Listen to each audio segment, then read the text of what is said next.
province that have people who speak the heavens language. Okay, they're saying unanimously, we're all saying it's KwaZulu Natal. Yeah. So I'm from KwaZulu Natal. I am going to be directing the program with you. So please bear with me if I just end up speaking Zulu to you. It's because the assumption is that we all know Zulu. And so if there's anyone who's not from South Africa, by the time you leave us today, please make sure that you at least know a few words within the 4 languages that I have highlighted, more especially Zulu. You'll be relevant in South Africa. So our program for today, we're going to start with health and safety so that we all know what to do should we experience any emergencies.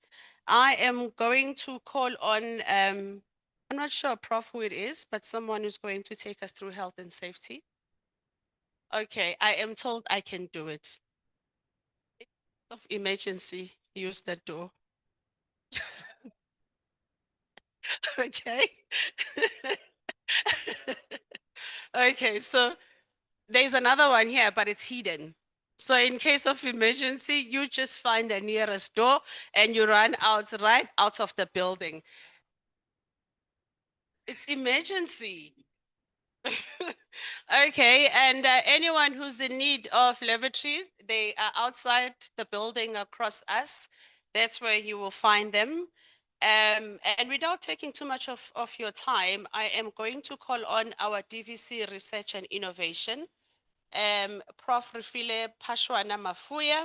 She hails from the Garden of Eden, as she says, Limpopo, and she's our DVC here in the Great University of Johannesburg. Round of applause.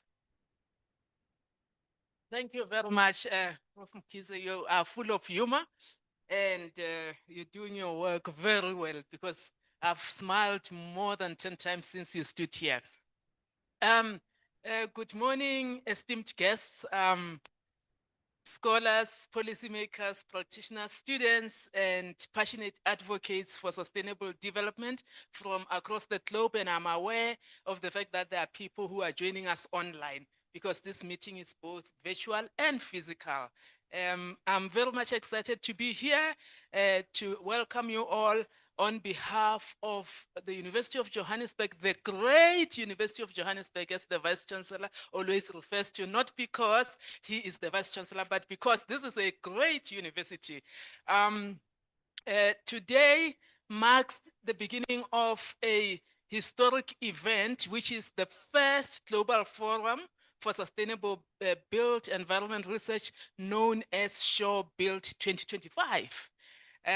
We are very much excited that this is the beginning of a transformative journey towards inclusivity, innovation, and interdisciplinary cooperation, which speaks to the ethos of our university in one of the most urgent spheres of our time, sustainable development within the built environment.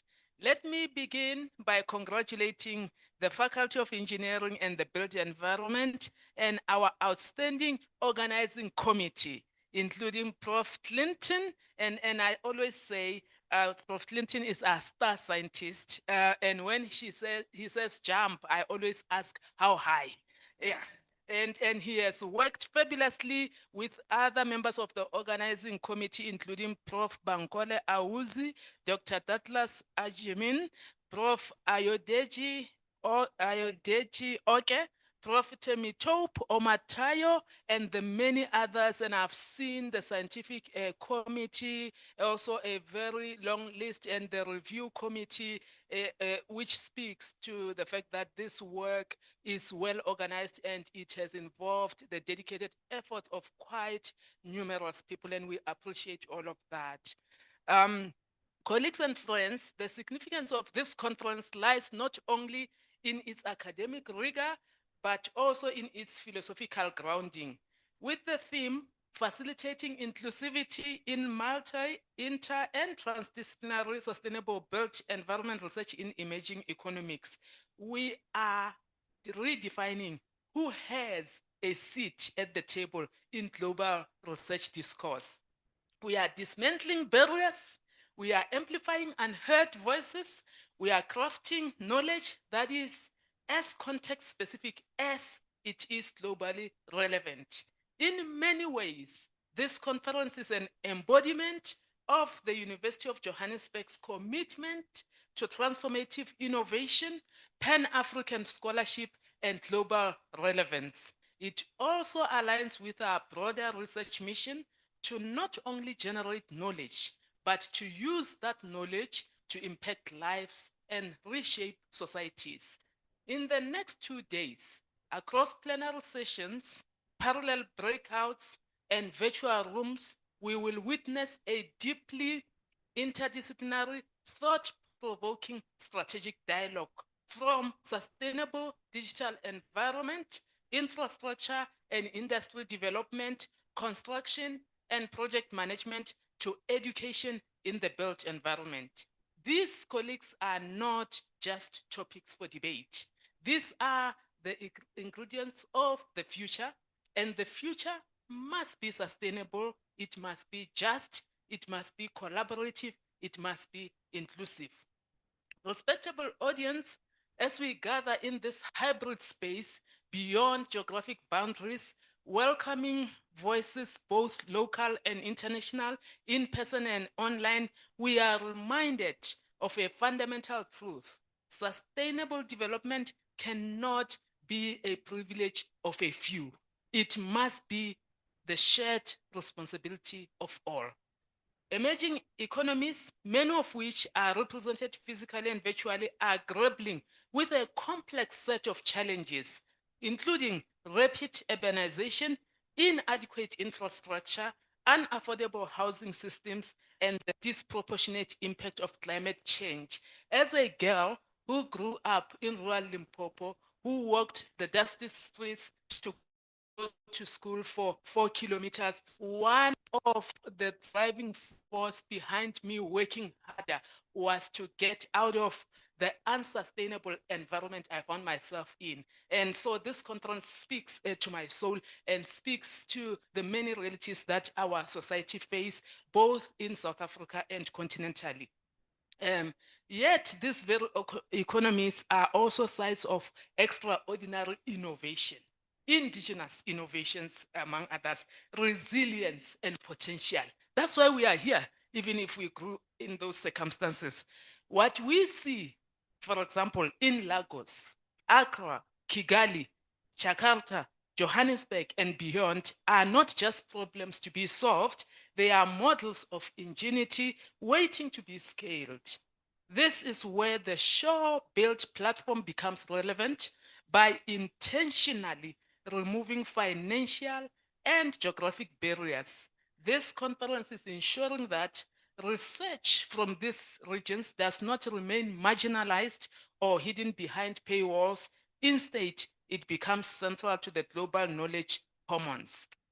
Our keynote addresses, led by seasoned scholars such as Dr. Nokutula Mkunu, I hope I'm reading it right, or it's Mchunu, I'm not Zulu, from the National Research Foundation, and I'm a board member of the National Research Foundation. Can I see Dr. Nokutula if she's here already? Wait, okay, Dr. Nokutula, I'm a board member of the NRF. so it's great to have you here. Professor Kathy Mitchell from the University of Cape Town, a wonderful lady in a yellow dress. It was lovely to meet you, and thank you for the work that you are doing within our university, the collaboration, the support, and mentorship that you also provide. Professor Olubola Babalula from Bafemi, Olowo University, Nigeria, Africa's first female professor in quantity surveying. Where are you? Professor Olu. Oh, okay, she's arrived this morning, so she'll be joining us. Dr. Msizi Mieza, the CEO of the Council for the Built Environment. Are you here? Also coming, Professor Emmanuel Adinira from the KNUST Ghana. Where are you? I've been there. I'm a queen mother of Ghana in central region, Abiyaze. kingdom, the best kingdoms of all under Dasepri Ewusi VII, His Royal Majesty. So you are welcome. And we know that these keynote speakers will no doubt stretch our thinking, inspire our research, and illuminate pathways we have not yet imagined. We extend our deepest appreciation for sharing your unique insights, expertise, and best practices. The parallel sessions are equally compelling, featuring over 140 papers accepted for presentation across areas such as sustainable digital built environment, infrastructure and industry development, construction and project management, and education in the built environment. Shall we give a huge round of applause to all those who submitted those abstracts? This is rich. This conference is not only about research, but also about rehumanizing the built environment. We are no longer satisfied with structures that are merely functional in this conference. And at the University of Johannesburg, broadly, we must, we believe, build spaces that restore, that heal, that connect, and that sustain, hence our strategic plan 2035. So this conference resonates very well with the pillars of our strategic plan 2035, which is about societal impact, driving change, addressing critical problems in our society for the betterment and change of lives for all. Let me pause here, ladies and gentlemen, to recognize and celebrate the intentional design of this conference model. A free to attend format, accessible to all, which challenges the norm. Another round of applause. This conference reshapes power dynamics in knowledge production. It levels the field playing for all so that a postgraduate student in Ghana, a town planner in Sri Lanka, and a housing developer in Brazil can stand shoulder to shoulder in dialogue. Are you hearing me? This is the future of academic conferencing: accessibility, inclusivity, availability for all. This is what equity looks like in real practice. It is also no coincidence, ladies and gentlemen, that this forum is hosted here at the great University of Johannesburg. As an institution that has positioned itself as a leader in the fourth industrial revolution research for societal impact, inclusive excellence, and African futures, we understand that innovation must not only be smart, it must be socially embedded and hence reflecting our core societal values.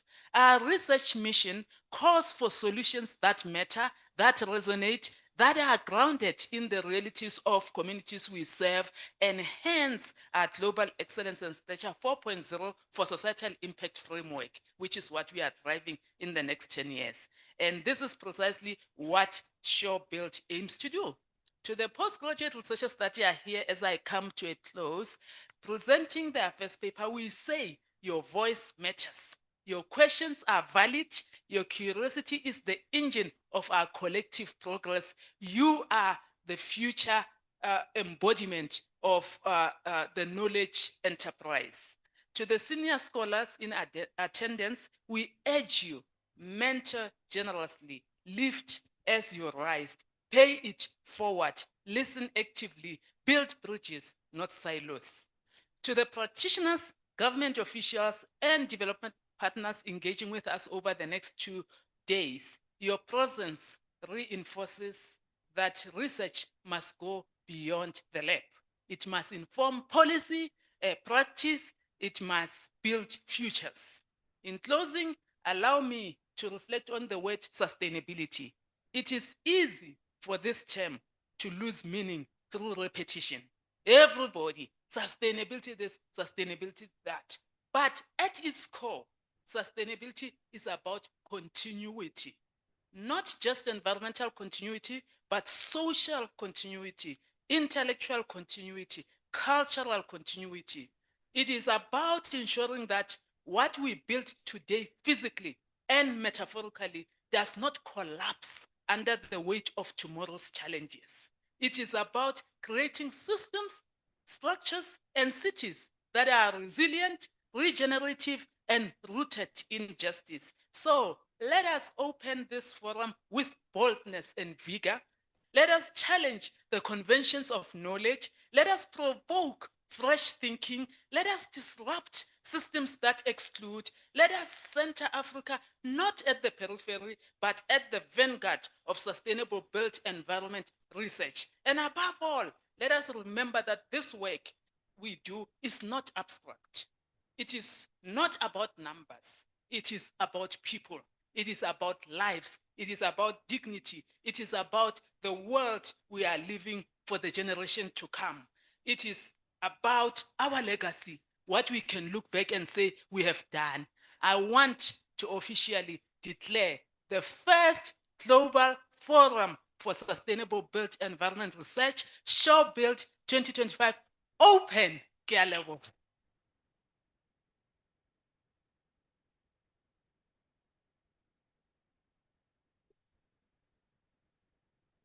Thank you very much. That's our DVC, everybody. She doesn't just come with brains, but she comes with eloquence, and she knows what she's talking about. And that's what all of us as scholars should strive for. Thank you very much. DVC talks about us being bold and being disruptors that are bold in doing that.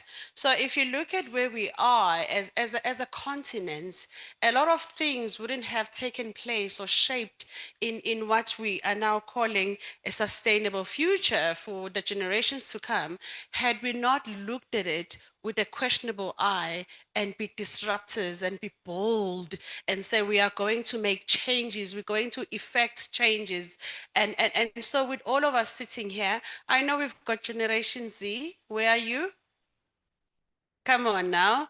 Generation Z, we want you. Oh, no, no, professors. Okay, then I'm Generation Alpha if you are Generation Z. We want you sitting here to listen to every speaker, to not listen with understanding, but to listen with wanting to disrupt what is happening where you come from. So if you are sitting here and you're going to be amicable to everything that's being said, you might as well just sit at home and wait for an article and just read the article. But if you're sitting here and you believe you are a game changer, you are going to bring your thoughts forward. You're going to make sure that you absorb what is being said and you are already trying to find solutions to it. Generation Z, you are in trouble. Generation Alphas, they're already there. AI is making everything possible. So if you're sitting here and you're okay with what's happening, you're okay with the status quo, then just know that Generation Alpha will kick you out of your seat. So what the DVC is saying to us, she's saying this is the future of academic conferencing. All of us from the continent should be looking at the continent and saying, what are the minerals that we have? What is it that an African child can bring in that can change the state of our country? Yeah. So she is saying we want to hear all those thoughts because we have everyone, the continent is represented here. So we want to hear your thoughts. We want you to infuse those thoughts into what is happening back in your countries, back in the academic scholarly. She says, let's not sit here and debate these topics and they sit behind the walls. We know what that means because we're very big in writing big articles, but we're not big in ensuring that that scholar that exits an institution, they exit with academic knowledge. So in a lot of conversations that we have in the built environment, we're talking about the scholars that enter the world of work knowing the theory but cannot survive the practical.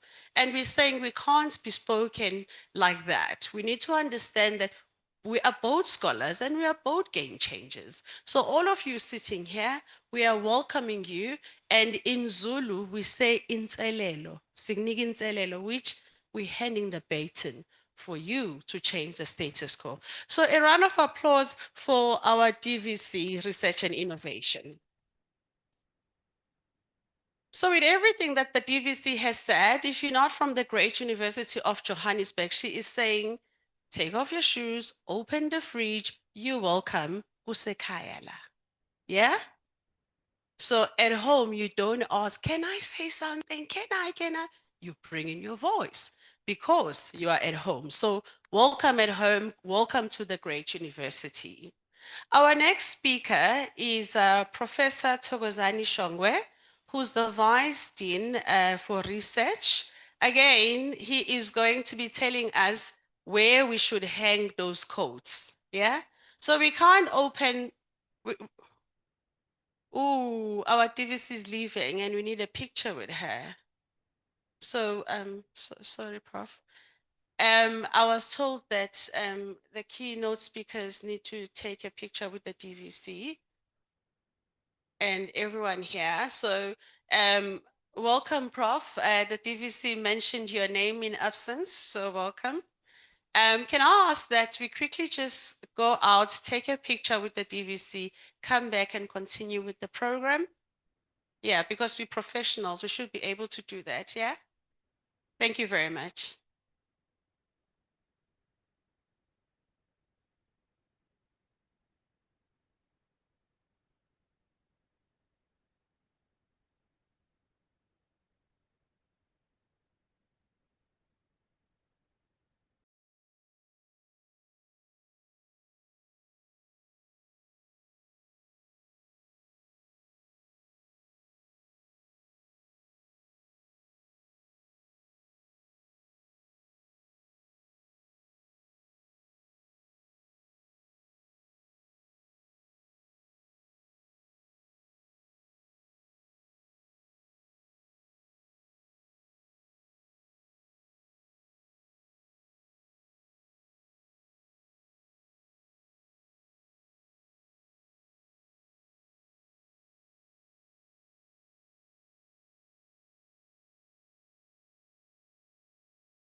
Can we all find our seats so that we don't leave at 9? I mean, we aim to finish at 8, but at least let's give ourselves an hour.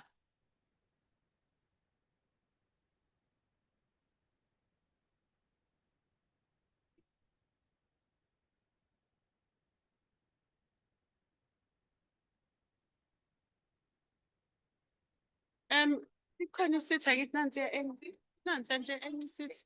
Usahambile urefill. I just need to put her through something.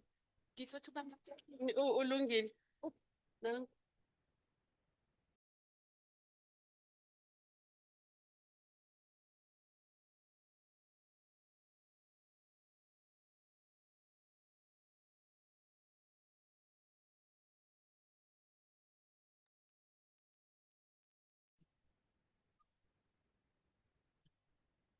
So the rules of this house is that we adhere to time. So when you want to feel at home, we'll make sure we adhere to time. Do we still have more people outside, Prof? Can we check? Can you check?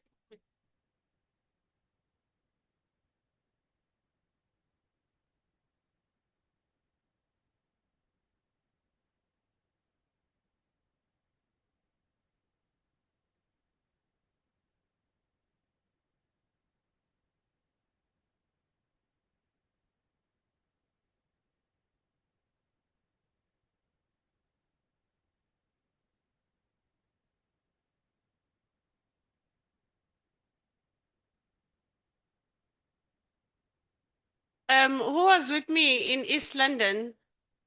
Can I just check by the show of hands? I'm seeing 3 people.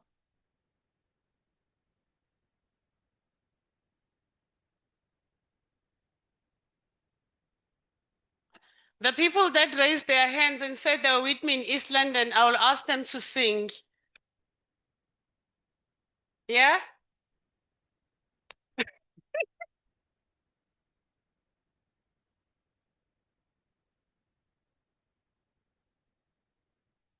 Okay. Thank you very much, colleagues. We are back.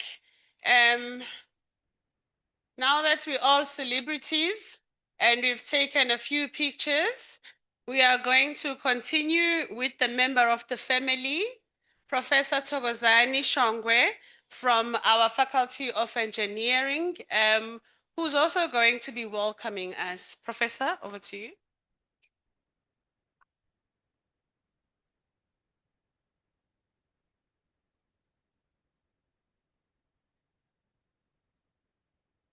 Good morning, everyone. And those online, my greetings to you. To the esteemed guests and honored keynote speakers, dedicated researchers, we have academics here, we have industry leaders, our brilliant students who are going to present a lot of papers, and we've got delegates across the globe, and we've got a lot of our delegates across Africa, which is really an applaudable, and it really deserves a round of applause. Please clap hands for that. The reason I'm clapping hands for having so many people in Africa, it's really rare that we get, whenever we've got a conference of this magnitude, you normally think overseas, it's international, you get people from Europe, from everywhere, and Africans have not been participating a lot. And to me, that means a lot. It's a way of showing that we're moving forward. We are engaging as Africans, coming together and showing the world what we have. So on behalf of our Faculty of Engineering and the Built Environment at the University of Johannesburg, I would like to welcome everyone to the first Global Scholarship for Sustainable Built Environment Research Conference, which in short I'll say ShowBuilt. To those who have traveled from far distances, we are truly delighted to have you here and to be hosted by our faculty. We are actually bragging as a faculty because the organizers belong to our faculty as much as they are in the University of Johannesburg. Please clap hands to the organizers. So colleagues and guests and everyone, your presence here basically testifies to the agency and global importance of our collective mission. And what is that? It's about a sustainable future. So we are talking about sustainability. We have gathered here under the banner of both a great challenge and immense opportunity. So it's twofold. You look at challenge, you also look at an opportunity whenever you see those two. This conference is about a sustainable future, and it's not merely an academic exercise, as some people may think it's just papers, we are presenting papers, but we need to see whatever we research, we present comes into application. So this is a defining moment of a very important future in our time. Our planet speaks to us in a language of rising temperatures, of resource scarcity, and of extreme weather events. I'm sure all of you are witnesses to all this. It's not just an isolated event, it's across the globe that we've got rising temperatures, we've got extreme weather conditions. Our societies speak to us in language of growing inequity. We've got one of the greatest inequalities we have in the country and in Africa, of rapid urbanization and of need for resilient, inclusive communities as well. It is we engineers, we've got engineers, architects, planners, designers, and thinkers in this room, and innovators in the built environment who are tasked with the great responsibility of translating these challenges into solutions. This is why SureBuilt conference is so critically important for us. As we are aware, we are here for 2 days and we are making sure that we're going to turn this place into a crucible of ideas.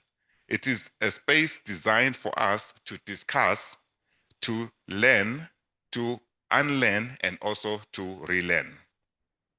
We are here to discuss cutting-edge research on everything from green materials, renewable energy integration, to circular economy principles and smart and sustainable cities. We are here to do the following: to learn. As we know, in a conference, we gather information, we learn from diverse global perspectives that are in this room. A solution that works, well, we're going to learn solutions that are going to work for us, and a culture that is actually working for Africa and also the world. Our strength lies in diversity of thought and the experience that we have, which we are going to share in this conference. But perhaps most importantly for me is to unlearn after you've learned. It's really, really a difficult task for most of us to unlearn the outdated paradigms of unchecked consumption and linear wastage, to unlearn the notion that development must come at the expense of our environment, to unlearn the idea that we can work in silos and be separated by disciplinary boundaries. From the unlearning, we then need to relearn how to build in harmony with nature, not against it. To relearn how to design systems that are not only for efficiency, but also for equitable and just. To relearn the power of transdisciplinary collaboration, where engineers, social scientists, economists, and communities co-create the future we want. The University of Johannesburg, and the faculty in particular, is deeply committed to this relearning. Our research chairs, our programs, and our ethos are increasingly geared towards the sustainability nexus. We see ourselves not just as an institution of learning, but a living laboratory for innovation that serves humanity and safeguards our planet. To our esteemed keynote speakers, thank you for lending your expertise to guide our discussions. To everyone who has submitted a paper, a poster, a presentation, thank you for your valuable contribution to the global body of knowledge. Your work is a fuel for progress. To the organizing committee, the reviewers, the administrative staff, and the countless hands that have worked tirelessly behind the scenes to make this inaugural event a reality, I offer my deepest gratitude. This conference is a milestone for our faculty. It is an achievement born of your dedication. As you engage in the sessions, the coffee breaks, the networking events, I challenge you to do these three things. After I've said it all, if you can just master these three things, which is you need to connect. Find someone from a different space, from a different environment from you. Just make sure you get ideas from those. Those are the ideas that transform the world. It's not just from your same discipline. Number two, I want you to challenge yourself. Question the assumptions, including your own. Robust debate is the bedrock of foundation and innovation, of profound innovation, sorry. So we need to be able to change the way you were thinking when you came to this conference. Number three, commit. Make sure when you leave here, leave with an idea that you can apply, not just something that is in your brain or in theory, just something you can apply and act upon when you leave. So delegates, we are the custodians of the future of the built environment. The decisions we make, the technologies we develop, and the systems we design today will literally shape the world for our generations to come. Let us make sure it is a world that is sustainable, resilient, and truly built for all. I wish you all the most engaging, inspiring, and productive conference. Thank you. Ngiyabonga enkosi bayatangi.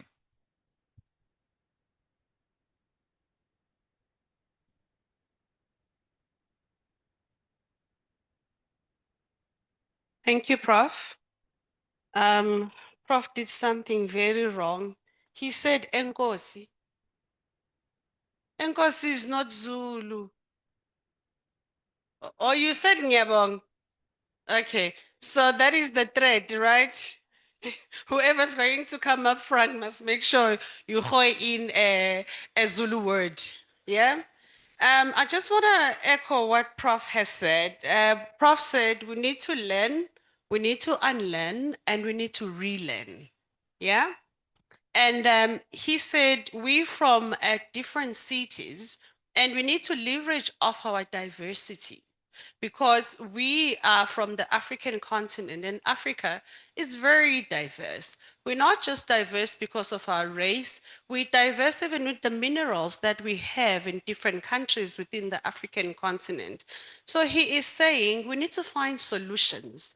You know, when my daughter was in grade 9 and she needed to choose subjects for grade 10, and she then chose subjects that she gets A+ for. And I said to her, you don't choose subjects according to your A+, but you go and do a research on what do we have as a continent and what solutions do we need to bring forward. And that's how you're going to choose your subjects. So with everyone who is a student here and everyone who is an engineer, we're happy to see you here because you understood us as the continents and you understood what it is for you to be a disruptor. So our vice dean says, 3 things that you need to walk out with. Remember, you are disruptors, and I want you to walk out with understanding that each and every one of you sitting here, you are a disruptor. So when you introduce yourself, you're not just going to say, hi, I'm Dr. Mpumi Mkhize. You're going to say, hi, I am a game changer. I am Dr. Nompumelelo Mkhize, and whatever I touch tends to be successful. Yeah? So you're not going to be basic. You are going to make sure that when you introduce yourself, people feel you. So he says, find someone from a different environment, from a different continent, from a different university than you. Learn something. If we're saying we're relearning, connect with them, learn something. And then he says, number 2, commit. Now that you understand you are a child of the soil, commit to creating sustainable solutions. Last thing he says we need robust thinking. So don't just be basic about your solutions. Don't be meek about your solutions. Find groundbreaking solutions. Thank you very much, Vice Dean, for that. Round of applause. Our next speaker in our program, we meant to have Prof. Clinton. But before we have Prof. Clinton, we acknowledge that we are in the presence of the greatness, yeah? And so the next speaker that we are inviting up to the podium is Ambassador Engineering Richard Ben Deborah. His position is a president for Local Government Services Engineers Association in Ghana. And his title is Africa Ambassador for Infrastructure Development and Engineering Excellence. Ambassador, welcome. And again, no pressure to the ambassador, but he will greet us in Zulu and he will thank us in Zulu. How about that? Can we commit?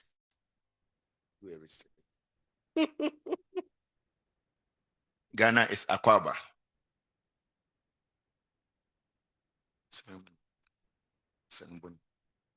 Ceremony. I've hired a lawyer. Thank you. Prof. Chairman, Professor Clinton, who is leading the organizers of this great conference. Scholars here, speakers invited, academia, delegates to this conference, my colleagues from local government service, distinguished ladies and gentlemen. I'm highly delighted to be part of this conference, the first of its kind, Sure Built 2025, being organized by the University of Johannesburg here in South Africa. Greetings from the Local Government Service Engineers Association.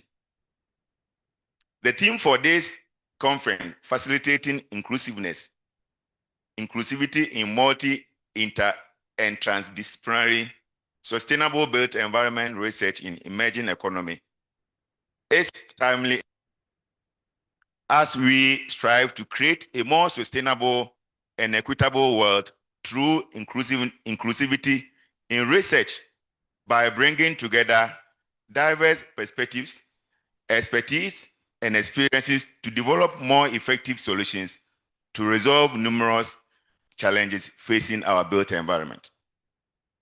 Prof. Chair, in emerging economies, inclusive research can help address unique needs in local communities.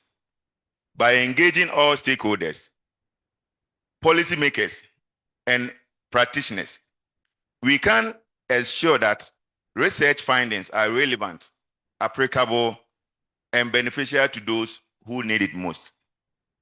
We as engineers and planners in the local government service in Ghana are happy for this opportunity to be part of this great conference. We are ready for new trends, exchange ideas, and learn the best practices from here and across the world to help us in providing sustainable, resilient, and safer communities.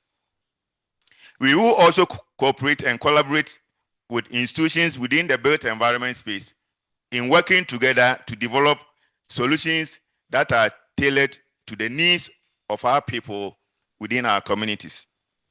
Prof. Chair, I will take this opportunity to thank you, the organizers of this conference, for this great opportunity. In fact, we are more than 20 delegates from Ghana, local government service being here. We are grateful to you, the organizers, the local government engineers, and the planners from Ghana. In conclusion, let us create a research environment that is inclusive, collaborative, and impactful to all and sundry. I wish all of you a fruitful conference. Thank you very much.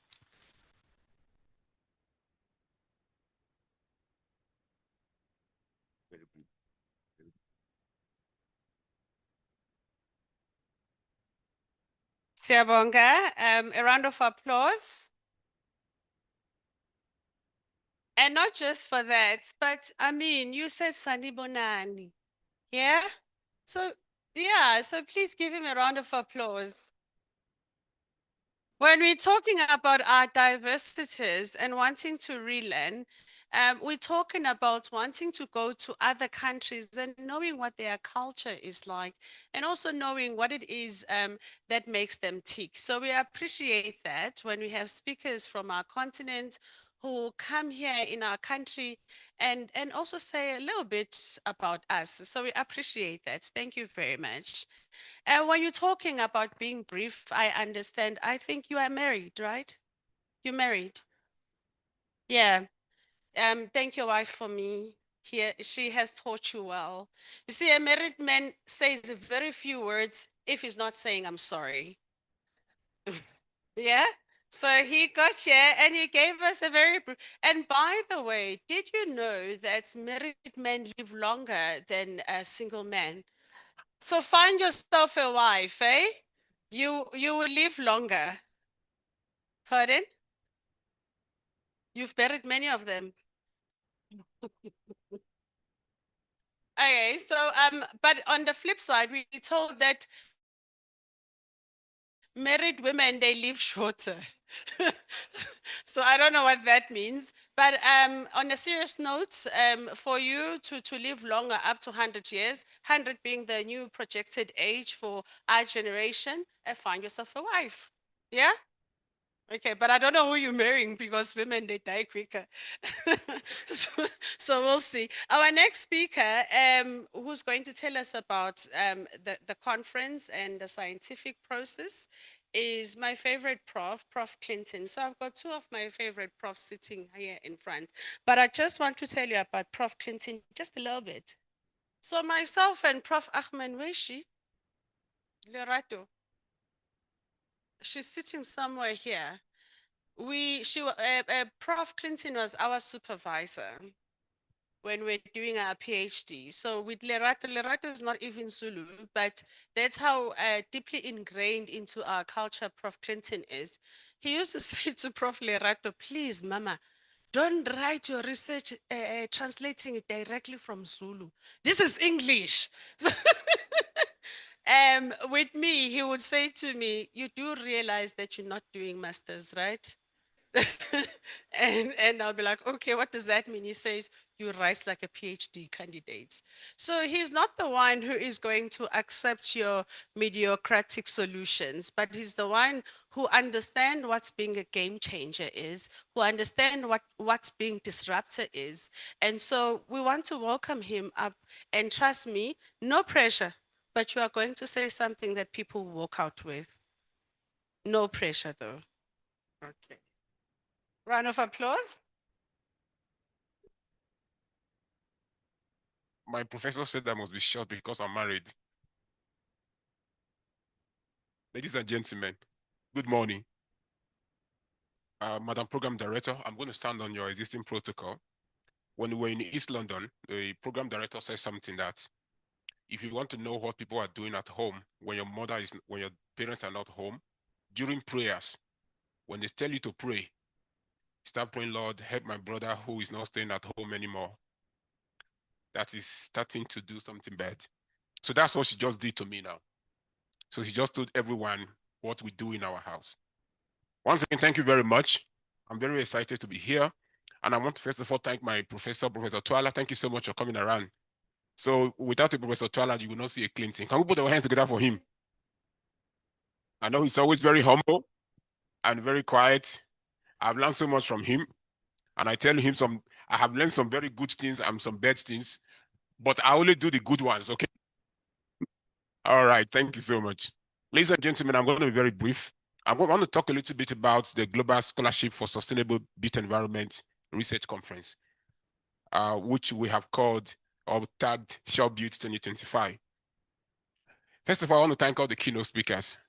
You know, I've never met Professor Babalola before. I have read so much of our work.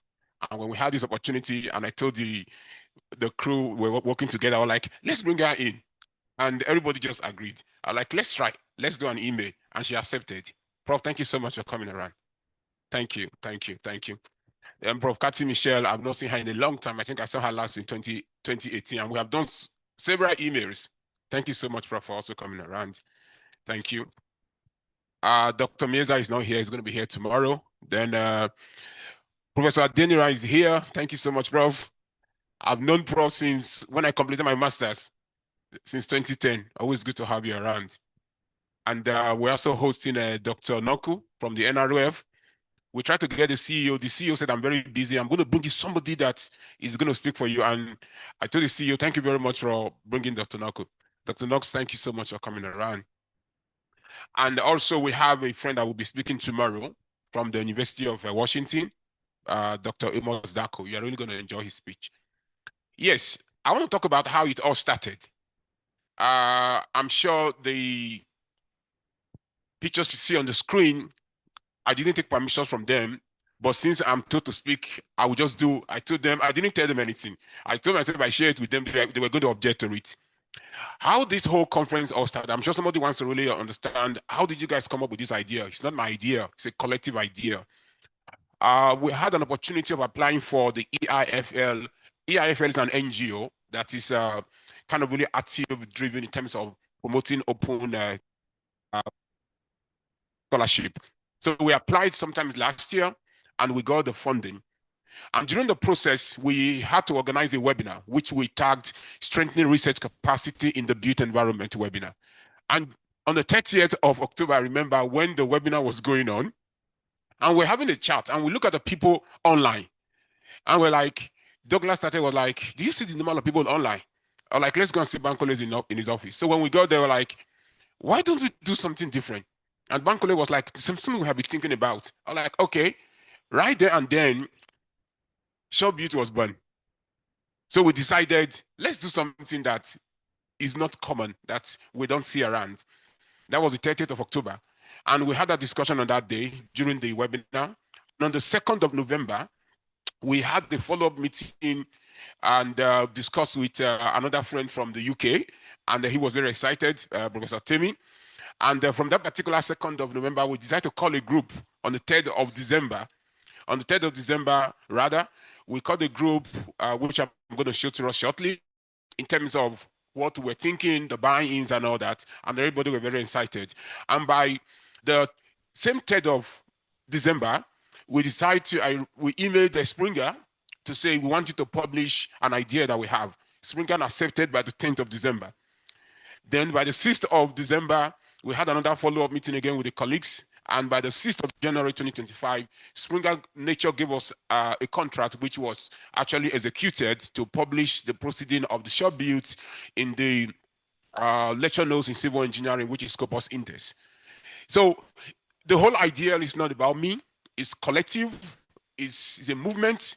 We actually want to see how we can actually give back and use the time that we have left in academia to the continent and to the global south. And with that particular timelines, that was basically how the first global scholarship for sustainable built environment was born. Initially, there was no scholarship there. There have been a lot of refinements. You might see something else tomorrow, but the aims are not going to change. I really want to appreciate all the organizing committee. Thank you so much. I'm just like part of the arrowheads. There are other people working behind the scenes. And I single out Professor Bankole and Dr. Douglas for all the immense work done behind the scene, and other colleagues, Professor Oke, Professor Temi Tokwe, Professor Ntebo Nkobo, who is not here now, and Professor Pat from Nigeria. Also, I want to appreciate all the other which I'm sure you will see your name there. Thank you so much for all the roles everybody is playing, for everything you guys are doing behind the scene. Why Short Butte Conference? I'm sure every one of us here as academics, we have very senior academics here. There's this traditional academic conference thinking, which I believe kind of really poses significant, substantial financial pressure for participation. Some conferences are as high as $1,200, some $800. And if you look at the, is it a Gini scale, for instance, now, and you look at some African countries, some professors don't even earn $1,000. And these are the conferences that you want us to play in. So I believe that with this particular high participation fee, you have very low, the low-income countries don't really, emerging economies don't participate. And registration fee, as I said, is high, travel to overseas, traveling around, accommodation. You know, when you put all together, you realize that it limits the participation of intelligent, diverse voices that will actually contribute to global conversation. This is something that we have seen. Even though we're in South Africa, there are some conferences that we attend. You don't really see anybody of color like you because they cannot pay for it. We are opportune in South Africa to actually have the mechanism or the instruments that we have to go to these conferences. And through the support of my professor, I have been to several countries and all that. I always tell myself, why are we not able to carry everybody along? But you realize that the cost is high. And with this particular traditional academic thinking, I have come to see it as the creation of classism, academic classism. I call it academic social clubs, where you see certain number of certain people in some conferences, other people will not be able to attend because they cannot afford it. And that's basically the let me call it a problem statement in terms of why SureBuild needs to be born. So the objectives basically of SureBuild is, the major aim is to democratize knowledge. We want to democratize knowledge sharing in sustainable development. We don't want anybody excluded. We also look at focusing on addressing inequalities in emerging economies. And the significant aspect is removing the financial barriers for greater inclusivity. And in terms of the conference, it aligns with various SDGs, but the major SDG that it resonates with is SDG 10, that talks about removing income disparity, inequality. Because even though academics, most of the time, we can ask ourselves as built environment professionals, how do we actually address this issue of inequality? And that's one of the things that this conference is trying to address. And the other objective, as I said, is to promote inclusivity, promotes interdisciplinary collaboration. We don't need to start thinking in silos anymore. We can work together across board, and much more sustain emerging economies. But however, the whole idea is to aspire to reshape the standard of academic landscape by prioritizing accessibility, equality, and at the same time looking at actionable impact.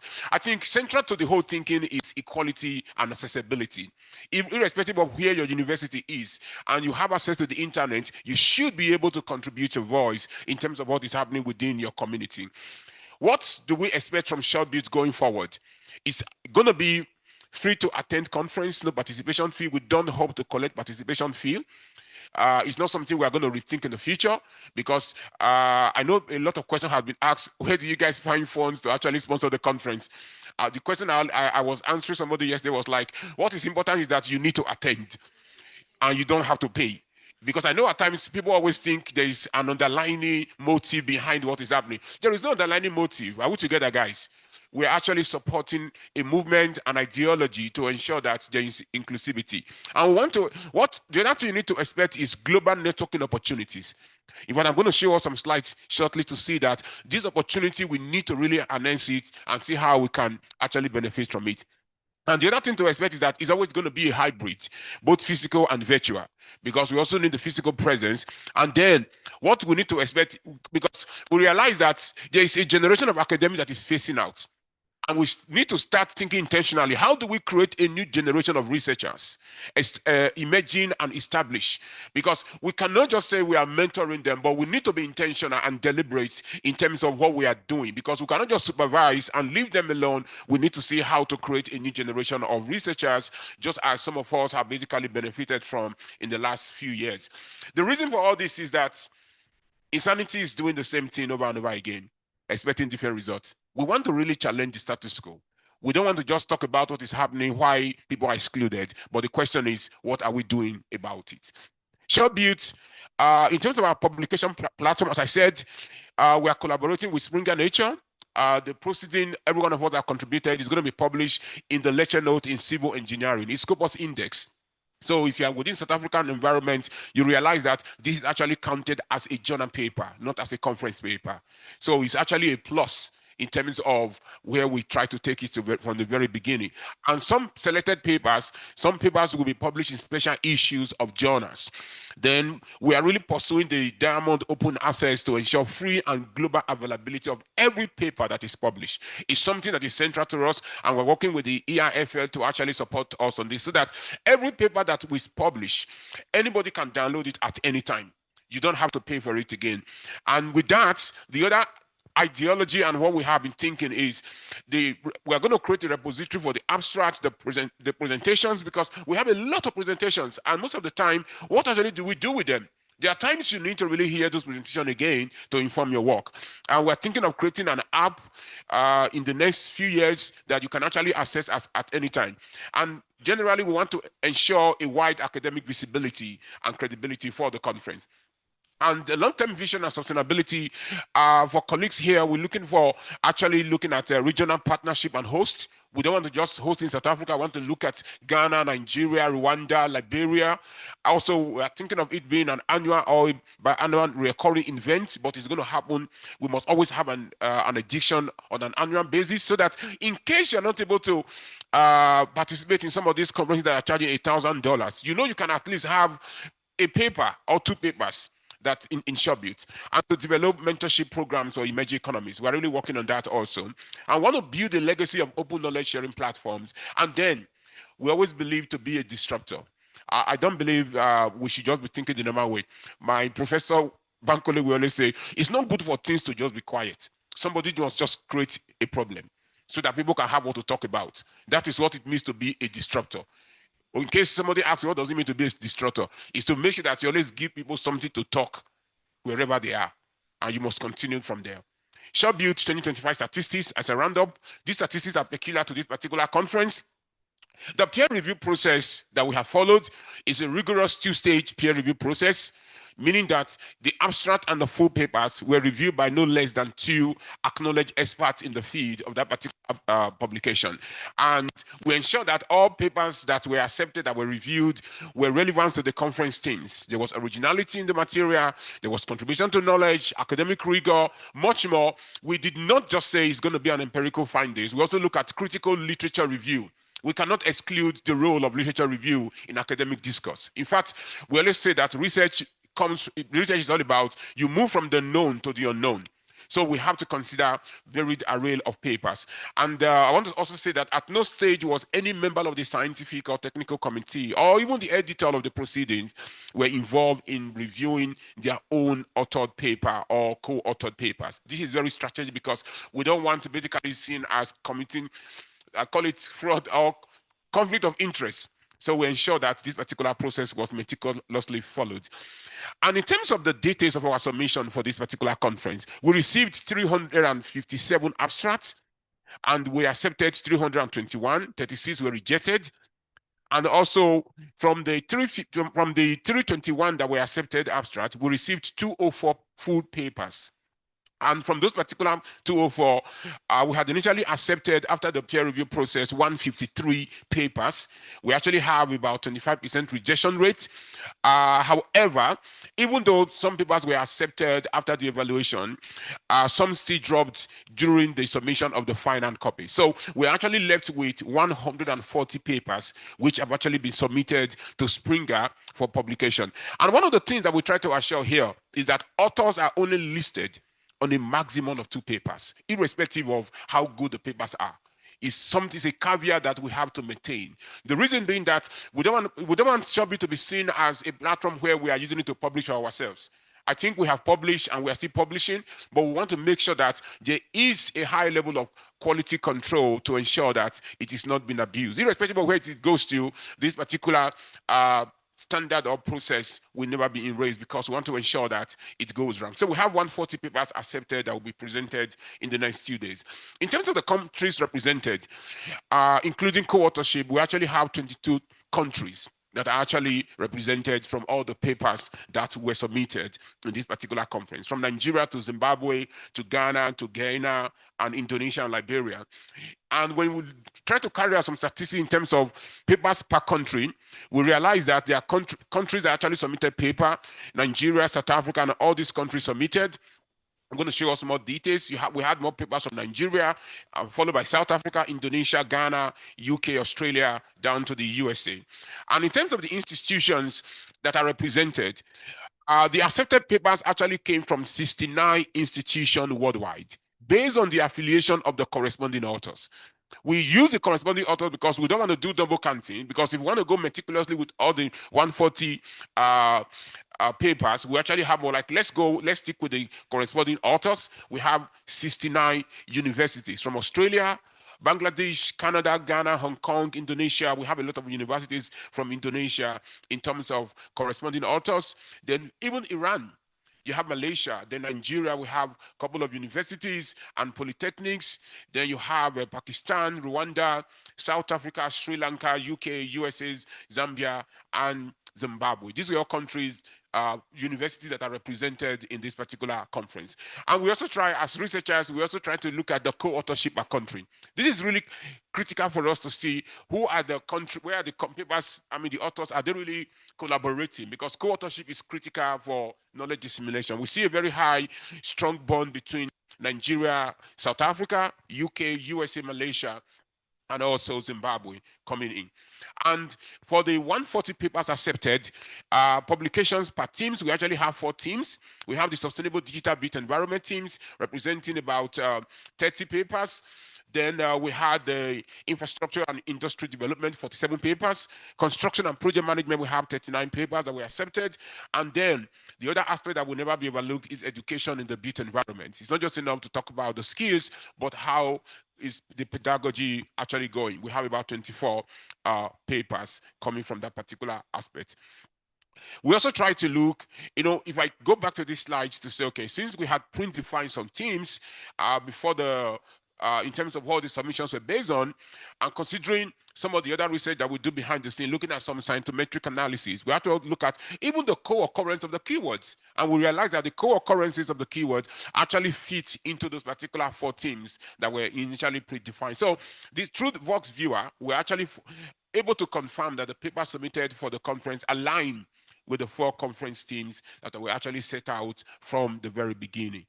In conclusion, ladies and gentlemen, and next step, our next step is that we're going to strengthen partnership for impactful collaboration.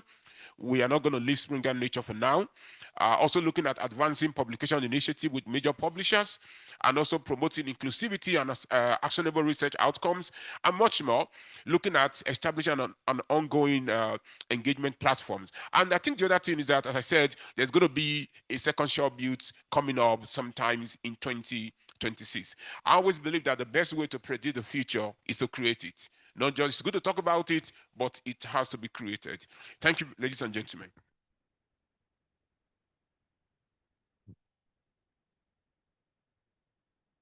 Yeah, Bonga.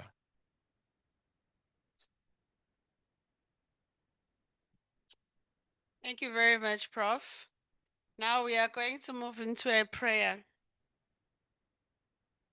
Father God, when we started this program, we said everyone will greet in Zulu, but please speak to Prof because Prof did not greet in Zulu, and yet he's been here at the University of Johannesburg for some time.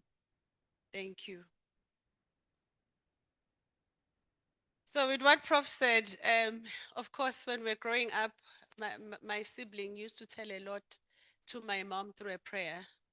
And it was just my brother was the firstborn, myself, and my sister lastborn. And my sister had just, and my brother had just started being naughty, like smoking with the boys. My mom is a nurse, and so she will be at work the whole day and leave the 3 of us. When she comes back, she says, okay, let's pray, because she knows that's the only way she'll hear what happened during the day when she was not here. So my sister will just break into a prayer after everyone has prayed, and she will say, I still have something to say. Please, can I pray? Then we'll say, okay, go ahead. And we're crossing our fingers. Oh, this one is going to tell on us. And then she says, Father God, we are very good kids, and we are grateful that we have a mother who loves us. But my brother has just started having these friends who come here and they smoke, and we can smell this weed. So, Father God, please help him.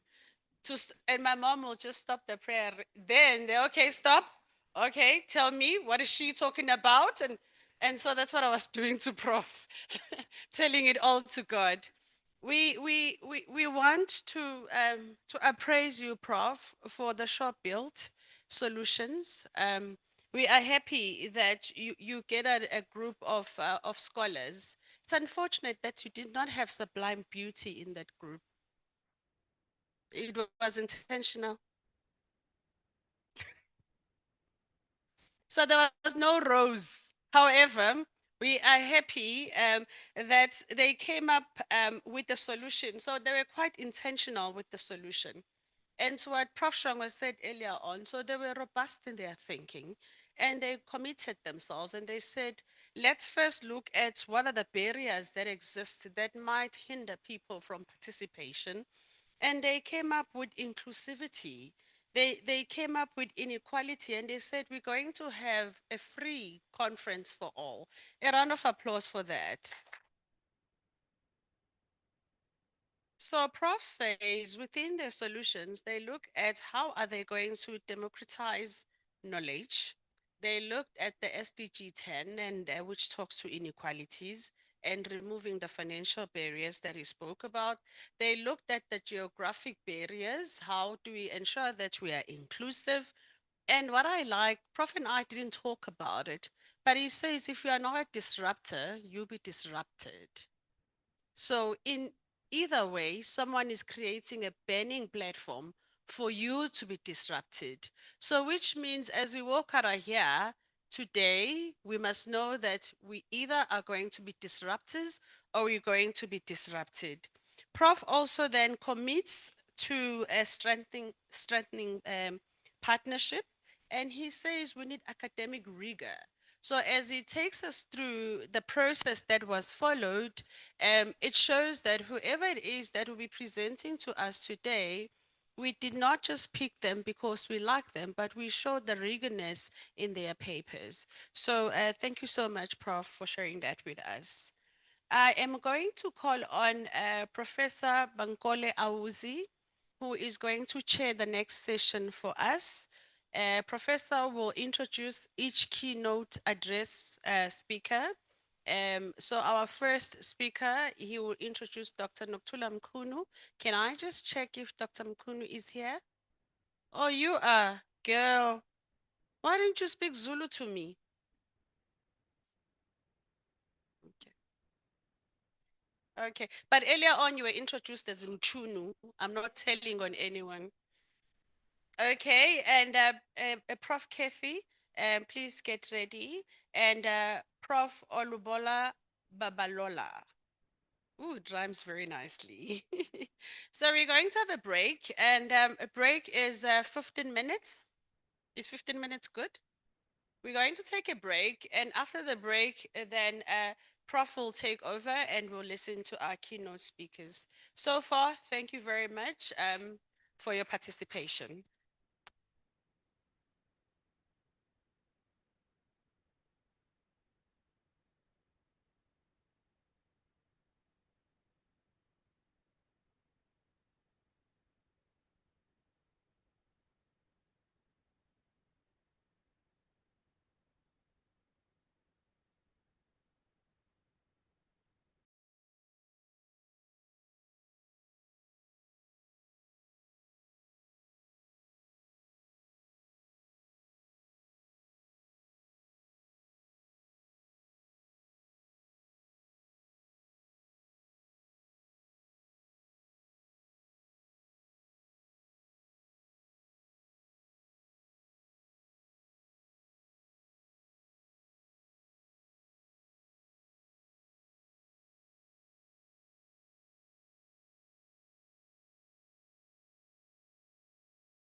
So I don't know how we stand. No. I'd like to, on behalf of the organizers of this conference, to thank Dr. Mpumi Mkize. Hi. To thank Dr. Mpumi Mkize for her stellar job she's done this morning and in supporting us. Always, she is our comparer par excellence. She's always done this everywhere we come together as a family, as a team. And so we felt it's necessary today to also to appreciate her efforts and to appreciate her support. And I'm also asking one of our foremost ancestors, Professor Didi Twala, to assist us today to handing over this present to Dr. Mkize. Good morning, everyone. I think I've been chosen. I think everyone knows that I'm a good guy. I'm a nice guy. So therefore, and also I think through the academic, I used to be a handsome guy. So by then, so I think part of the features, they say I must hand the present to you. Otherwise, Dr. Mkize, thanks so much for your work. And also every time you're called to do the work, you always come. I won't talk about the other side of your work. So if you come here, who's doing your work? So, but for now, I'm saying we thank you so for all your time and your dedication.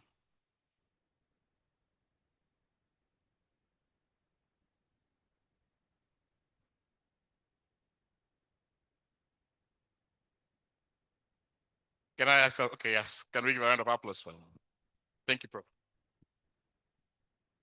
So without further ado, I think we would move into the first plenary that we have this morning. This would be, this would consist of a keynote that is going to be given by Dr. Nchunu. Hi, okay. I have to go for this class on how to call names. Eh? Apologies. Yeah, so it's Dr. Noku Nkunu, yes? Dr. Nkunu is the Deputy Director of the African Open Science Platform at the National Research Foundation, the NRF, in South Africa. She holds a PhD from the Durban University of Technology, where she later served as a senior lecturer.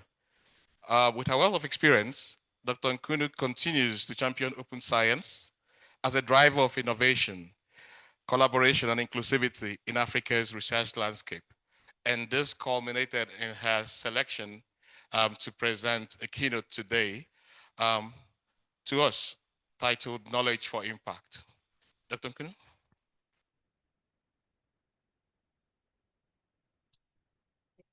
Yeah, thank you so much. I'm Nokuthula Mchunu.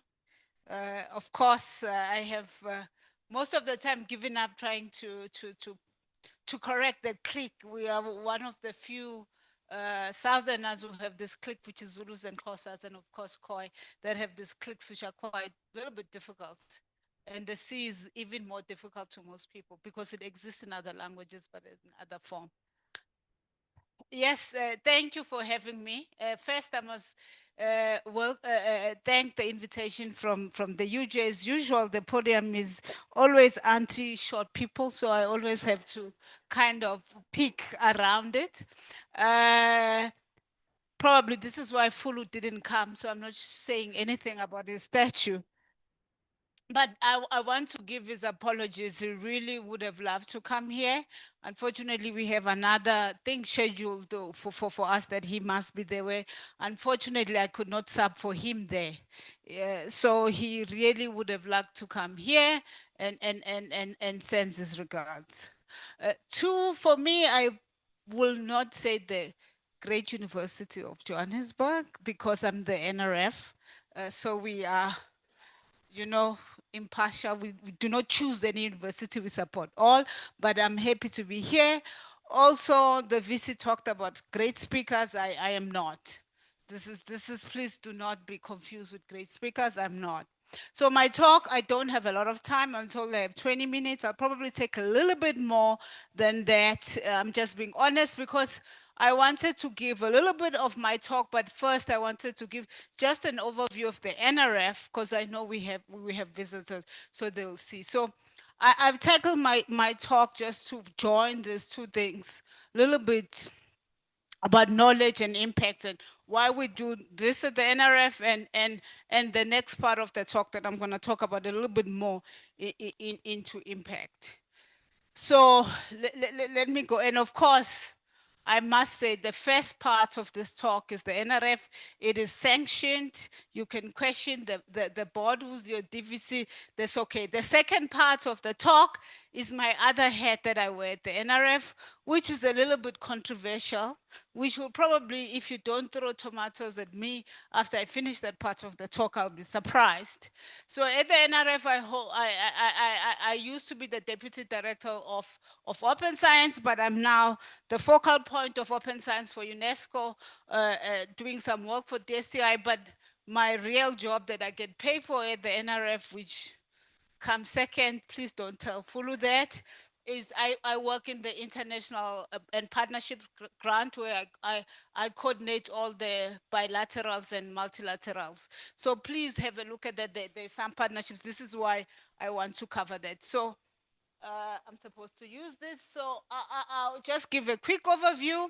Our mandate as the NRF is basically to support, promote, and advance research and human capacity.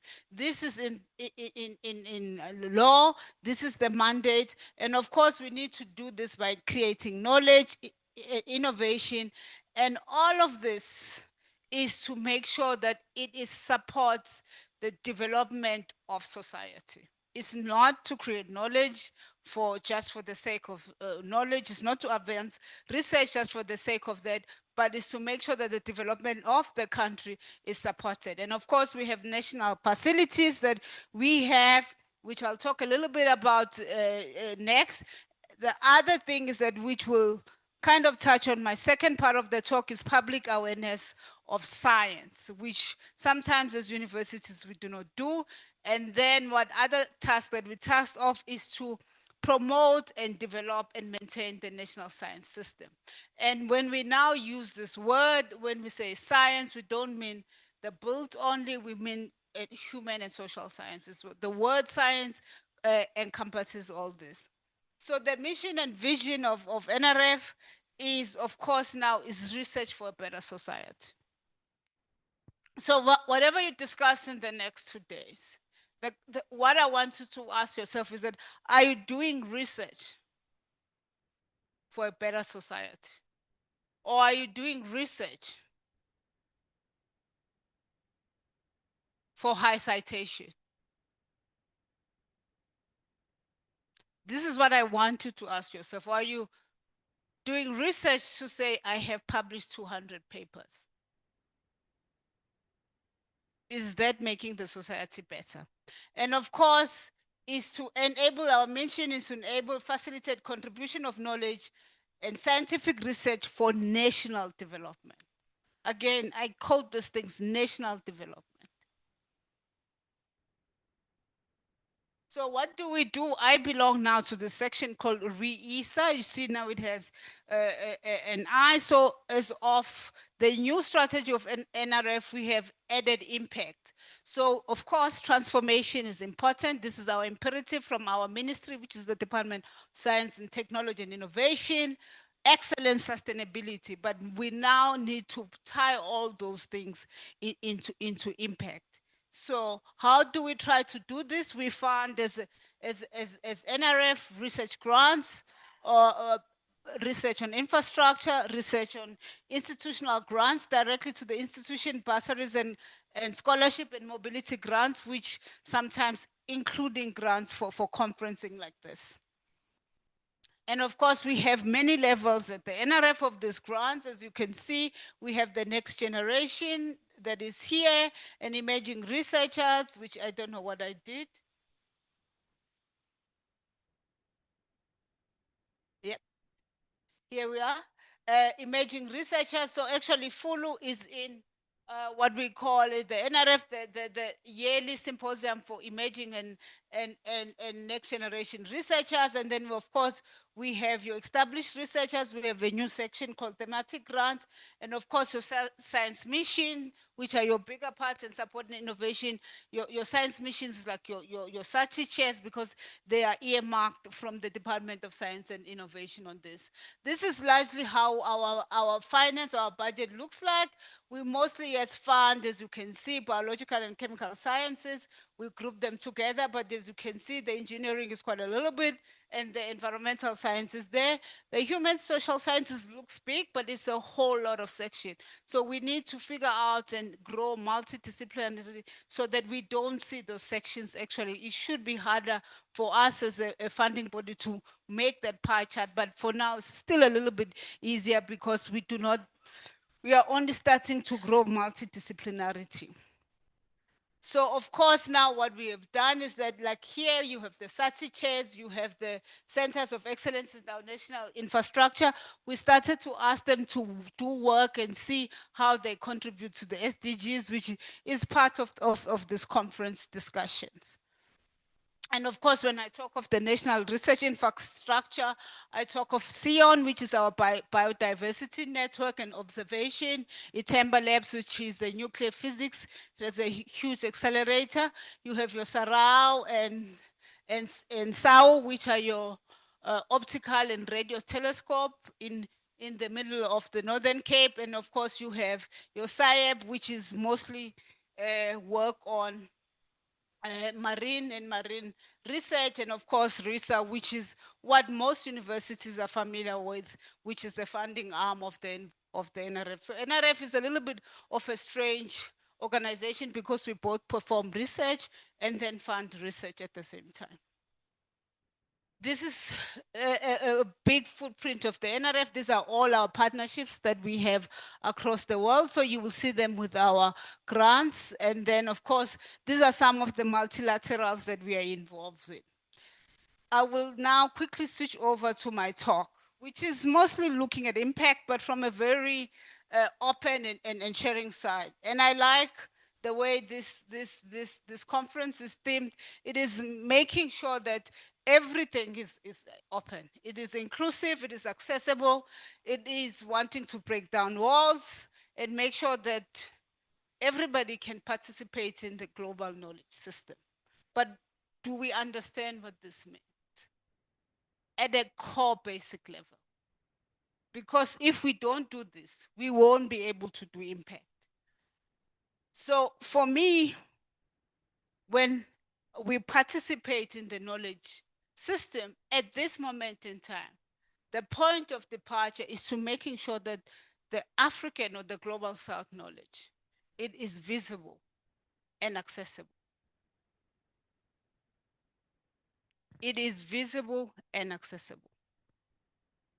There's a reason why I say that. If we look closely at the statistics, I know this conference has some good relationship with publishers and people who publish work, but at this moment in time, I want you to look at this slide. We are in this relationship with publishers. This is us here. That's the publisher. This is what they tell us. We will write the papers. We will review the papers. Then after that, then we will give it to them and then we'll pay them to read. Is this a lie? Do we see anything wrong with this? The part that is not there is that the government, in a form of the NRF, has funded the research. The university has added some of its money to the research. The university has paid your salary.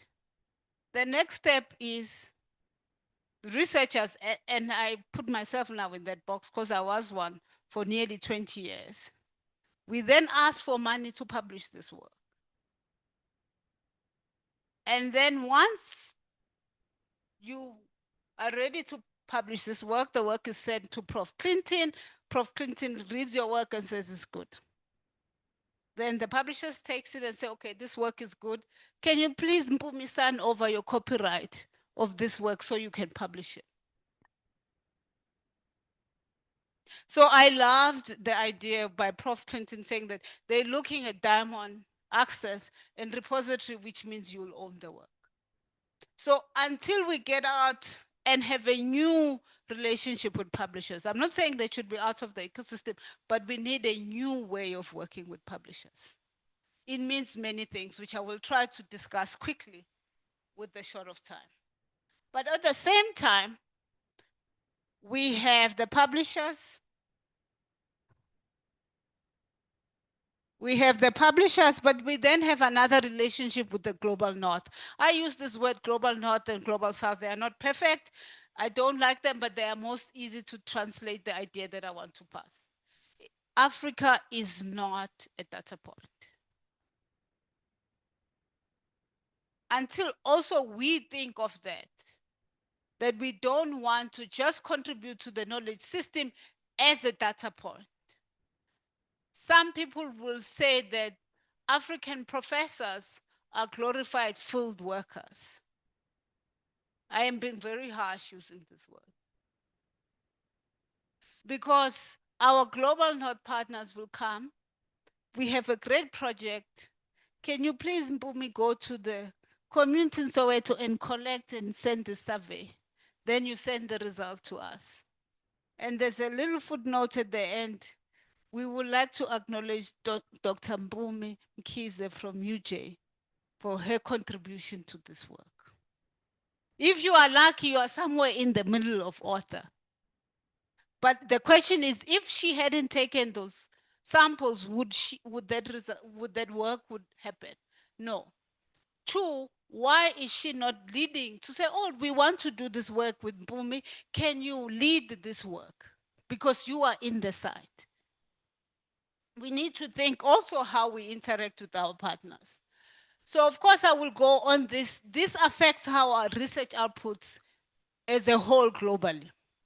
So if you look somewhere in the past 20, 23 years, we've been said in the continent, we produce roughly, if we imagine the numbers, about 4 to 5% of the whole global knowledge. The continent makes over 17% of the population. We are nowhere close to 10%. And this is the whole thing where you don't just look at the Web of Science. This is trying to scrape the barrel to try and see where we are. If you go to Web of Science or Scopus, we are somewhere 2%. Is this really our contribution? So what's stopping us from really being able to contribute to the knowledge system? Is one of these. So if you look at this, what's happening in the continent is that, of course, open access is the blue one, and then close is the red one, is the dark red one. Okay. So if you look at open access, we are only producing 36% or so in South Africa. It means only 30% of what we produce, people can see. The other part is behind the wall. It means most of our people in the continent cannot access it.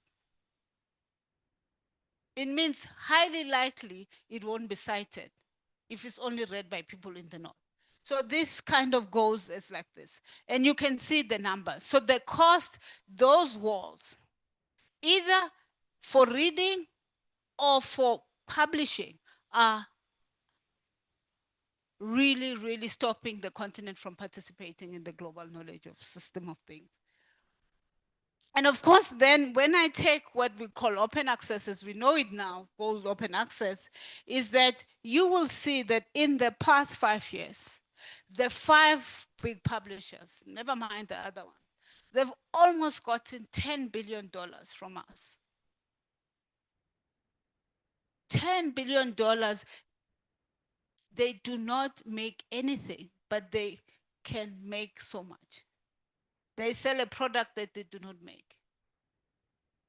How do we get back that money? How do we, as universities and the ecosystem, get back that funds and also the power of the knowledge back in our hands? I don't have a lot of time. These are the challenges that, of course, we need to think about, some of them. This is the language barrier, that most of those publications are in English. My mother has no idea. I stopped being an academic. She still has no idea what I did for a living. Because I never wrote one thing in Isuzu. Because it will never be published. It will never. If you send it to Springer Nature, I'm just using that example because it's in mind now. They will not accept it. I once, last year, tried to publish something on inclusion in language in the publication system. And of course, I thought this publisher will accept a translation of a part of that. They said no. They said no. I said, okay, I won't publish. 6 months later, they came back. They said, you can include the translation. But this is how hard it is to make sure that your inclusion in language. It means the many languages that in the continent that we have, we are always forced to publish in English. It means that our society cannot access this work. And of course, low digital visibility of scholars, as I've shown you. We are also underrepresented in many networks, also restricted access to research funding. This also is a problem. So how do we at the NRF try to leverage some of this to make sure now we are slowly transitioning ourselves as an organization to making sure some of our projects are coming to openness? So we are participating in what we call the African, where I used to be part of an African open science platform where we're trying to make sure all the resources that we can are open. However, using this platform, we've been piloting a few things in this way. For example, when we work with SKA, which is Sarao, where we are looking how to open up their data. So currently, Sarao allows many researchers in the continent to come and generate data. How do we work with them to make sure that this data is completely open and can be reused by people? But opening it doesn't mean that you don't own it. So there are ways that you can make sure that you own this. And of course, as you can see, some of the members, so as the NRF, we are a full member of the SKA. However, we have co-opted African partners which did not contribute financially to the build of the SKA to be part as associate member where they can use this infrastructure. And also within the science granting initiative, we have 17 countries where we do a lot of piloting of the project. So one of them that we just completed recently was when during COVID, we put together a grant with many funders.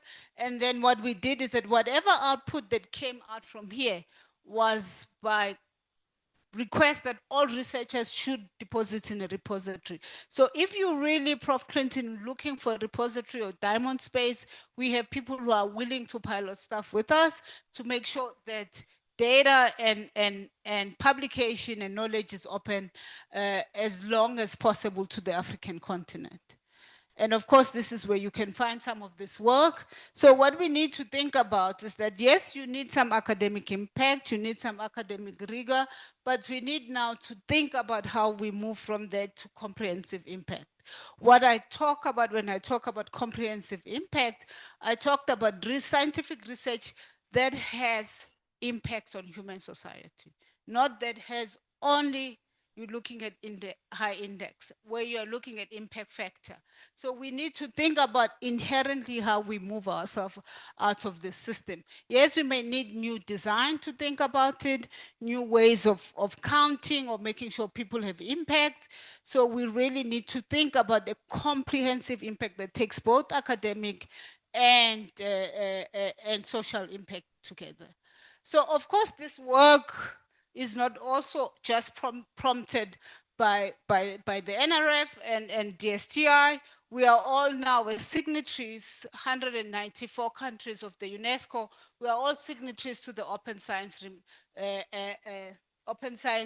recommendation that were passed in 2021.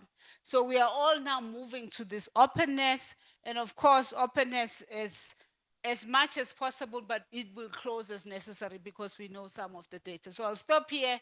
I know I've taken a lot of time and then take some questions. Please do not kill me.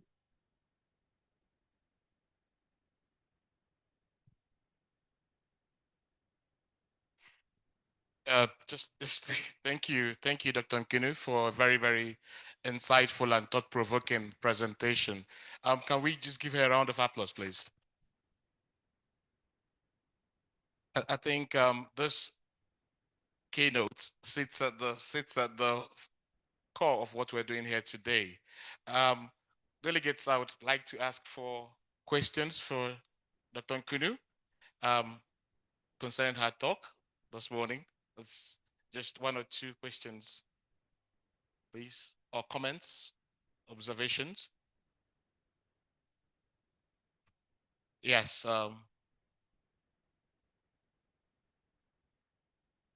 Now, actually, thank Program Director, Dr. Mkunu. I know it. Thank you so much for your presentation. I think my question, I think when we're still young, you know, there were stories that somebody's coming, still even coming today, who are old. So I think there's also been the saying to say we're paying a lot. Like for South Africa, we're paying millions in terms of publication. Where if you look at the UK, if the research is funded by government, they don't pay for it. Why should they pay it? So that's their stand. But from the NRF perspective, I mean, how can we deal with that? Or maybe my question is, what is an NRF? Because I'm seeing, I think we're going very slowly. So around that particular field. So is there anything, because I'm just saying now, you will go on pension in some few years, other people will take over, they'll go on pension also, things will continue like that. So I think my question is around that. Is there anything that you can do? Because looking at the billions, I'm tempted to be part of those billions now. Let's say publication business is a great idea. Anyway, so as the NRF, I mean, maybe let me take away as the NRF. I think as the NSI, the National System of Innovation, we are all part players on supporting an unsustainable system. This is one. So at least now, one, when I talk to audiences and many places like this, is that we have a document, which is the UNESCO recommendation. It works as a construct now that to say everybody is agreed. That is one. Two, fortunately for us, DSTI now has a draft document on open science policy. There will be a government South African policy that will come and talk about open access, open data, open reviews, and all these other things, which we are hoping will come soon, because once it becomes law, it's a different ball game. But before that, what we are asking now as the NRF is that we were in a way saying that first, we couldn't access knowledge. We had this prescription type of journal. So when the open access movement thought about how can we open up access. So what then the commercial system did is that they move the cost from subscription to participation. They just move the wall. So now we don't have that, we have the wall the other way around. But what actually has done is that it has disadvantaged the Global South even more.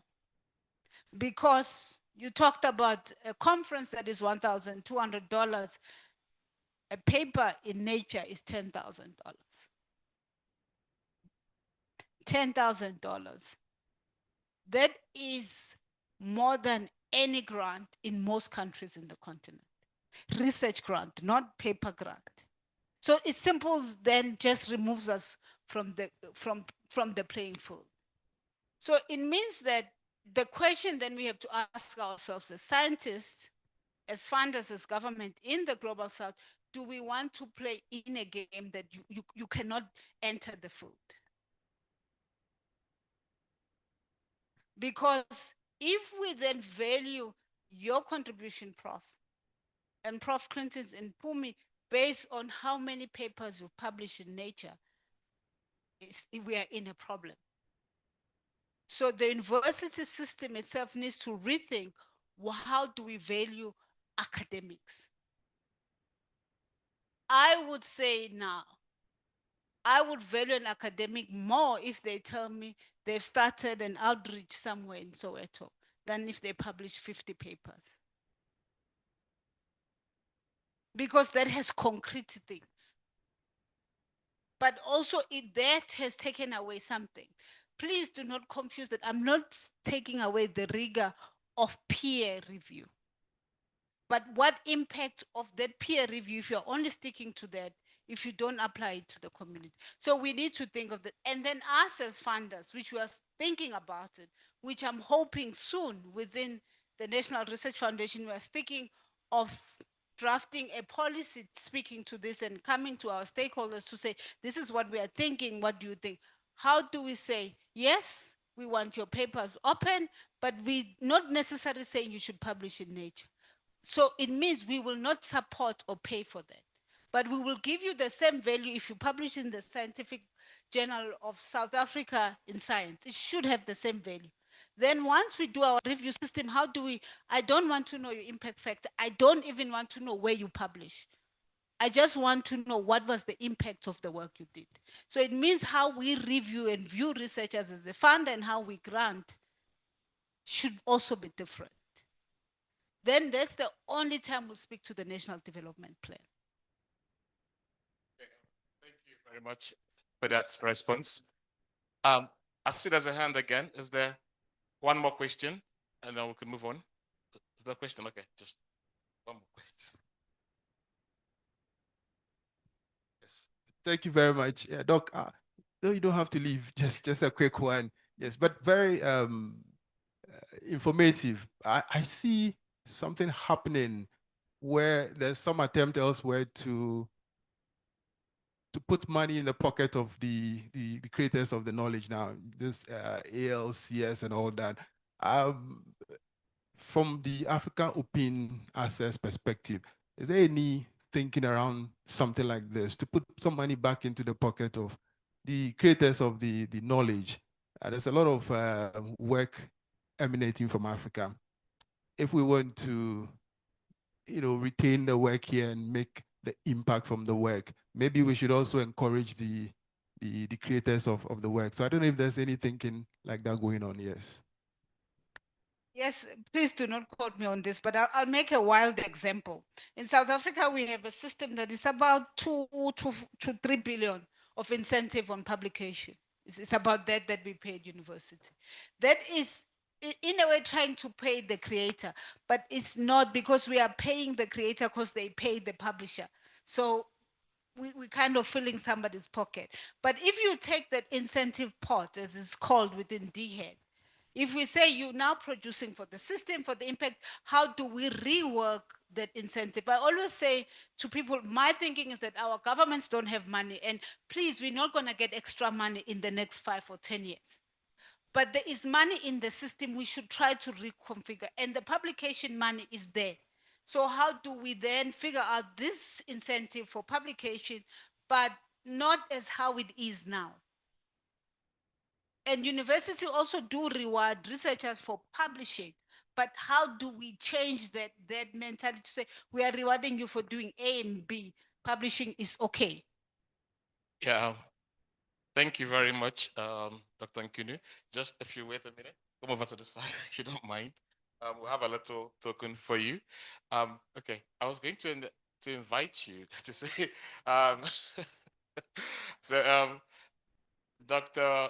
Thabo is the Director of Research at the Construction Industry Development Board in South Africa. She's been a long-standing ally of the department and the Center of Excellence as well here. So, Dr. Thabo, could you do us the honors of, yeah.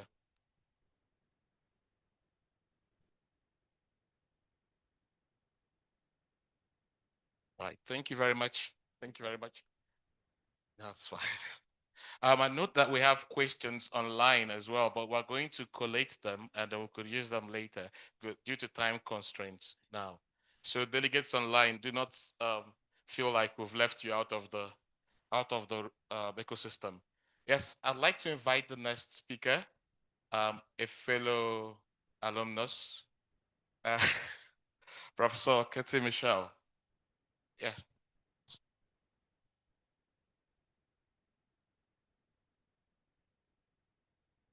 So just to do a brief introduction of yeah, so Professor Katie Michel holds a doctorate in facilities management from the University of Salford in the UK, an MPhil in cost engineering, and a Bachelor of Science honors in quantity surveying from the University of Cape Town. She is the director of the sustainability-oriented cyber research unit for the built environment, SQ, at UCT. I'm affiliated to that, so disclaimer. So yes, she serves on the editorial board and is the regional director, Africa, for the Journal of Facilities Management, and editorial boards for the African Journal of Real Estate Research and the Journal of Real Estate Literature. She currently serves as an elected member of the board of the CIB, International Council for Building and Construction Research, and is a member of the International Facilities Management Association Research Advisory Committee. Prof. Michel? Thank you, Bankole. All right. Just out of interest, I saw a comment before I get going, you may indulge me. Someone asked, I think from Ghana in the chat on the Zoom, if we shouldn't get together and establish our own journals. And I absolutely fully support that. So I think that's a good idea. And if you are interested, my department at the University of Cape Town hosts 2 open access, free to publish journals through the university library. The one is the Journal of Construction Business Management, which is run by Professor Abumbola Windapo, who I think some of you might know. And the other is the African Journal of Real Estate Research, housed in the Urban Real Estate Research Unit. Free to publish and open access. And I think maybe that is the way for us to go. We are fortunate at the university in that we have a very supportive university that actually helps us with the actual running costs of those 2 journals, but I think it's a good option. Okay, so first of all, thank you, Clinton. Thank you, Bankole, my wonderful colleagues from UJ, for this absolutely incredible honor to come and talk to you today. And a huge thank you to the massive team I know behind you that would have put in all the hard work to actually host this conference. So again, a huge thank you to Prof. Clinton for indulging me as well with, I could choose to speak on whatever I wanted. I had complete carte blanche. So Clinton, Bankole, I hope I don't disappoint in challenging our audience. So I want to speak to you today about the forgotten pillar of sustainability, which is the human aspect. It's about unleashing our human potential, very specifically in Africa. Just as an overview.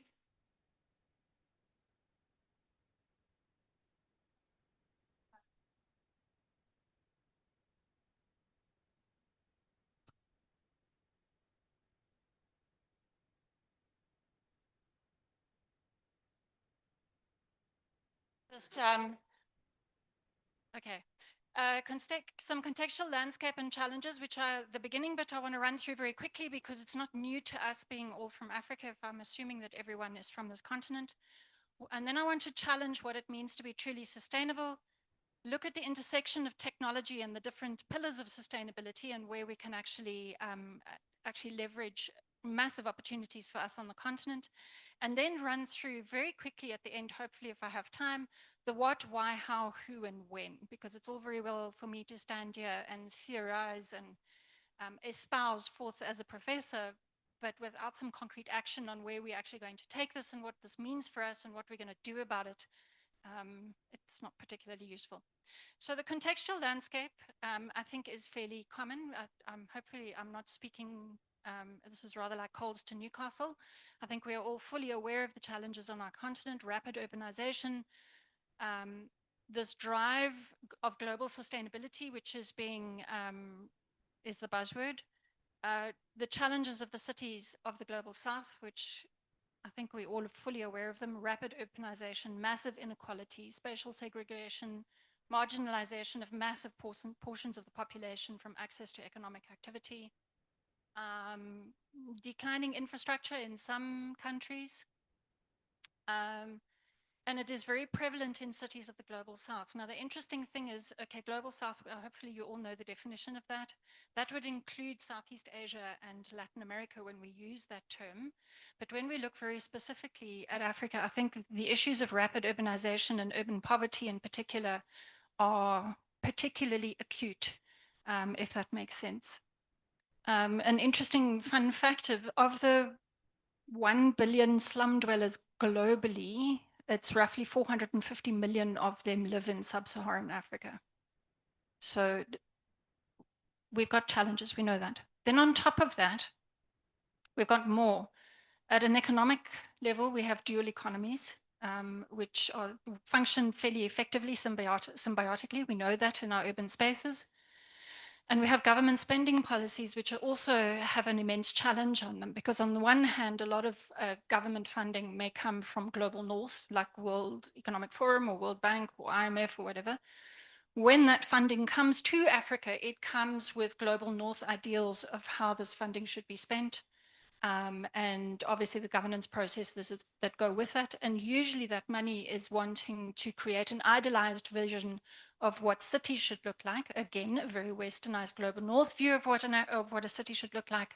And the tension for government there is that the funding often has this very westernized global north view of what a city should look like, but at the same time they have this massive tension of having to address the challenges of the urban poor that we face in Africa. The other aspect that we have challenges with is institutional development. Our institutions are well developed, but because of the tension of the government spending policy, there's a massive influx of prevalence of non-state actors playing out in our urban spaces. And with that, again, comes a further embedded overlay of a westernized ideal of what an African city should or shouldn't look like. Some of my other talks that I've given of, which I'm not going to go down that rabbit hole with you today, is this overlay into Africa of the city of Wakanda, where there's this impression that we need to be creating this westernized ideal of what an African city looks like. But in actual fact, African cities do work. They just work differently to what westernized planners or global north planners and funders perceive a city should or shouldn't look like and how it should or shouldn't work. So, but that is a challenge because the money often is flowing from north to south, and it comes with conditions and criteria, and we need the money. So we get caught in a catch-22 situation. If we go to our challenges, and don't worry, I'm going to segue away from a very planning view into the more concrete construction stuff. If we look at an economic challenge, and we look at the construction sector in terms of its productivity contribution to the global economy. So this is not Africa specific, this is global. This is from a McKinsey report. Construction matters, but it has a very long track record of incredibly poor productivity. So construction-related spending accounts for only 13% of the world's GDP. And what's worse in that situation is that the sector's annual productivity growth has only increased by 1% over the past 20 years. So incredibly slow growth within the sector and a very, very small contribution to overall GDP. If we look at what the world's infrastructure needs are, there's an estimated, this is already now unfortunately 5 years out of date, but at the time when McKinsey wrote this report, there was an estimated $1.6 trillion of additional value added that could be created through higher productivity within the construction sector in order to meet the world's infrastructure needs. So this is about unlocking economic opportunities. And when we realize that as a construction sector, we're maybe not so good at doing that, we need to find ways to unlock economic activity. Another one, in terms of global productivity, if you look at a baseline of 1995 of an index of 100, in terms of global productivity and the contribution of the construction sector, when you actually flatline that and do the economic analysis, unfortunately, construction sits very, very low. The total economy is the gray one. Manufacturing sector is the blue, and construction sits significantly lower than our counterparts. So again, massive opportunity for us. When you start to look at annual construction spend in trillions of dollars, real value dated back to 2019, and we look at projected, I know it's very small for those of you in the back, I'm very sorry. When you look at real gross value added per hour worked, manufacturing is approximately sitting at 3%, whereas construction is at 0.4%. So for every hour worked in construction activity, it doesn't particularly actually look very good. When we look at labor workforce growth, I don't know what these little red dots are. Are you seeing them? Yeah, I don't know. Those are very weird. Oh, it's people. Okay, it's not me. Sorry. Very confusing.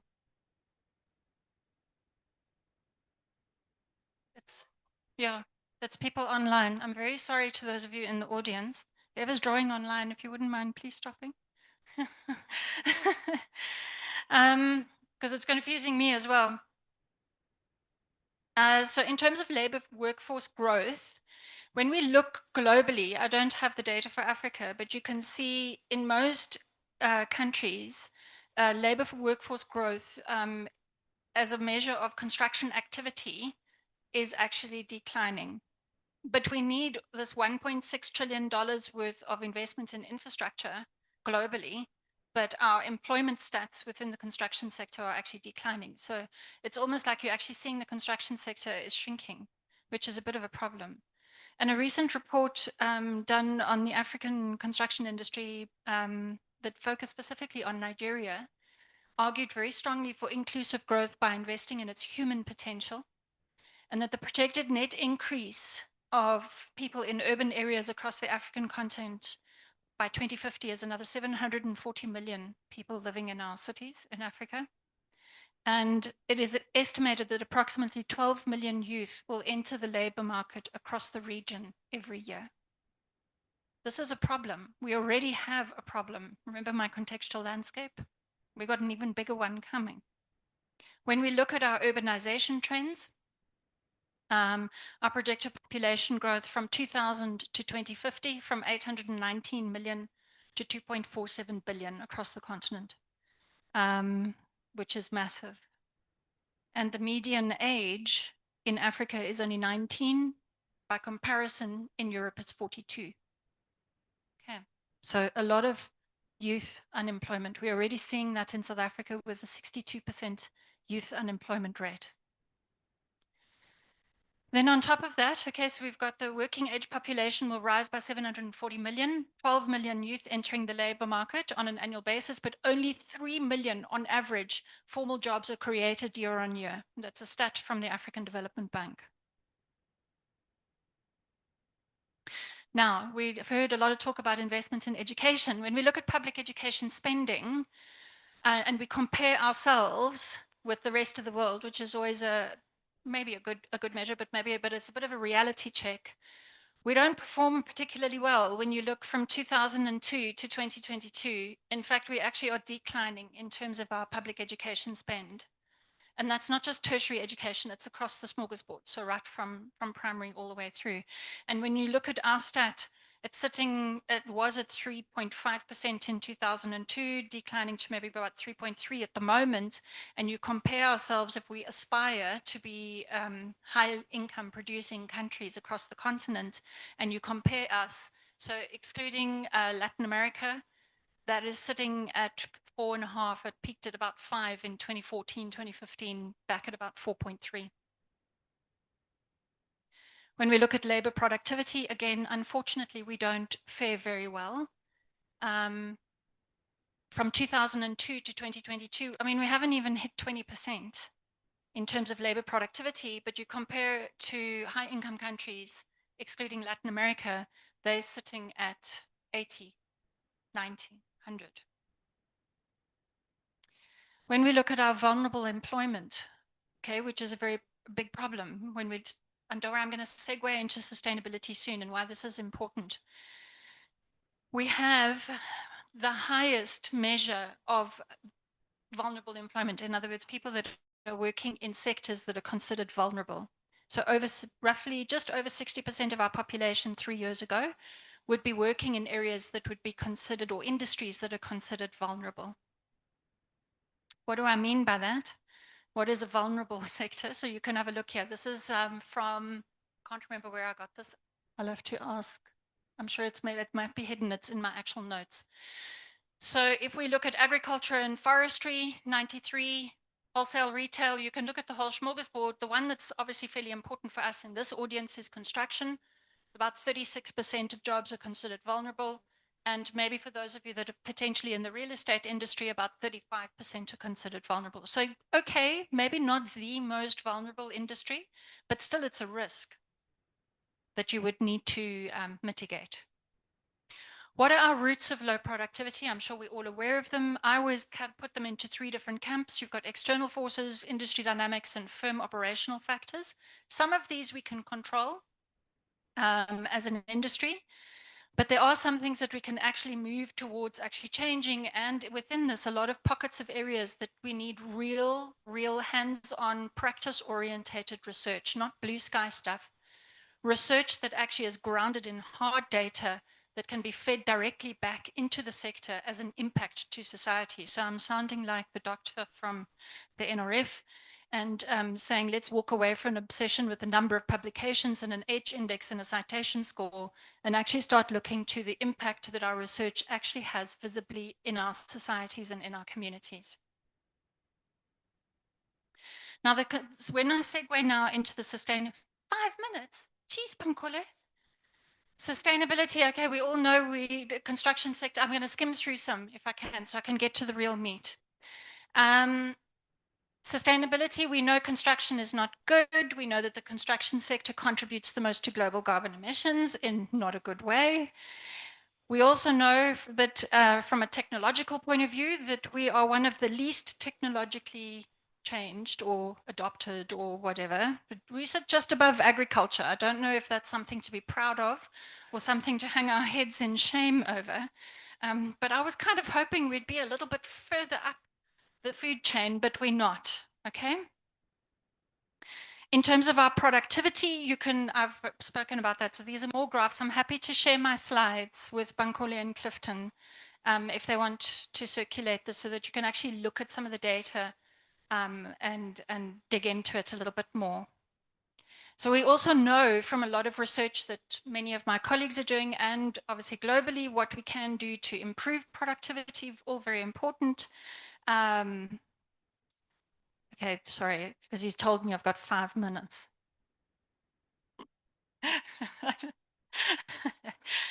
Just out of interest, in terms of innovation adoption, in the architecture, engineering, and construction industry, okay, which is sort of a very inclusive thing, where we tend to focus our work is obviously in 3D printing, AI or generative design, and automation and robotics. That tends to be where we see the potential for the innovation in our sector. But I want you to rethink sustainability in Africa. Okay, what does it mean to be sustainable? And this is a personal journey that I would like to very quickly take you on, if Bankole and Clinton will indulge me. We all know the definition of sustainability. I'm assuming everyone does, but just in case you don't, it comes from the Brundtland Report in 1987. It's about sustainable development seeks to meet the needs and aspirations of the present without compromising the ability to meet those of the future. We know that. Okay. So in Africa, what does that mean? Sustainable development. It's an interesting one. Think about it. We need to focus on socioeconomic issues such as poverty, education, employment, and quality of life. Okay, now here comes the controversial bit. If you're part of the vulnerable populations, the 62% youth unemployed, living in an area without running water, facing daily extreme levels of poverty, don't have much access to anything in order to lift yourself out of that poverty. So your daily existence is being concerned about where your next meal is coming from, or potentially how your shack is going to survive the next climate change related flood or whatever it might be. How concerned do you think you are on a personal level about recycling your waste or using less electricity or saving what water that you don't even have access to? Sorry, I'm being particularly blunt, but I think that's what keynotes are supposed to do. So my whole argument, my whole focus of my research, in case you don't know what I do, is to say if we don't get the people part right in Africa and cities of the global south, in other words, if we don't focus our attention on the social sustainability, you are not going to leverage the other two. It's just not going to happen. So my bugbear, if you can call it, my passion, my mission, is to say industry and government are beautifully already focused on economic sustainability. Most countries in the world are capitalist, and it's about the bottom line and generating revenue. No problem. I don't have a problem with things being economically sustainable. You know, talk is cheap, but money buys the whiskey. Big drive globally on the environment, net zero carbon, energy performance certificates, sustainable materials, recycle your waste, bad construction industry because you contribute so much to global waste, etc., etc. That is great. So when these two intersect, it becomes viable. But what I want us to focus to on what is acceptable and what is equitable. Because I think that's the way that we unlock what we need to unlock in Africa to help our society and for our research to have impact into the daily lives of everyday citizens. I think that's fairly, sorry, you can tell I sound like I'm on a mission. I know Bankole is probably going to tell me 2 minutes now. Okay, so tech innovation and environmental sustainability, I think we all, well, most of us anyway, we'd be fully aware of that intersection and a lot of our research that is focusing on tech innovation. When we look at socio-technological innovation and economic sustainability, it's very important that whatever technological innovation we implement, and I've been deliberate here by saying socio-technological innovation, don't forget the human, okay? In whatever tech innovation that you do, that technology has an impact on the daily lives of people. Just out of interest, technological innovation is expected to create $3.7 trillion of value by this year. I haven't got any current reports to verify that or not. On social sustainability, you need to promote gainful employment, obviously, because we've got all these unemployed people and more coming, and a very young population on the continent. This has the potential to raise income levels and improve the quality of life for all people. How do we do that? Through improved healthcare, health and safety of construction sites, well-being of employees, and actually focusing the impact of the work that we do on communities and society. Is it going? Okay. So what do we need? Which is why I love what Clinton and Bankole are doing. We need transdisciplinary, but you can also read inter, multi, and transdisciplinary hubs where sustainability and this technology interface. I always think that the research gets interesting when we do stuff with other disciplines. It's that interface, and not just architecture and engineering and construction management. I mean, step outside the box. So there's one research project that I know I've drove and absolutely love it and I'm passionate about it, is the role of street art in urban gentrification and urban renewal. Now that you need to work with an anthropologist or a sociologist, and I needed to work with people at the University of Cape Town from the Michaelis School of Fine Art. It was that intersection between an artist, an anthropological person, and me in terms of property values and urban regeneration and urban FM that we actually started to understand the role of street art in uplifting communities or areas, urban areas that are in decay. It's at the cusp, it's at the fringes that we find the interesting nuggets and we actually move forward. This, I think, is self-explanatory, but I do want to alert you to the fact that we are on the cusp of the 5th industrial revolution. Remember, the period of time between the industrial revolutions becomes shorter and quicker and quicker. The key with the 5th, it's about the integration and the refocus back on the human element in terms of technological innovation. So we need to think of the linkages between the fifth industrial revolution and socio-technological innovation. Remember that without social sustainability, jobs, equity, education, health, Africa cannot achieve meaningful sustainable development. We'll just be chasing the tail of the money that's usually flowing from the global north. When and who? That's us. Transdisciplinary research hubs.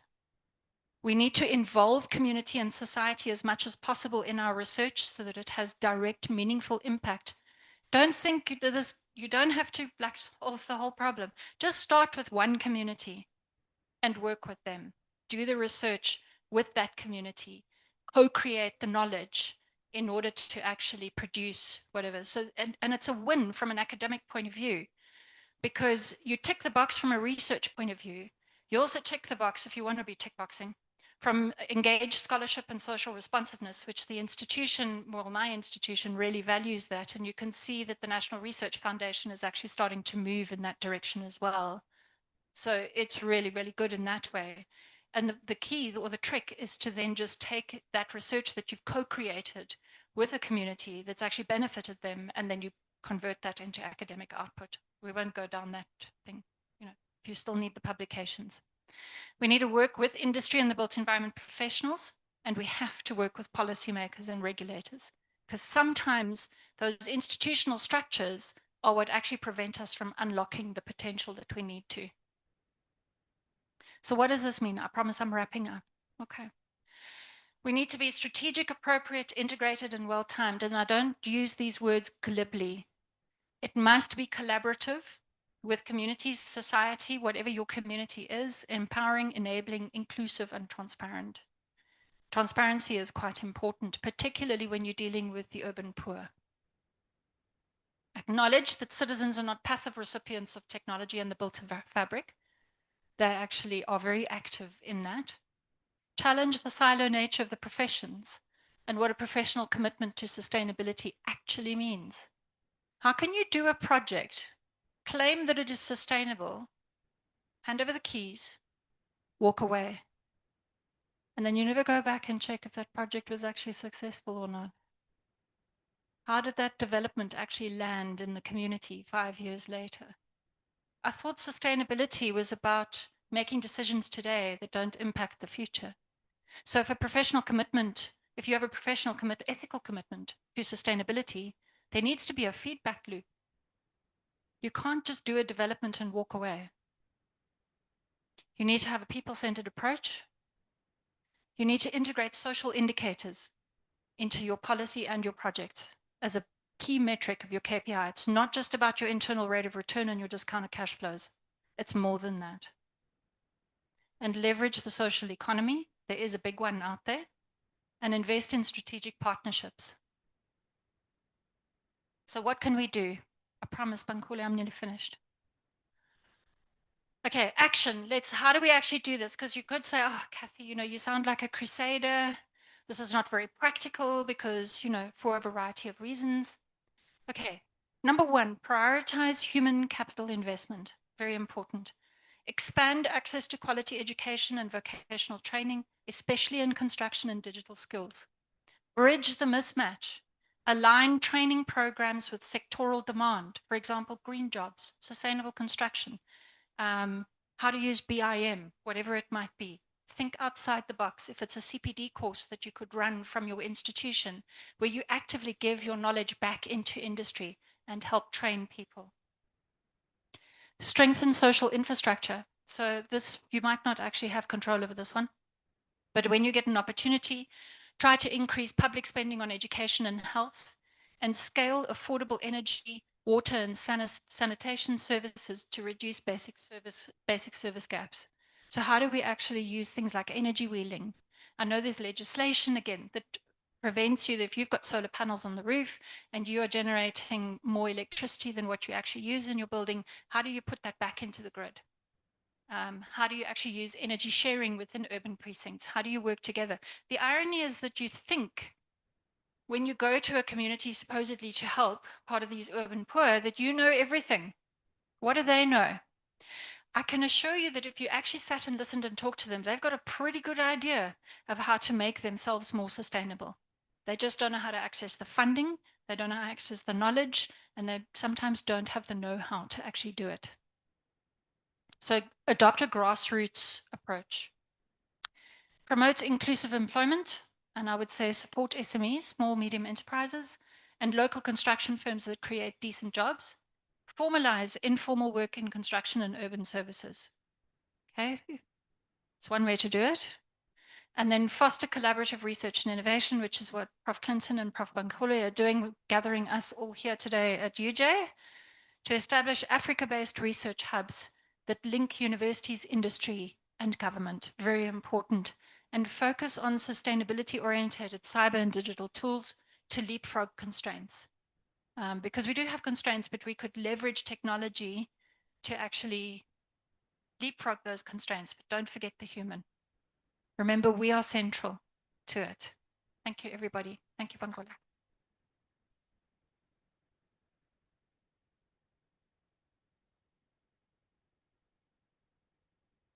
Yeah.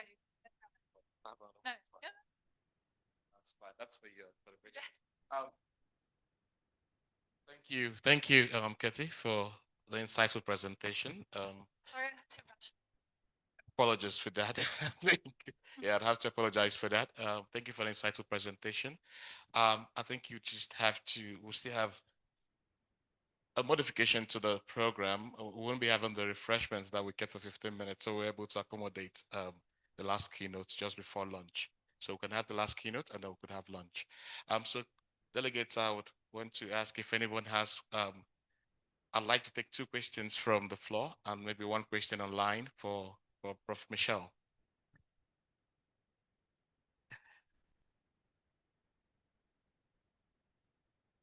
Yes, thank you very much. Mine is not a question, but to commend Prof for her passion and her focus on the people issues. It resonates so much with my own, passion, the people issues, and I want to commend you for that.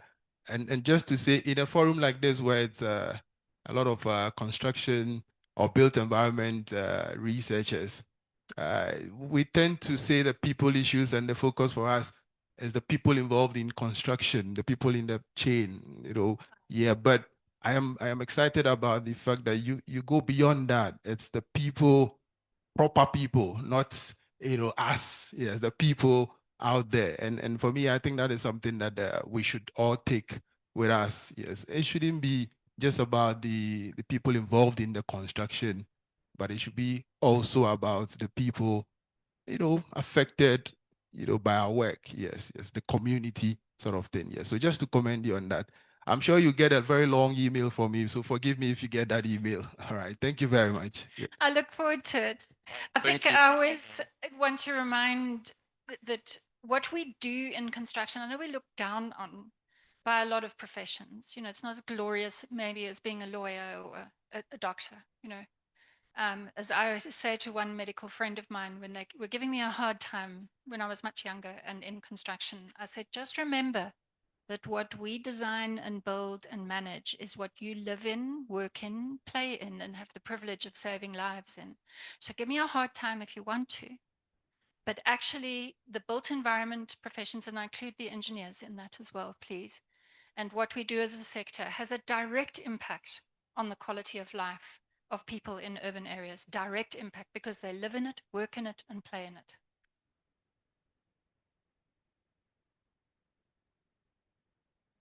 And Yeah, then, Ashal, thanks.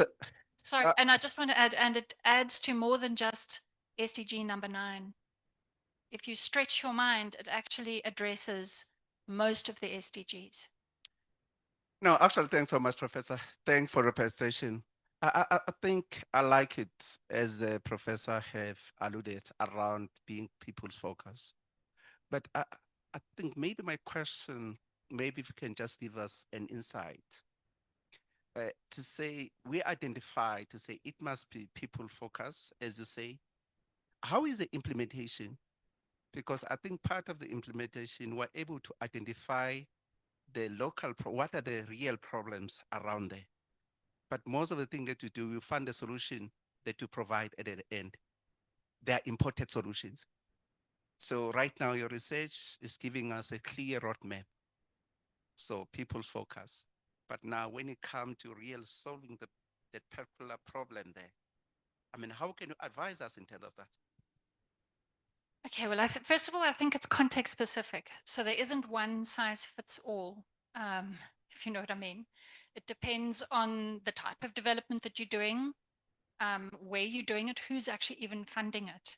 So if it's a government funded project, then I would expect that there's some measure of public participation prior to or during the design and planning process. I don't know how it is everywhere else, but it is like that here. So before you actually make assumptions about, especially when you're helping the urban poor in terms of upliftment, is to actually understand what it is that their basic needs are. And sometimes you just need to talk to that community. So it depends on the project. If you're in the private sector, there's different ways to do that. There's here in South Africa, as part of the BEE scorecard, is something called enterprise supplier development. That's basically SMEs. So if you as a developer or a client, like a listed REIT or whoever, and you're doing a development, you can actually improve your BEE scorecard if you're consciously actually doing enterprise supplier development in the actual construction process in the value chain.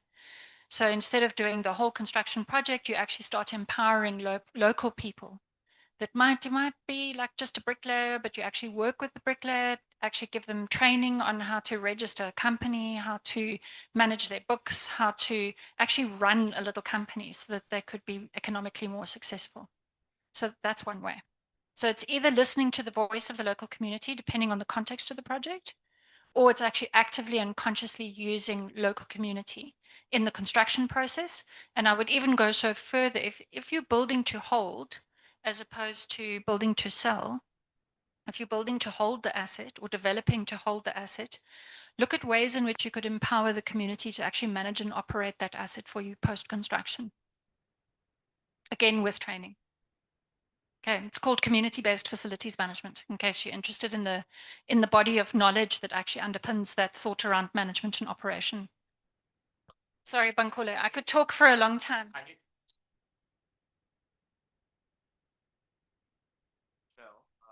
During lunch. There's just one more question. Oh, okay. Right.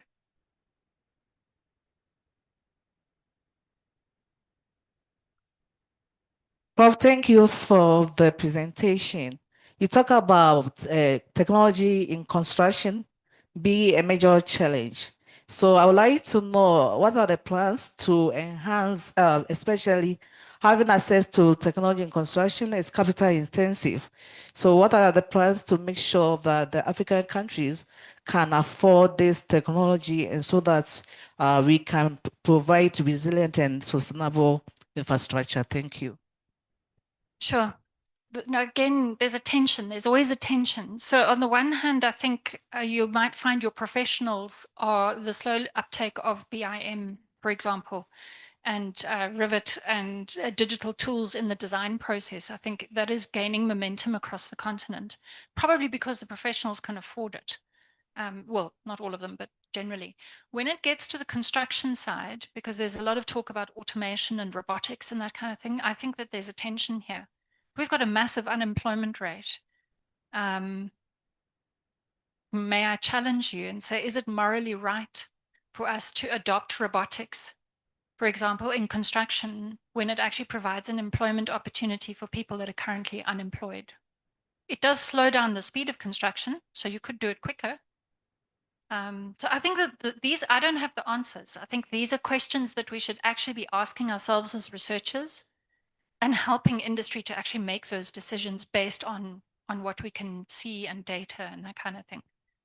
Yeah, so we've got a lot of work to do. That's all I can say in terms of research for this, by this continent, for this continent.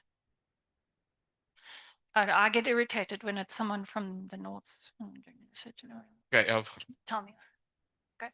Sorry. Thank you, Katie. I think Katie is very I'll passionate speak about that this. off the record. Yeah, so a round of applause for Prof. Michelle. Thanks, Bankole. She does a lot in the townships around the new research area on community-based facility management, and she drives this thing. So I think we would have kept her as the last speaker. So that she's taking your lunchtime though. So yes, can I call Professor Emmanuel Banfo Ajay, the Dean of the Postgraduate School at the Cape Coast Technical University in Ghana. I know him as Abacha, but I don't know. So I'm going to, yes, so I'm going to invite him to give this wonderful gift from the conference to Professor Michel. So there's a privilege on behalf of the conference organizers. We want to present this token to you for the valuable work that you are doing for Africa. Really.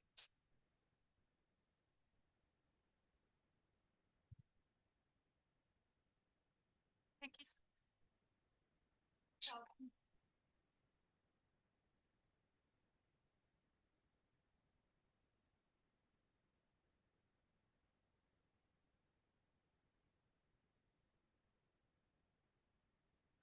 Yeah,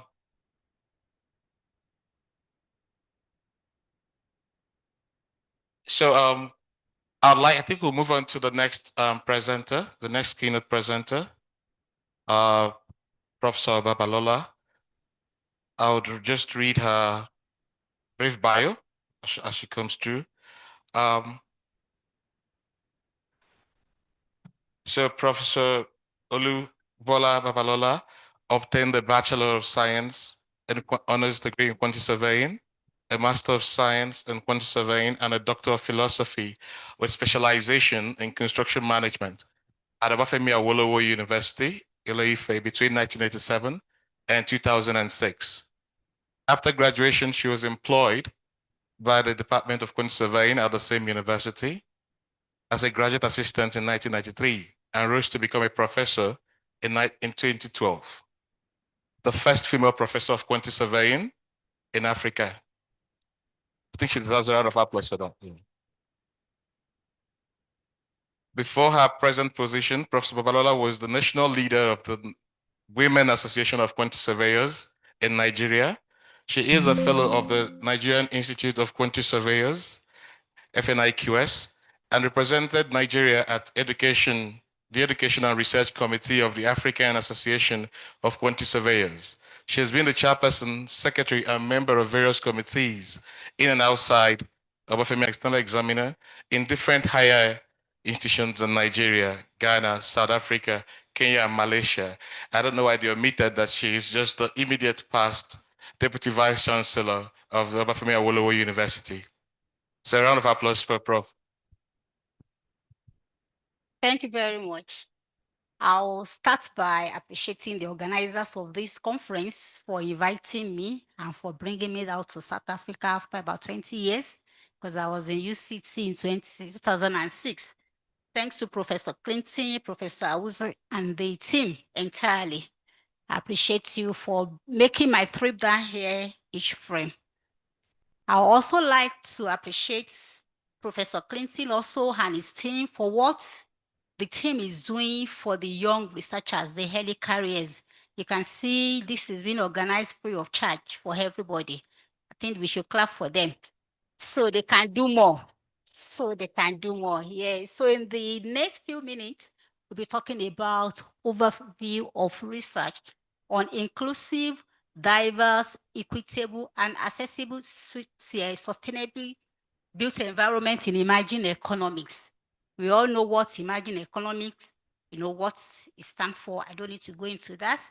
But by way of introduction, I want to tell us that built environment, just to refresh our memory, you know that built environment is taken from natural environment, and it encompasses what we do, the man-made conditions to make man-made surroundings, conducive for what we do, setting the pace for man activities. And in 2016, we all remember that the United Nations introduced the concept of sustainability into built environment. And that is what we're now talking about, sustainable built environment. The concept of sustainability, is that we are doing things, activities to meet our present needs, our current needs, without jeopardizing or compromising the ability of future generations, to meet their own needs. That's the concept of sustainability, and that's what we're going to look into. The previous keynote speakers, the NRF lady, talked about the activities, what NRF is doing, for institutions in South Africa and maybe beyond. And the immediate past keynote speaker, Professor Kathy, spoke about, she gave us the data pertaining to sustainability. But now I want to be charging us. I want to be charging the mentors. I want to be charging the established researchers. I want to be charging the early, careers of the type of research that we should be doing. So in the next few minutes, we're looking at the current status of the research that we have done in built environments. What are the challenges and what do we need to do? So by way of introduction, sustainable built environment refers to the planning, design, construction, and operation of buildings and infrastructure in a way that minimizes negative impact of the environment, thereby promoting resource conservation and enhancing the well-being of people and communities. That is the only thing that we need to do. And you can see from this that it involves all the professionals in built environment, the planners, the designers, the architects, these are the designers, the quantity surveyors, the structural engineers, the MIE, engineers. So they are, everything that we do is just to promote the resource conservation. That is, we don't, we talk about climate change, we talk about global warming. How do we conserve what we have? How do we preserve to meet our own needs without compromising the incoming generation? And there is no way you talk about sustainability, you not mention inclusion. In fact, sustainability and inclusion, they are complementary. Because let's put sustainability apart. You now talk about inclusion, that is inclusivity in built environments now. Everything all encompassing, talk about diversity, you talk about equitability, you talk about accessibility. Harding in 2020 was of the opinion that inclusivity within a society is a critical pillar of sustainability and a core commitment of the new urban agenda of United Nations. And this inclusive environment, we want to make our environment inclusive. We want everything, to be accessible. That means our environment, what we should be doing now, and what should we be researching into, should be making our environment responsive to people's needs. So the last speaker spoke about, the focus should be on people. We are designing for people. We are not designing for the environment. That means we are making our environment to be conducive for people's needs. Then this our environment, for it to be inclusive, it has to be flexible in use. That is diversity. That is equitability. They understand now that is whatever design, like this room now, is being used, as a whole. We can change the use, maybe to an office, partitioning it. That is, you have diverse use for just one design. Then this our inclusive environment should offer choice. When a single design solution cannot meet all users' needs, that's what I've just explained. It should be convenient so that they can be used without undue efforts. Accessibility, whether somebody is physically challenged, whether somebody, it's able to do everything. So it has to be convenient for everybody without any separation, without any undue, without any undue effort. It should be easy for us to access every facility. What we are saying is that we have been doing research. Excuse me. I want us to begin to look at the area that we have been lacking in the research topics that we have been, doing. So let's look at the current status of research on idea in sustainable built environments. We have so many topics. And the main topics emerging from the research in scientific databases, such as Scopus and Science Direct, with reference to idea principles as noted by Zelio et al. 2024 and related to urban inclusion. I'll still show you data on this. We have done a lot of work on urban inclusion. We have done work, fewer ones on health accessibility, inclusion in learning environments, biophilic design, sustainable design, technology for simulating impairments, and workers' well-being. Those are the areas that we could see, topics of research that people have done. Can I see this figure? So in 2020, the UKCDR, commissioned a project. This is not showing.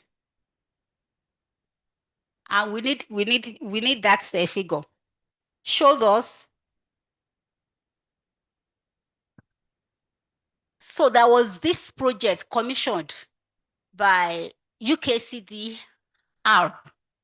in 2020, showing us the interventions in assessed research projects by ODA. And this was reported by He and Gore, showing us that currently, as of 2020, and I'm sure the story has not really changed as expected. As I mentioned earlier, we have a lot of work on urban planning. Out of about 336 projects assessed, 112 of them were on urban planning. Transport infrastructure, like 93, all and home to civic and commercial facilities, being number 12. Then we have another, okay, so A and Gore went a step further, to give us the breakdown per continent. In Africa, we have Kenya taking the lead, out of the number of research projects investigating African countries on the DAC list of ODA recipients. You all know what DAC is? That's a Development Assistance Committee list. The ODA recipients, they are the Organization for Development Assistance, a group under World Bank, that they can assist people. So for the project they have sponsored, you can see Kenya, South Africa. Can we clap for South Africa, our host? Yes, the whole and all like that, up to Niger Republic. And those countries that cover fewer than 5 research projects, they are listed. You have Zimbabwe up to Namibia. Namibia had only 1. So we go to Asia. Okay, so in Asia, we have India taking the list. India is taking the lead, followed by China, all and all like that. Then we also have for Latin America. So you can see them, those with fair research numbers, they are listed by the side. Also, I'm happy that Professor Katsi is a member of CIB. CIB also, inaugurated a task group in 2025. Those are the current, works that are ongoing in 2025, in 2024, to delve into the principles, strategies, and technologies shaping the future of building, design, and construction. The task group is also expected to consider how research and creative designs are reimagining spaces to promote inclusivity, how emerging technologies are revolutionizing accessibility. Is ongoing. And I want to advise the researchers here and those that are online, as many that are, participating, to join this task group. You can just Google it out. There's a way you can, there's some questions you need to answer, the way you can join, so that you can be part of these ongoing projects. Another thing that is of interest was by Penio in 2022. She moved away from treating sustainability and health as separate issues, after recognizing that the quality of modern and urban life is at stake. She broadened this to include modern health challenges, those that are caused by extreme weather, social isolation, long-standing inequalities in community design, and resource distribution. If you check the funding organizations, you will see that they pump money, they pump funding into research that has to do with the medicine, research that has to do with the agric. But for built environments, you have very few funding for it. And what is the reason? Because they think that our health is more important. So this lady in 2022 went a step further to include health into built environment activities And I want to charge us that we should begin, to emulate this. We should have it, those are the topic areas that we should be looking at. And for sure, if you look at the Maslow hierarchy of needs, the physiological needs, which is the first one, talks about what? Food, water, and shelter. That is, shelter is also number one. And who are the professionals involved of shelter? They are the built environment researchers. So what we should begin to do now, we should begin to think along that side, linking our research, our research focus, our research area, alongside of medicine, even alongside of agriculture, so that we can get more funding into built environment research. Another thing is that, there is no way the environment we live in, the surrounding, that we live in, even the house, the structure we live in, there is no way it will not affect our well-being. There is no way it will not, affect, our health status. Look at somebody living in a slum and somebody living in an area, that you don't really like. That will lead to depression. And we know that in medicine, depression will lead to what? To high blood pressure, hypertension. Hypertension can lead to diabetes. It can lead to stroke. Begin to link up. You don't understand your research work with medicine, so that people, can get money to do your research. So what are the challenges? Few, as we have shown, that few works have been done along this side. So what are the challenges? Number one challenge, and these are the areas that we should begin to research into. We want to solve these challenges that researchers are facing in built environment to make it sustainable. The desire to balance demand with diversity, with public values of social integration and community cohesion. Integrating cross-disciplinary thinking, user-centered and inclusive design paradigm. That's another challenge. Then the fragmented, complex, what we do in built environments, is fragmented. It's not just straightforward, and it's very complex. Project-based nature of construction industry poses as an hindrance to the implementation of sustainable construction practices. How do we solve these problems? That's a research area for you people. Furthermore, zealous effort in 2024 were of the view that the growing interest of research and the introduction of guidelines and standards on inclusion, diversity, equity, and accessibility notwithstanding, there are still several limitations on efficiently and effectively embedding such principles for the design of buildings and neighborhoods. In Africa, if you look at ourselves, we have so many policies in Africa. The problem lies with implementation. The same thing goes there. That is, how do we embed the principles that we have for the design and buildings and neighborhoods into what we do? That's another area that we need to research into. An advice was given in Sustainability Directory in 2025. This is very current. The researchers, myself and yourself, should move beyond procedural equity to substantive equity by focusing not just on equal opportunity, but on equal outcomes and the distribution of power and resources. What we have been doing is that we have been doing works, relating what is happening in built environment. This is what should be done. This is the type of design we should do for the elderly. But what is the outcome of our design on the people? That was what she said. We should be users, focus.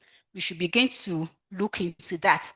Zero Effort 2024 further noted that despite the progress made in IDEA, I hope you remember that our idea is inclusive, diverse, equitable, and accessible research.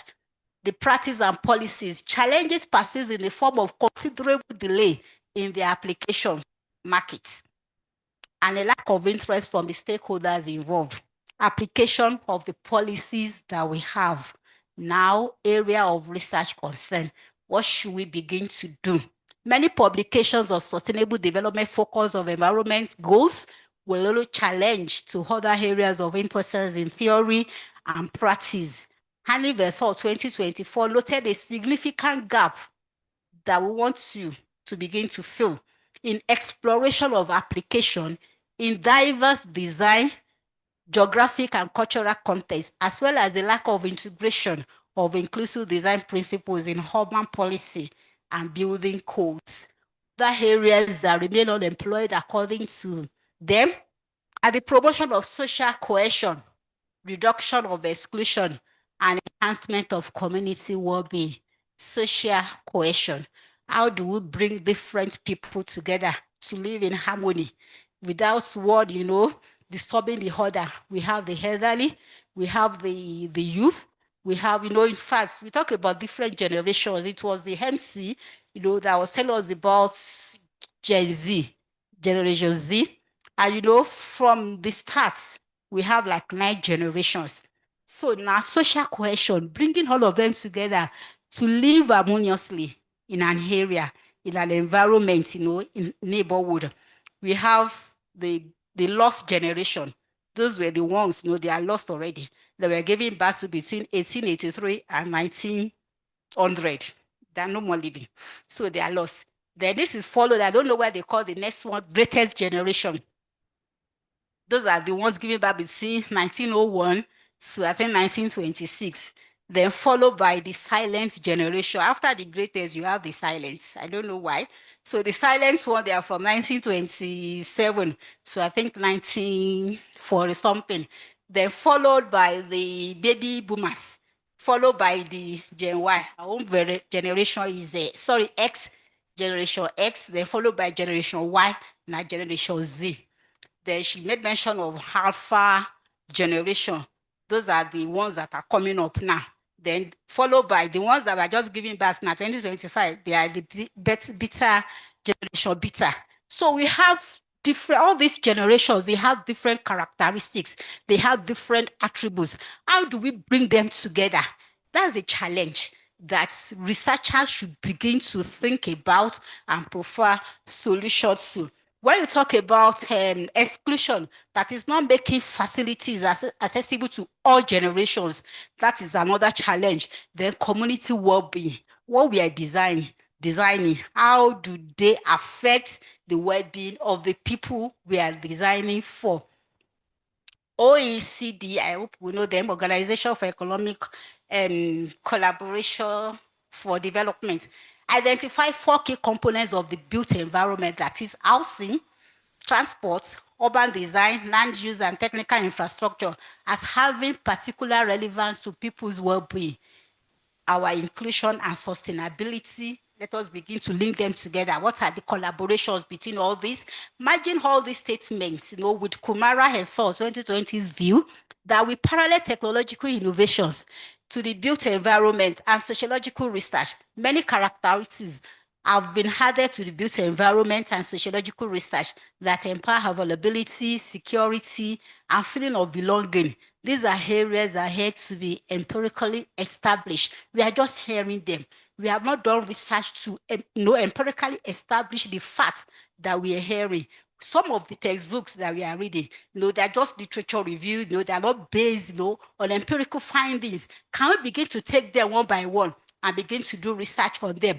Another thing is I want to charge us to be internationally indigenous.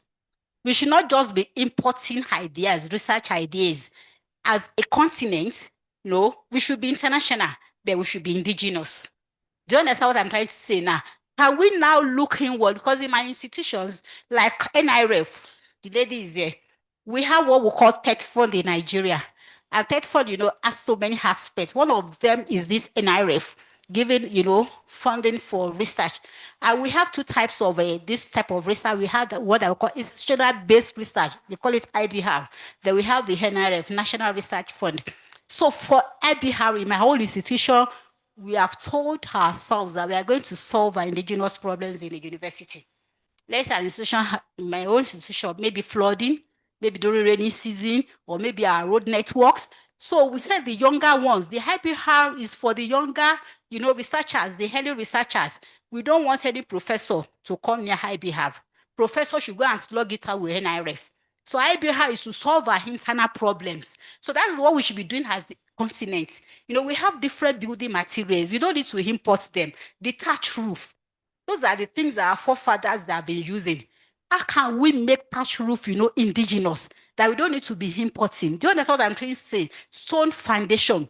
How do we make it, modernize it? And I've said it in different fora that our forefathers, before we were born, our forefathers, when they had problems, when they had issues, they will not go and import solutions from the Western world. They will sit down and provide solution.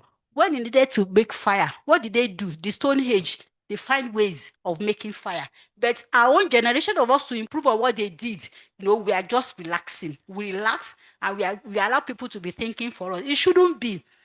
Research drive economy.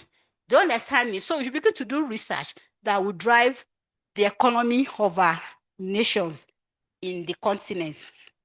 There is this other statements that planners and designers need to examine more closely the impact of their decisions. So somebody was showing us that the local authorities, the policy makers, the chart that we saw that time, need to examine more closely the impact of their decisions, as many of the decisions are in our hands. They're in the hands of local authorities, the developers, the regeneration teams, and the consultants. The consultants that work for them. It was observed that the impact of decision of local authorities, the designers, the developer is in an area that needs urgent, in-depth research. I hope you are getting your own area of research after this program, that you begin to look for funding, yes, to do after this program. Both in 2009, cited in Evans 2018, observed that the focus is always on the technical solutions, I've mentioned it, to problems of sustainability, dealing with materials, what type of material should we use, how do we insulate this area, what type of construction, in order to decrease energy usage and increase energy efficient performance, where sustainable does future. This, according to Evans 2018, is largely in terms of environmental impacts and performance in buildings, other than people, that is the users and occupants. Even though as gender 2011 cited in Evans 2018 pointed out that buildings do not use energy. Who use the energy? It's the people. So it's the people that we are designing for. So we should be people focused. We should be users focused. We should be occupants focused. Moreover, Zelio effort 2024 identify the intersectionality of their principles, considering factors such as race. How do we be different, race together, gender, male, female, everybody living together in harmony, social economic status, that is in an area. We have those, the low income, the high income, the middle income, bringing them together, and you give them easy accessibility to all the facilities therein. Then people of different status, of different age, for further exploration to ensure that interventions and policies effectively address the needs of diverse populations. As mentioned earlier, that sustainability embraces three key elements: the environment we live in, the economy, I will soon round up, and society. Yes, Go Ahead Thought 2023 observed that the social dimension receives the least attention. Somebody made mention of social sustainability. You see, two great minds think alike. We are all saying the same thing, and it's largely overlooked compared to the environmental and economic sustainability. Time will not permit me to tell about social sustainability. Let me go to, because in conclusion, I have these what is it called? These charts that I want us to look at. Okay, let's say way forward. We have looked at the challenges, we have looked at what's the areas that we need to look into, what is the way forward. Addressing the challenges of built environment research, here and God 2020 provided answers to the following questions. Number one, where should we be doing research? And they advise us that we should be doing research in urban features, the growing cities where we have high urban growth. What type of research should we be doing? What type of research can respond to complexity? The advice was that we should be doing, there should be transition from thematic focused research to urban system research, that is multi-stakeholders, participatory action research. Other particular relevant thematic area has listed there. You will still get the slides and the full paper. What is the most effective way to do urban built environment research? That taking an approach that crosses disciplinary boundaries. That is why I love the theme of this here conference, inter-trans, intra, and trans, cutting across. Nothing stops us as built environment researchers to work with those in medicine, even those in faculty of arts, music, drama. Do you understand now? Agree, let us all come together and do research. Which type of funding schemes and mechanism can support innovative? You can see the answer because it's already standing. And I think whether it's standing on my neck now. So we have them. But I want us to look at, okay, there is the need for evidence-based scholarly inquiry embedded in critical theories of inclusivity, diversity, equitability. You know, what we should be doing now should apply to practical, should be for practical application. We're not supposed to be doing research and the outcomes we keep in a cabinet or we keep in the drafts. No, it should be people focused, it should be people based, and the results should, people should be able to make use of the outcome of our research. Now, let's look at this contributory chart. So I want this chart to guide us in forming our research area. So the first thing, if you want to do research, that will be, practical based, that will have practical application. You have to involve the community that you are designing for. So the starting point is community engagement. Can you do research on the community engagement? What do they want? That's what we call needs assessments. In universities in Nigeria, they'll just be giving us money. But now there is this needs assessment. What do they need? Tell us what you need so we can give you money for it. So we should do needs assessment for the community. And what are we looking at under community engagement? We are looking at preservation. How do we preserve our environment? What is the climate of that area so that you can make your design around that area? What you are designing, is it going to be affordable? It's not good to just do things that will not be affordable. Then the health and well-being of the people are in the community, physically, mentally. The safety, that is very, very key. Security, the age of the people, the range now of the people you are designing for. Then the race, the income, level of income, culture has to go into it. We don't neglect our culture, cohesion, everything coming together, dignity. They have to be living in a place, that is dignifying, respect, then the religion stroke, the belief. You bring different religions together, Muslim, Christian, everybody living together in harmony. The gender, other factors that are not listed, you can include it. Then all these ones will now go into policy for the government, for the local authorities. They will not go, take standards. The policy will not lead us to getting standards and codes. Do you understand now? From that one, you have your land use regulations, you have your approval requirements, you have your design, construction, maintenance. You have the standards and the codes leading to all these ones. That is what will lead into idea sustainable environments. How you get your feedback and the arrow goes back to it. Thank you very much. Yeah, thank you, Prof. I bet you would understand, and when you listen to the keynotes that we've had, there's this passion that is behind it, and that makes the time thing excusable, Prof. We can always excuse that for the time overruns because there's this passion about what we've been talking about today. So thank you very much, Prof. Valola. Can we have a round of applause for her as well? Before we go on to take just one question from the audience, can we have one question from the audience firstly? For Prof. Thank you. Okay.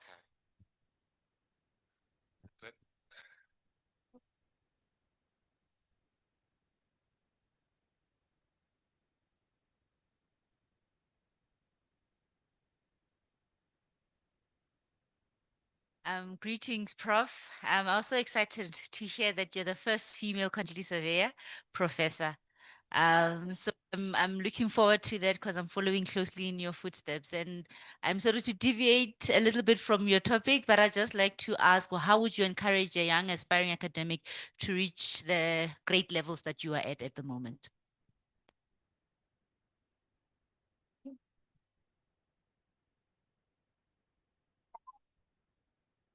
Okay, thank you very much. I'm even happy that a lady is asking the question because the first speaker, 2 men asked questions. The second speaker, only 1 lady. So another lady now. So I'm pleased because one thing is that as a lady, you have to be bold. And one thing I've learned in that ladies, they are shy. They will have questions in their minds. They will not speak out. It's after the program. Say, I would have loved to ask these questions. So don't be intimidated. We have men that are friendly, around us. Nobody will intimidate you if you ask questions. One thing is that you have to be focused in whatever you have to do. Once you are focused, you can get, to higher places. And don't look at yourself, your gender does not really matter in whatever you become in life. Think of people around you as being of the same mind. Don't understand that you're working together towards a goal. I'm a quantity surveyor. I see my colleagues. I was even the only lady in my set. And by the grace of God, I had the best results, best graduating results. Yes, I beat all the men. So what is interesting is that we all work together, as a family. They don't see me as a lady, and I didn't see them as, men. We work together. So just have that mind that we are working together towards a goal. Don't discriminate against anybody. With that, God will help you to reach high places. Okay, thank you, Prof. So I think you get the message that you should make sure you beat all the men. Do we have any other questions from the audience or from the online audience? Do we have any questions or comments? So, okay. Since there are no more questions, I'd like to call on Ambassador Engineer Richard Ben Debra to come to the podium so we could give the gift to.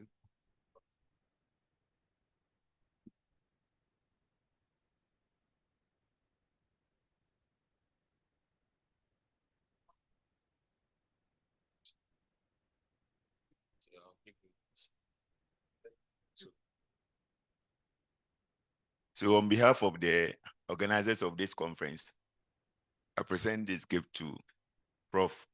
The name is heavy. Abayoya. And I'm happy to hear that she is the first female quantity surveyor in Africa, professor in Africa. Prof, thank you.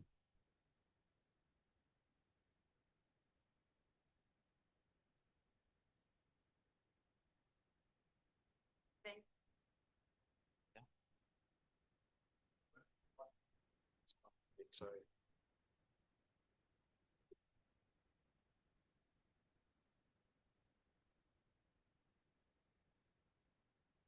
So thank you. Thank you. So I think we're almost at lunchtime. It's been an interesting morning. I believe you will all agree with me that it shows, and I believe that all of us have gotten some ideas. Idea in the sense that was used by Professor Babalola about how to proceed with our research and what we should be interrogating in our research as we move forward.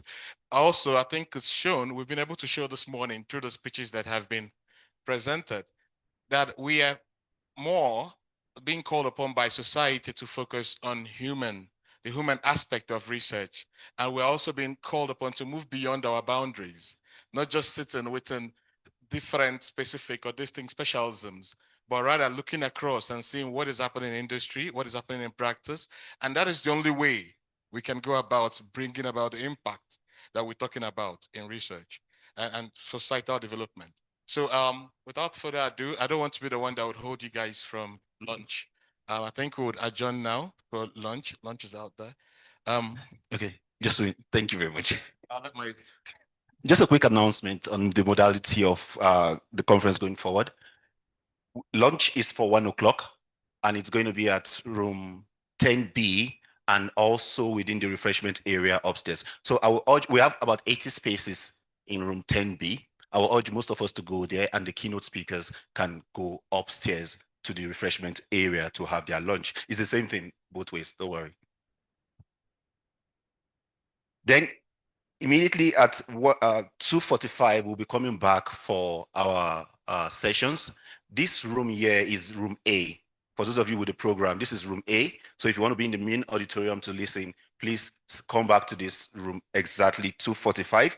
Room B to F are On the other side, the ushers will direct you towards that room, the syndicate rooms. They are all together, so you won't miss your way. There's a banner in front. So please make your way. We're going to start exactly at 2:45 because of those online and those in different countries so that they can also meet up with time. So thank you very much, and let's make our way to the lunchroom.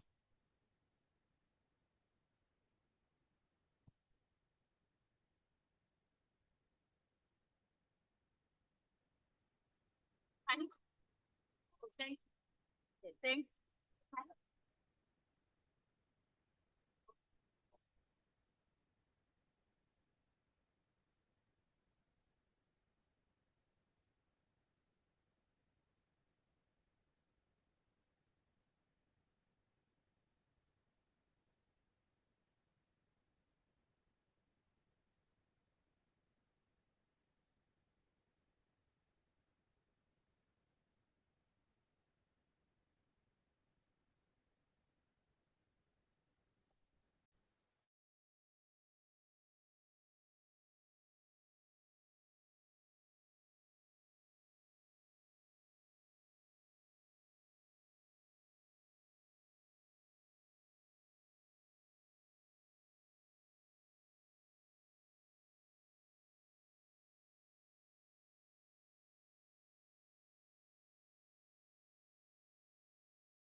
Hello.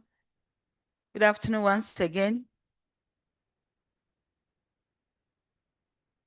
You and I will agree that the Sure Built 2025 is surely going to be a game changer and a disruptor. So I welcome you all to the construction and project management session, where I'm chairing as the moderator and making sure everything goes on well. I'm Professor Gladys Corte from Takrady Technical University, from Takrady in West Africa and Ghana in West Africa. And as you already know, you have the emergency exits in case of any, which we hope nothing of that sort will happen. You have the washrooms across this building. Every presenter is going to present for 10 minutes, and we'll have 5 minutes questions and answers. And I want to urge all the presenters to please adhere to time. It's 10 minutes with 5 minutes questions. So let's get ourselves ready as we get ready to look at sustainable construction as a pathway to mitigating environmental degradation.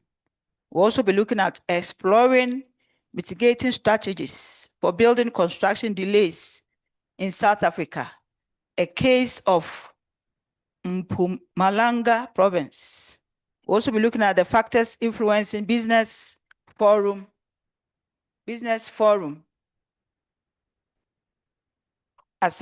on stakeholders, business forums, stakeholder engagement in the South African built environment. And we'll also look at the influence of different types of cement and dry wastewater sludge on the characteristics of lightweight concrete. So these are some of the presentations we'll be listening to. Let us give ears to our presenters. And let's write our questions down and let's have an engaging session. So without much ado, Dr. Olushola Akinshipe, are you ready for us? I hope I got your name right. Yeah. So the floor, we are all ears to you. And it's 10 minutes. You're supposed to make sure that we also finish just like all the other sessions. So if you can come there, he is here, and then do it. Shall we give it up to Dr. Shola?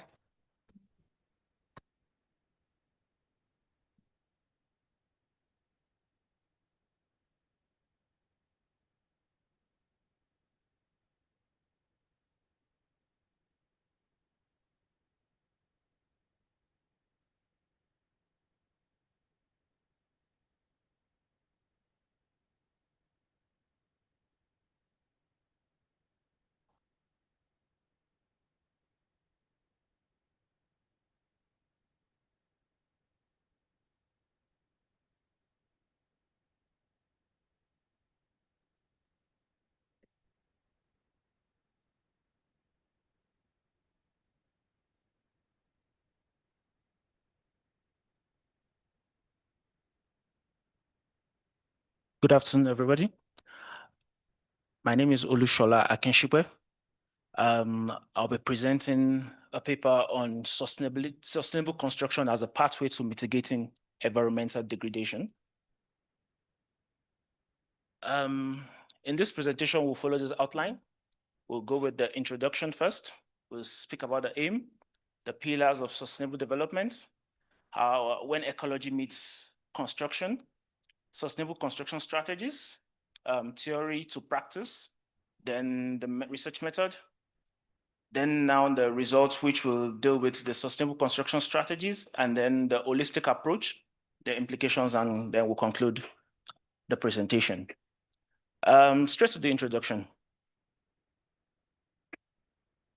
In construction, we know that construction affects a lot of things in the environment. construction affects a lot of things in ecology. First is when we look at traditional practices of construction, it has to do with a lot of resource consumption and lack of sustainability. So when it comes to tradition, what we've been doing from time immemorial, it's has to do with a lot of consumption of resources without any how will I put it now? Any factors to the environment, and then it does not actually contribute to anything when it comes to sustainable development. So those traditional construction actually affect the environment. Then also next is construction also impacts climate change when it comes to global warming and extreme weather events. During construction phase of any project or in the world, there's a lot of things that happen that has to do with global warming, like deforestation of the environment. That is cutting down trees without any regard for the effect it will have on the environment. Cutting down trees will always affect the weather, bring in extreme weather conditions. Also, advancement in urbanization has also have detriment to the environment because we now have a lot of wildfires in the world now, so that also affects the environment. Those are the effects that construction has on the environment. Then down here we have rapid urbanization. Rapid urbanization also promotes population growth, and then population growth in turn increases the demands for building. And demands for building now makes a lot of construction activities in the environment, which goes back to the, what's it called? The traditional construction practices, which affects the environment. Then lastly, on this scale is that sustainable construction practices, and what do they do? So when we apply sustainable construction practices to construction, then we have resource efficiency. So resource in terms of energy, in terms of raw materials, in terms of waste disposal. When we are efficient with the resources, then that is a very important sustainable construction practice. And then we would also experience reduced ecological harm. And when we talk about reduced ecological harm, we mean actually reducing the effects of construction on the environment. If we apply sustainable practices, which includes what I've just mentioned now, then we will be able to reduce whatever adverse effects that construction would have on the environment. And then all this is part of what makes up environmental degradation. Now, the aim of this study was to explore how sustainable construction practices currently can address and are expected to address the adverse environmental impacts on construction activities in the built environment. Okay, sorry about that. So the first one is the first aim is we're going to check the current impact, then we're going to check the expected impact, and then the potential impact. Now, already from all previous presenters today, we should be familiar with these pillars of sustainable development. It has to do with social development, environmental protection, and economic growth. So when there is overlap between social development and economic growth, then that brings us to inclusive prosperity. When there's an overlap between social development and environmental protection, it gives us healthy communities. And then when there's an overlap between economic growth and environmental protection, then we have a green and more fruitful economy. And all this, when they overlap, they actually make up sustainable development. And that is the basic definition and the basic overview of the entire concept of sustainable development, which, as Professor Kati had earlier defined today, is a development that meets the present needs without compromising the ability for the future generation to meet their own needs. Now, where ecology meets construction. So ecology is the environment. We all know this. And the construction happens in the environment. So construction is just the aspect of actually developing the environment to our physical needs. So when ecology meets construction, We need to do it in such a way that it is resource efficient, socially beneficial, and economically viable. And that will create better built environments for us. I'll deal with sustainable construction using the SWOT analysis. The strengths of actually applying sustainable construction strategies would be that we have eco-friendly technologies, sustainability measures are applied to our projects. We have green constructions, and then we would also have promote environmental balance. The weakness would be that the weakness found in literature now is that there are limited awareness of sustainable construction practices, especially in developing countries. Also, most implementation of sustainable construction practices are context specific, like they are specific to a certain project or a certain aspect of the project. Also, lastly, then there is threats to profit margins. Then the opportunities that could arise from sustainable construction practice are financial incentives. There are a lot of governmental organizations giving financial incentive for actually building green or developing green built environments. Also, climate change mitigation. We would have less and less adverse effects on our climate, and then social stability. With sustainable construction practices, there are a lot of more people being housed in our communities. There are a lot of more opportunities for people to get, sustainable and good housing.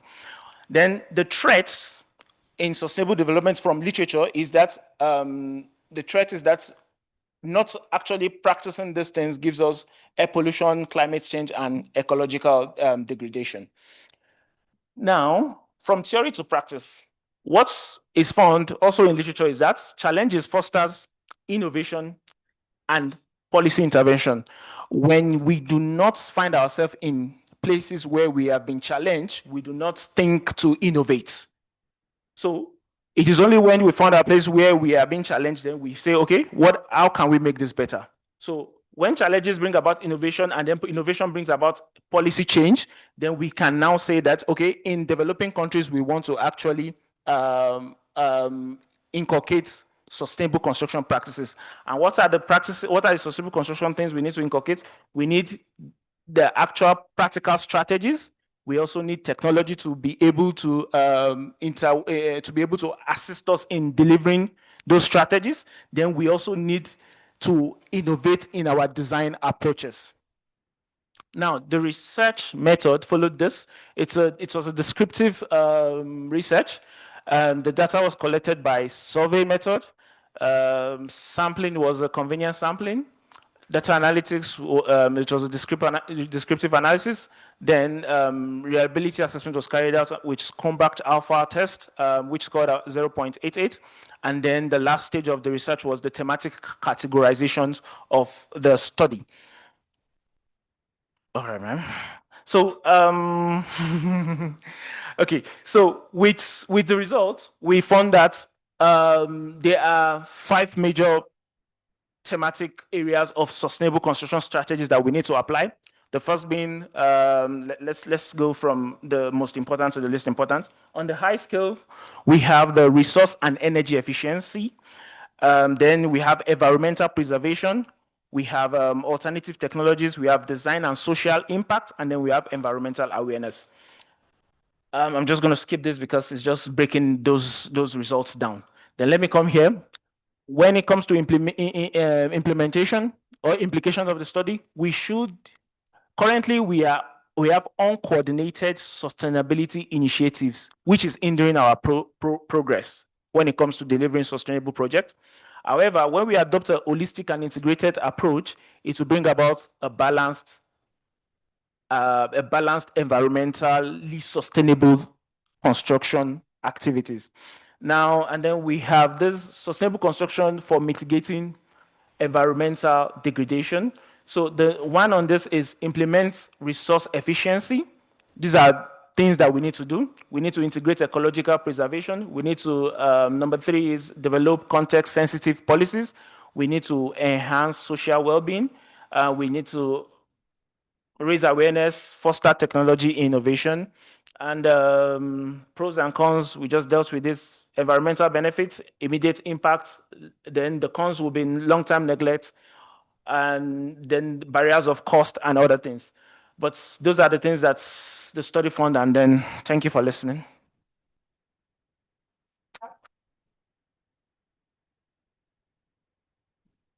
That's wonderful. We've been looking at sustainable construction as a pathway to mitigating environmental degradation. Any question for our presenter? Olushola. Yes. Yes, sir.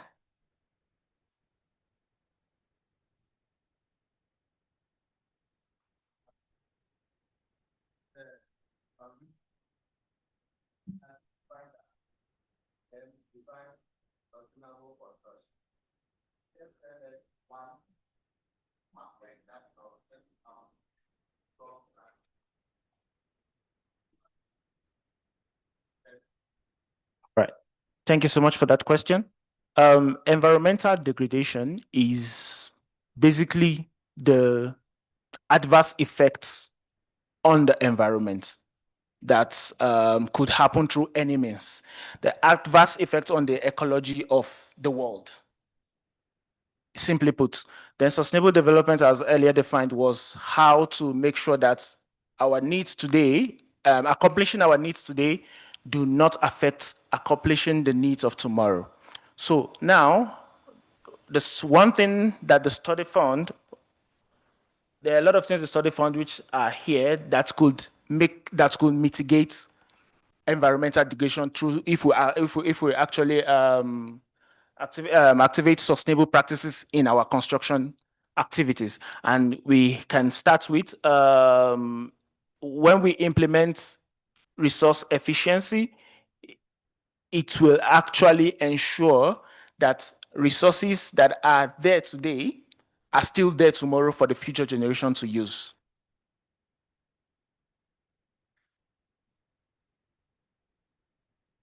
Thank you. Are you okay? Thank you very much. Yeah, actually, thanks so much. I think just to follow out on from the doctor at the back, I think your environmental degradation, you may have sustainable means, but it may still happen. You may go to other areas, but the nature of their slope, everything, you need to put. I think you can go. Maybe I need to take you to some places in South Africa where you can mix the two. You find sometimes you need some other solution to solve the environmental degradation. It have got nothing to do with sustainability. It's just the nature of that particular area. So actually the way it is. I'm just saying you may have in your study to link exactly what do you mean by environmental degradation, because it's a broader term. It may mean different things in different contexts. So I'm just saying you may look in terms of that. So because if you look at the effect of soil erosion, in many areas, you find so a lot of immediate rain, you can do anything. There's nothing you can do. So environmental degradation, it actually, I mean, it will happen. Okay, then I think it's one fact. I'm just go and look in terms of that. So maybe you may have to focus on a particular aspect. Otherwise, it's a good start. And another thing, I think in terms of your colors, me myself, I'm very bad in colors. So like if you look at the last slide of the blue, I'm not sure about the people at the back if they can see very well. But your blue, is it blue? So that one. And your 7, you see in your pink, I think it's pink, that one. I'm not good in colors.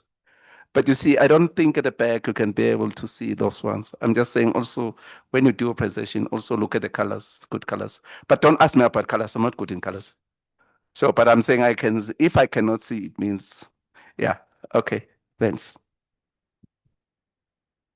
Thank you very much, Prof. Yes, there was a comment. So, all right. So, Lushola, please note the comments, especially with the colors.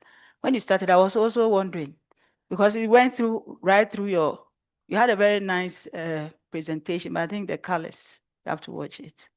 Thank you very much. So can we give it up to him? He has done well. Very insightful presentation. The environmental degradation part in my country, I'm very interested in that one. All right, so let's prepare to receive exploring mitigating strategies for building construction delays in South Africa, a case study of Mpumalanga province. And it will be delivered by Kisimusi Sibatani Impo Indo. Shall we give it up to him? He's not here. Yeah. All right. Okay. Thank you very much. Please, 10 minutes. 5 minutes.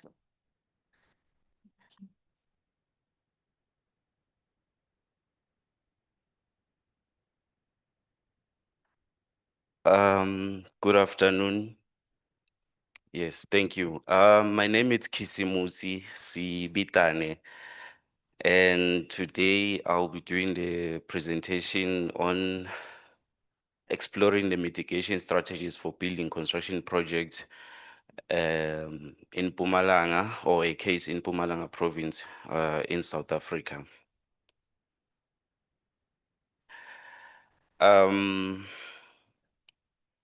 It's difficult. The presenter before me was was good for me, but I'll try my best. Yes. So the content of my presentation, I'll be presenting, the first one will be the background of the study, introduction, problem statement, research methodology, the findings, implications of the study, and lastly, the conclusions and the recommendations.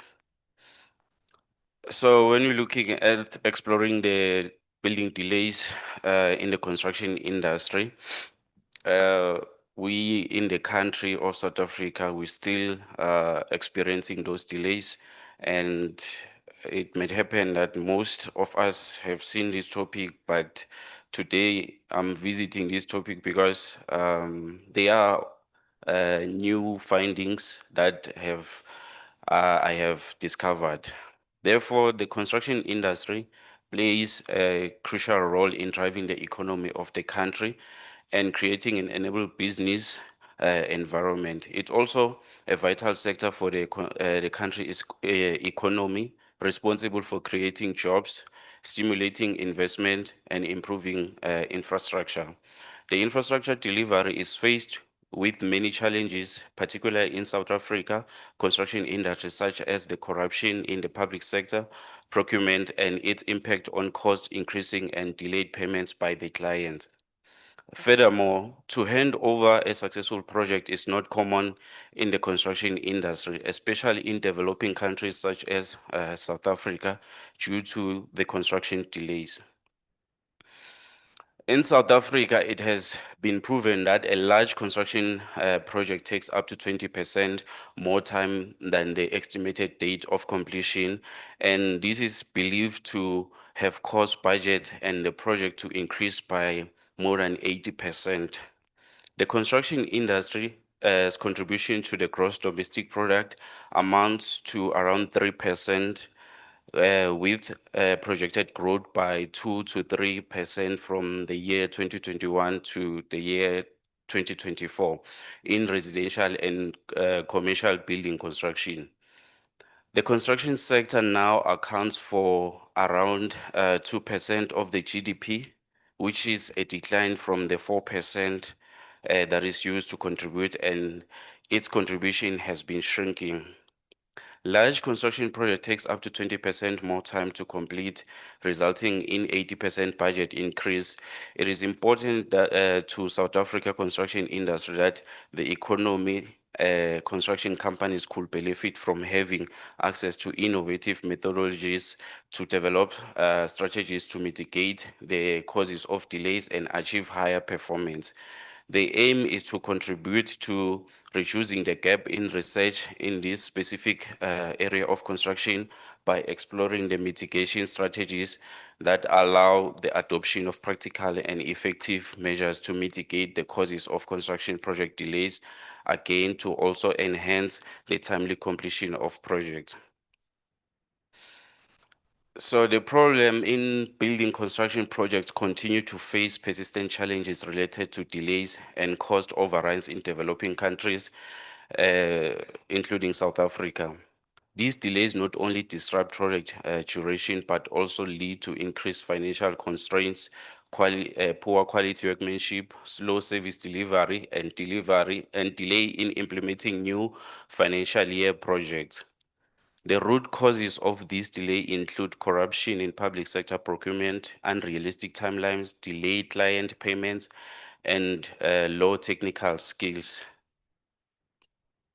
Despite recognition of these challenges, there remains a lack of practical, context-specific mitigation strategies to effectively mitigate delays in building construction projects. While research exists globally, there is a notable gap in identifying and implementing tailored mitigation strategies suited to the South African built environment. Therefore, there is a critical need to investigate and develop effective mitigation strategies that can be adopted by stakeholders to mitigate building construction delays, improve efficiency, and enhance the overall performance of building construction projects. So this study have adopted okay, I'm almost done.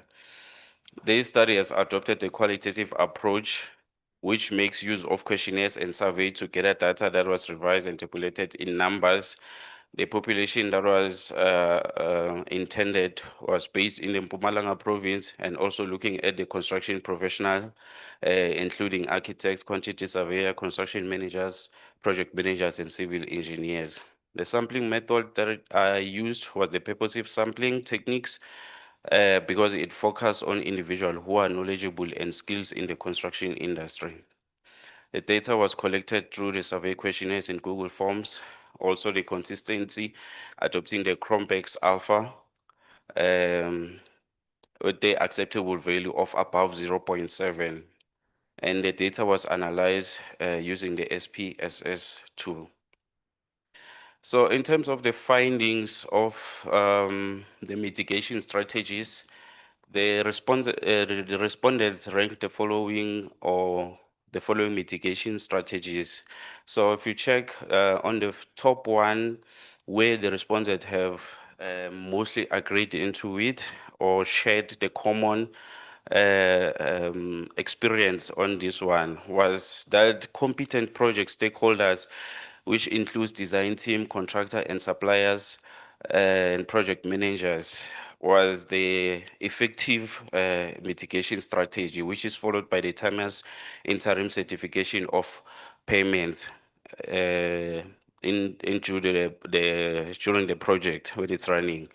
But if you go to the bottom, the last one, which was also key, was that adoption of digital technologies seem to have been having a lowest mean of 3.56. This can be maybe because there's a lack of funds in the Mpumalanga, or there's lack of knowledge or adaptability of the respondents or in the field by the government, private sector.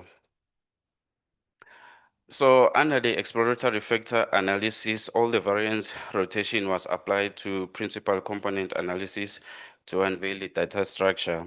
If you look on my table, the top three is optimized decision-making processes, secure sufficient project funding, and effective communication, which they have an accumulation of 68.9% on the variances, which they also represent most of the mitigation strategies. And at the bottom, it's the incentivize early project delivery.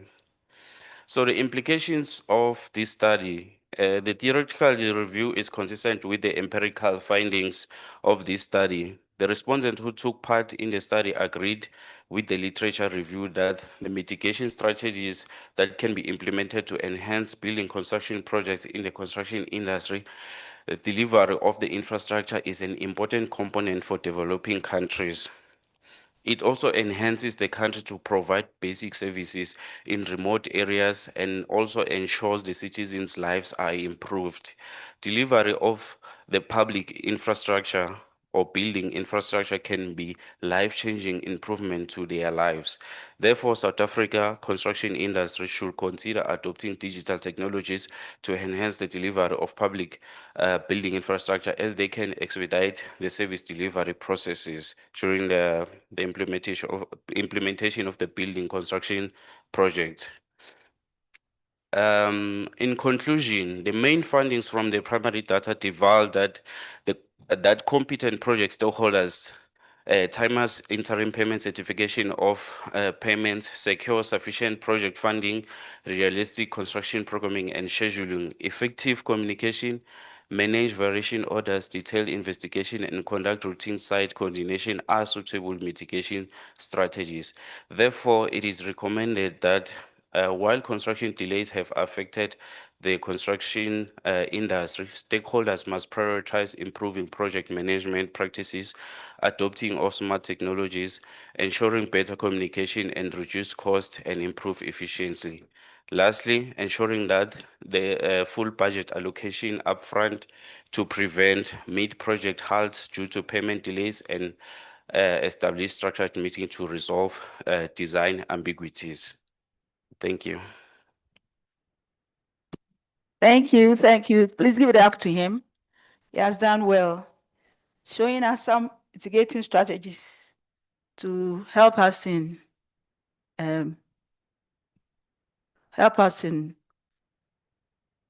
project delays. That's the topic. Any questions for him? Yes, sir.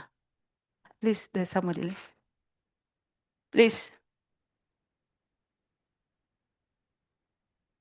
You can speak. My question is quite elementary because the understanding of research is for one to decide to embark on a research project, there must be an existential problem. And if that problem had been solved by others, then if one decides to investigate that same problem, you might probably be thinking of employing maybe new methods of investigating that. As you rightly mentioned, issues of delays is something that has been quite overflowed in the construction sector. I was along the line expecting you to probably make mention of what makes Mpumalanga a little bit different from most of those other construction delay researches that have been conducted. I'm not sure it was mentioned in the slide, so maybe you want to shed light on that. All right, thank you. Sorry.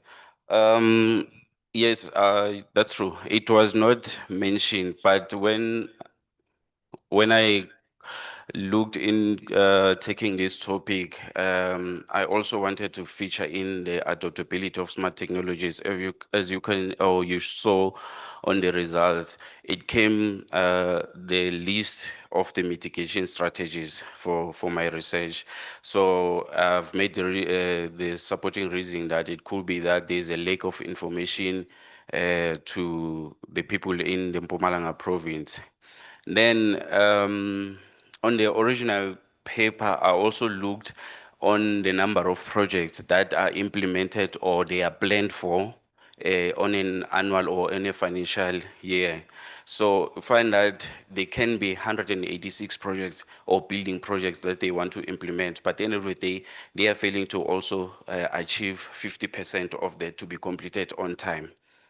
And then these delays, they also affect the next financial year or implementing the new project on the next financial year, as they still have to complete these ones. And at the end of the day, it also affects the citizens of the country for them to come and receive that service delivery of the basic building infrastructure, because it can be your clinics, schools, etc. Thank you. I believe I've covered you.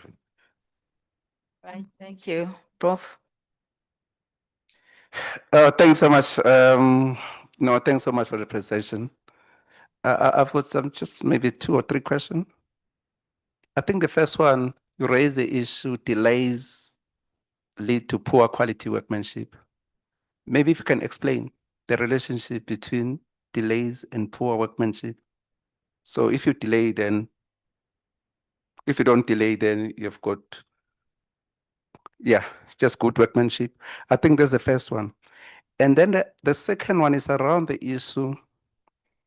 Are you using the government financial year, the financial cycle of planning, or we are using project planning? Because remember, government will plan to say in the 3 years, 3 financial in a cycle, they plan in 3 years, we'll implement this particular project. Some of the project, you cannot implement them in 3 years, but you need to force them within the 3 years because they're budgeted within the 3 years. So I'm just saying maybe if you can just explain to say, which one are you using? Because we need to put the delays into context. And then the second one, maybe if you can, or the third one. So maybe in your context, I think in the last one, when you're doing your recommendation, can you tell us about the issue of your time versus your costs in terms of delays, in terms of your research? That's the third one. And then the last one is just a comment. I think try to make your phone to be 24. I think your slide are too busy. I was just counting, I was counted up to 16 lines, which are there. Just try to make it a font of 24, just minimum. If you can try just to have 8 lines or 9 maximum, so that, I mean, it becomes clear. Otherwise, yeah, it becomes a whole document that you read. So which we must read when you read your paper. Yeah, I think that would be my comment. Thank you very much, Prof. You have more than me. Remember? No, it's 3. The other one is a comment. Yeah.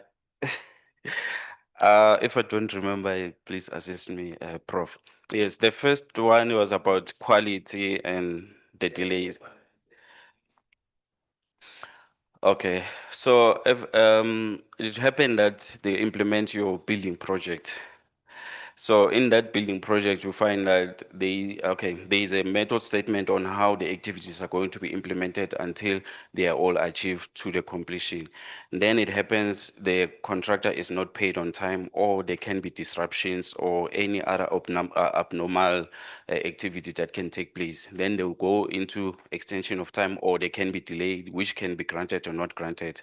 So now, for them to catch up, for instance, the completion date is approaching, the practical completion date is approaching, and then contractor still has a big gap for percentage that is remaining for him to complete.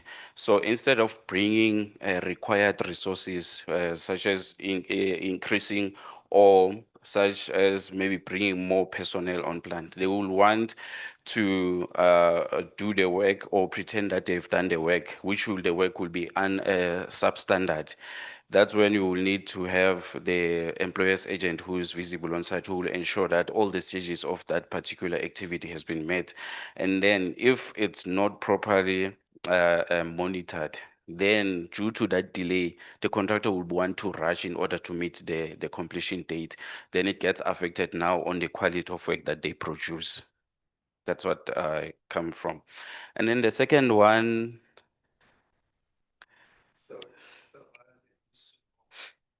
Are you using the government financial planning cycle, or we are using the project? okay, it's the project one. Once the project has been implemented, and then will be the duration of completion that project.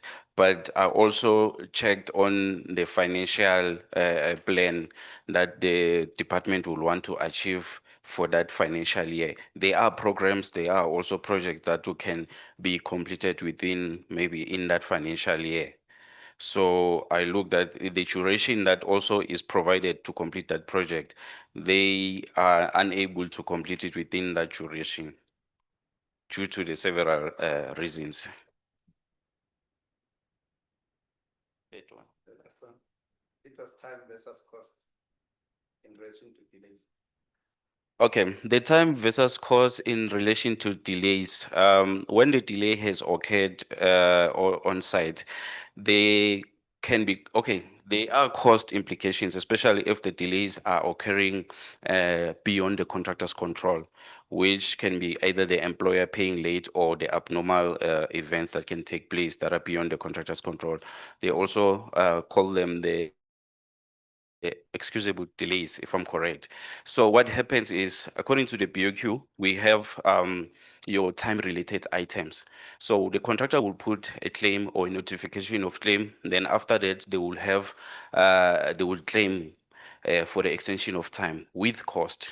So in that process, the items on the time-related, once they are approved, it means now the client will approving the extension of time with the cost, and the cost will be paid by the client. Now you find that the project was budgeted for 100 million rand, but due to now of the extension of time, the cost will be beyond 100 because they also need to cover the professional fees. So if you check in the building industry or the building construction, mostly the professionals, we find that there's an architect, quantity surveyor, and so on in the civil. So it become more.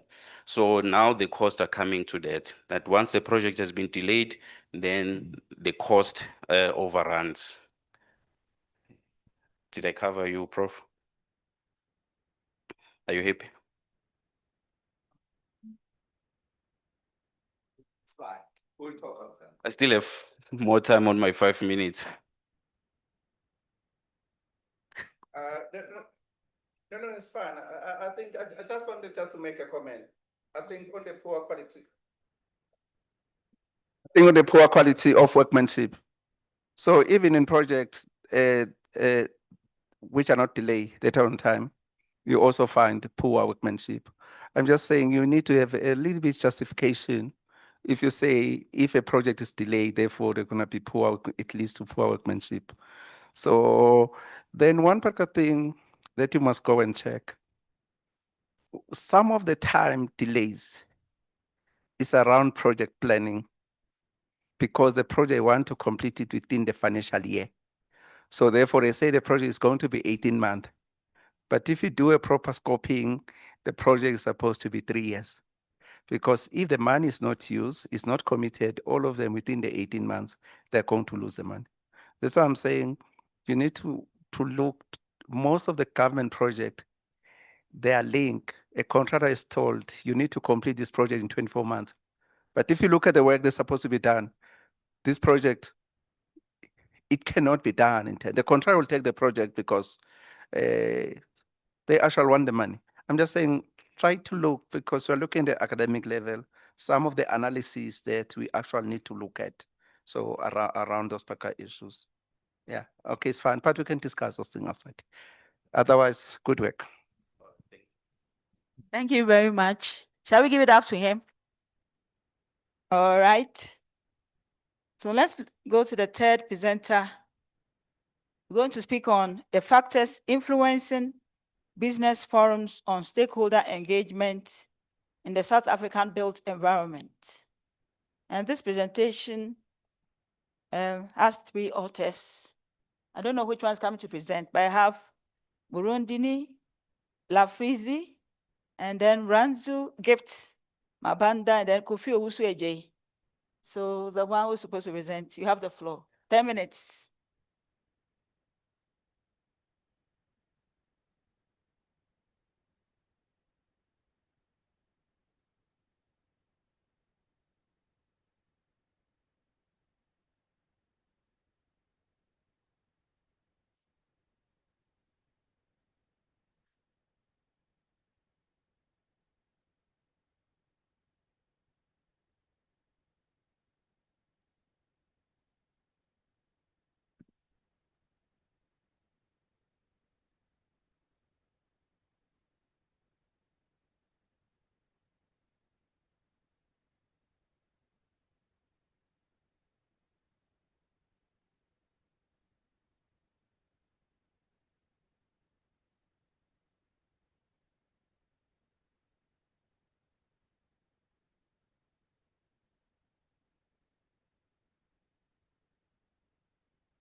Good day, everyone.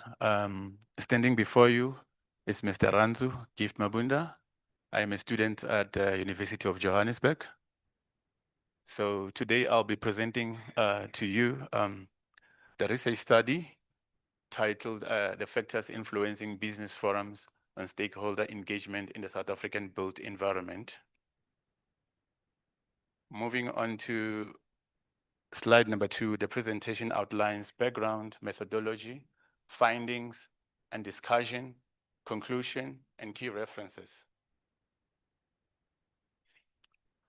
Before I begin with my introduction, I would like to first define the very first keyword in the title of the study, which is business forums.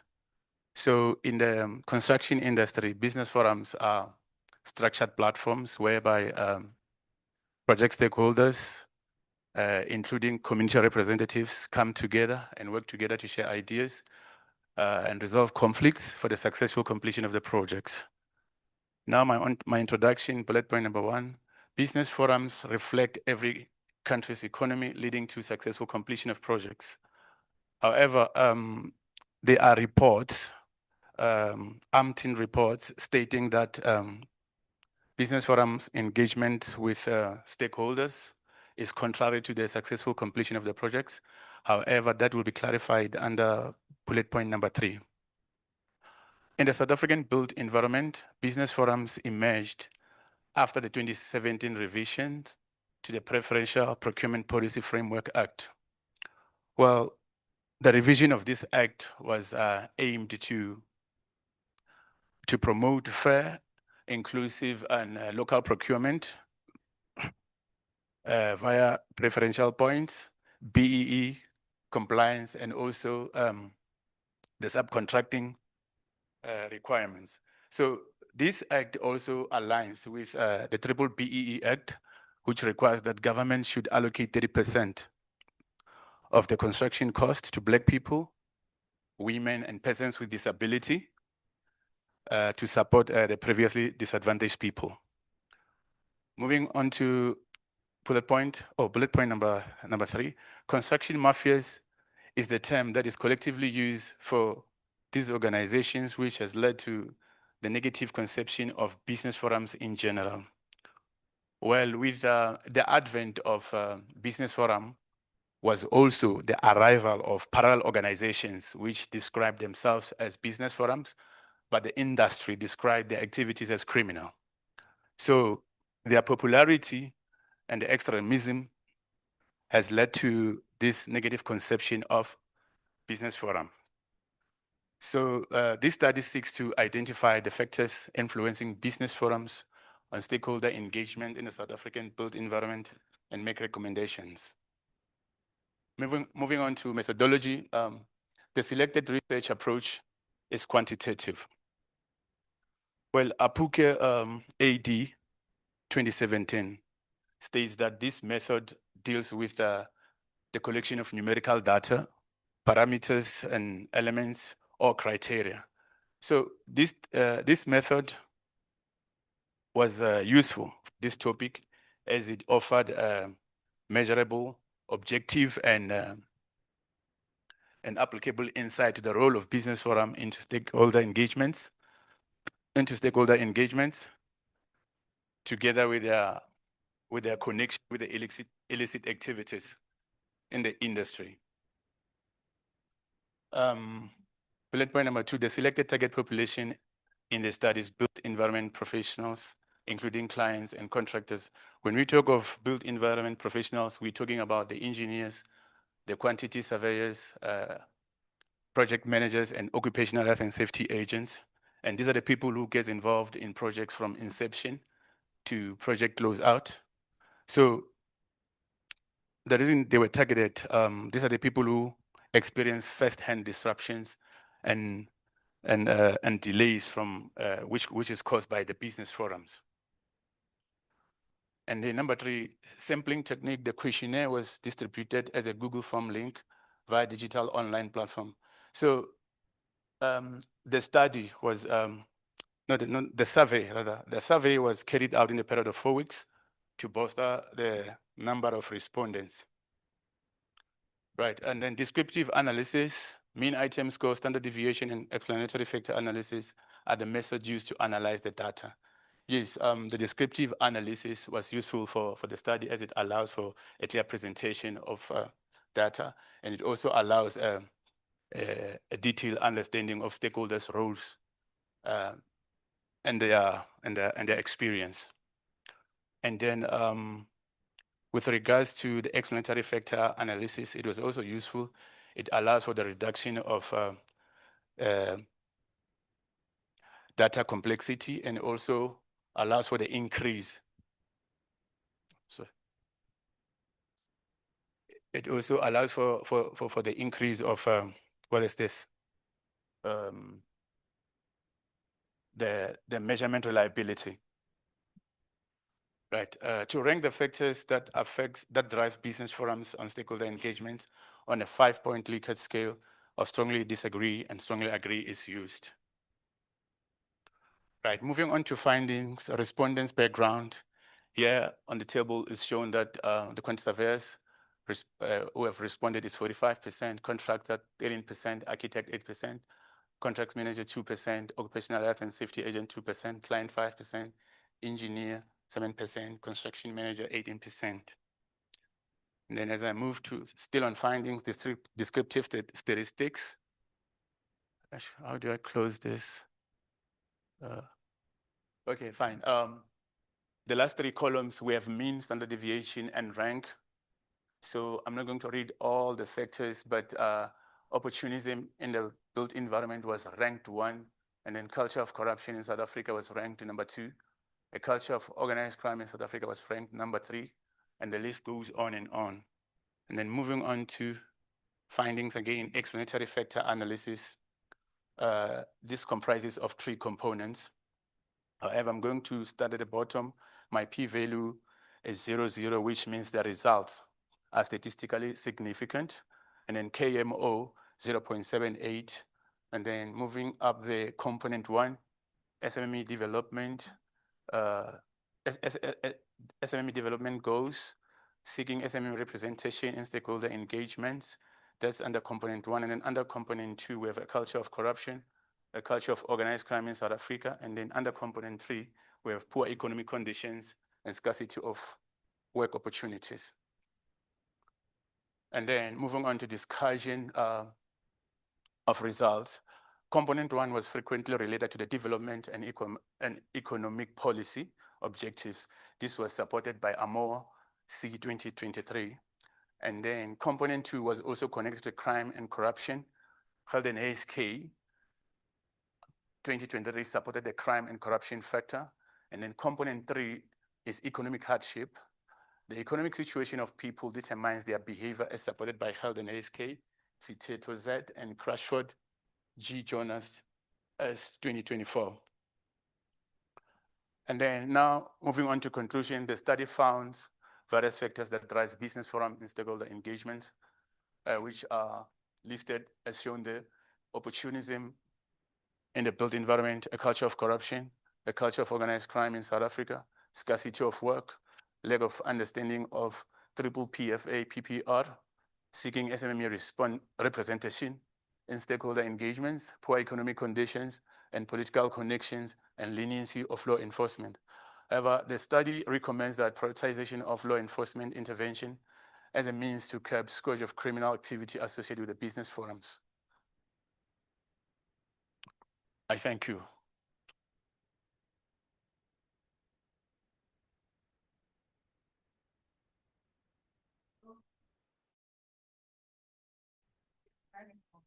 All right. Second. You made time. You finish within time, and we will have some time, some seconds left. All right. So let's our questions flow. Yes, sir. Please louder. Or we need a mic. Just for clarity's sake, I missed or maybe I didn't understand your research problem. Can you please repeat your research problem? Because even your slides were not visible, so couldn't even read from that far. They were dark. So if I can just get a clarity of or the repeat of your research problem?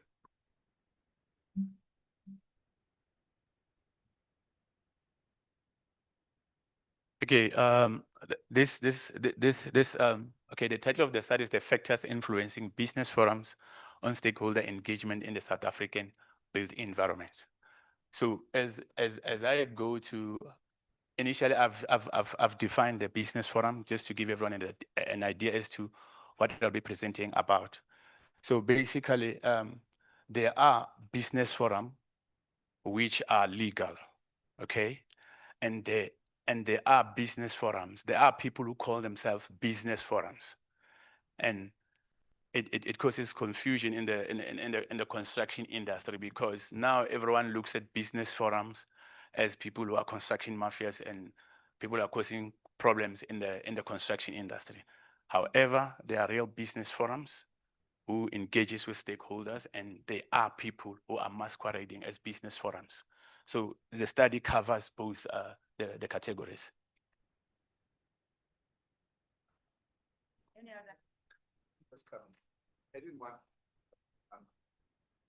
So I think I think the question didn't answer the question. The question is, what is the objective? Okay, it's around the problem statement. What is the problem statement? And then I think another thing that you didn't allude very well is around the objective of this particular paper. I think one of the things, as you clearly allude to say, you are looking at the factors that influence business forum on stakeholder engagement. So we're looking at those particular factors. What are those particular factors? So just based on that, I'm just saying, but clearly we'll get those ones as you engage us on your problem statement and your objective. So, but yeah, I think another thing, really your color, please just use plain white in the future. Please use plain white. Yeah. You see this first one is actually okay. Just do like this. Just leave the other things on the other side. I mean the yellow. You see when it comes here now, believe me, you can't even see. Please, yes, use the white. Don't leave the yellow. Is it yellow, that color? So orange, then that one, leave it. Believe me, it just spoil your presentation because we cannot follow it after that. So, and then the other issue that I want to ask you now, in terms, you talk about the issue of crime and corruption, and then you add another factor now around political connection. Is there corruption and crime, or there's political connection? Because right now, I think your study, it becomes confusion to say, I may not, it's not a crime issue, it may be a corruption issue around my connection that I have. It have got nothing to do with crime. It's an opportunity that I see because I've got connection. I know, you say, in your own word, you say, it's, even if you're found, that particular lenience that is going to be on you. So then I think, to me, maybe you can explain to us the particular relationship between the crime, the corruption, and also the connection. And then, yeah, so I think, yeah.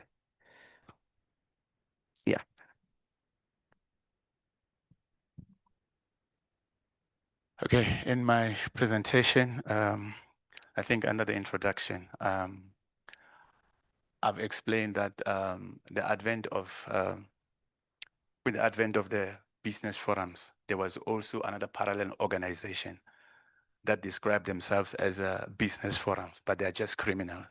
So these are the people that takes advantage of the BEE Act that says they need to be allocated 30% of the construction cost. And that is for, as I've mentioned, is for the people with disability, is for Black people, is for women in construction. So there are people who will come to site, right? Because they are actually aware of the 30% that is allocated to them. So some of them, they do not want to work. They just want it in monetary value. And they take advantage because they are actually connected to the political people who lives in such communities especially those that forms part of the business forum. So that's actually where they get information, and sometimes they get protected. Hence, I mentioned their political connection. I'm still going to get to that. So the issue of crime is when you want to collect money that you didn't really work for, because it's actually extortion. So they just go to site and start demanding money, some of them. And most, they do not have the knowledge of the job because they're driven by poverty sometimes. So they just want to get money out of a construction project without having to work for it. So that's the crime factor I'm actually referring to. Should I take it further?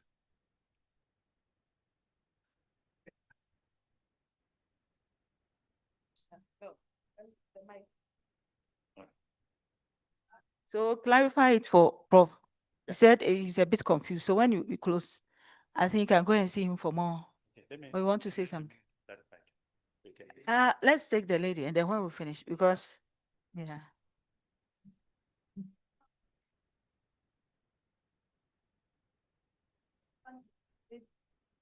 Okay, I have two questions. Ne? The first one is on the construction mafia that you just mentioned as one of the illegal forums that are currently happening on site, which is a common thing and it's also a problem. Many constructions are actually failing to because of that. So, what do you recommend a solution to that? Like, what is the solution to that? Because I don't think I did get it on in your presentation, so I just came in. What is the solution? Oh, okay. And the second question is, like, you said factors influencing business forums on stakeholder engagement in South Africa, in South African built environment. And it's also related to the construction mafia thing. However, based on your topic, what do you recommend on the factors that influence business? So what do you recommend should be done, or what is the future looking like going forward with the problems that we have on hand?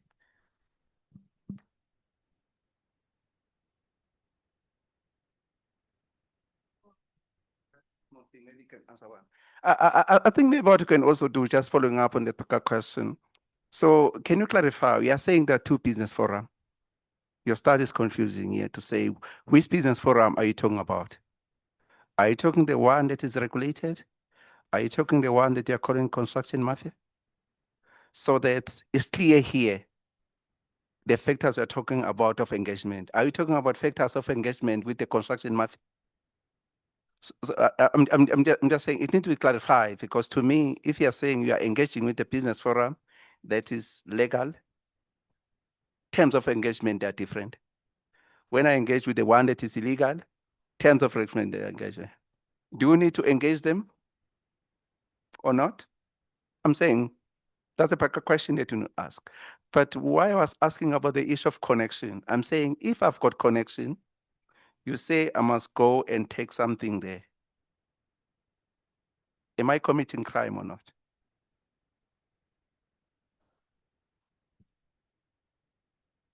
No. I'm asking, it's a question that I'm asking. I'm saying if I'm having political connection, I go to a site because I know the politician, I know the police, nothing will happen to me. I go and get the 30%. Is it a crime? Or there's another person who doesn't have any political connection. He go there on site and get the 30%.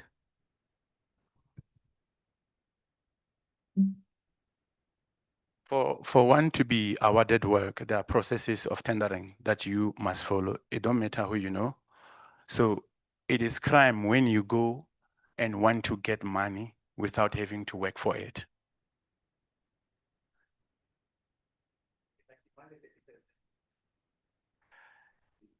Well, hence I'm saying there are procedures. You don't go and demand the 30%. It's something that the government allocates. So there are processes and procedures that need to be followed because it must be shared. by a couple number of people in that community. It's not only for one contractor. Actually, there are trades of work that they need to do that needs to be broken down out of the 30%. So that also includes the local suppliers. It's not only for builders or contractors. Are you satisfied, Doctor? All right.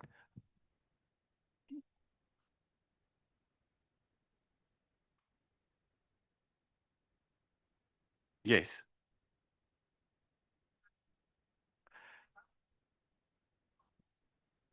Okay. The Triple BEE Act says the government should allocate 30% of the construction cost.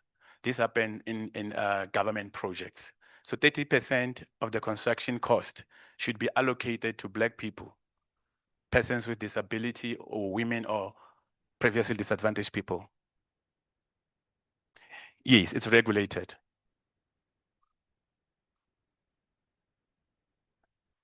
Mm-hmm.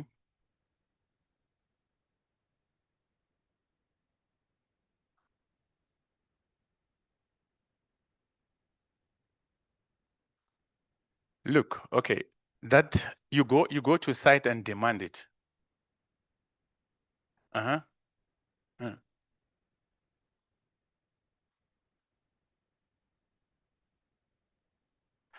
Ma'am, hold on. You mentioned that I said. I don't understand. Okay. Okay.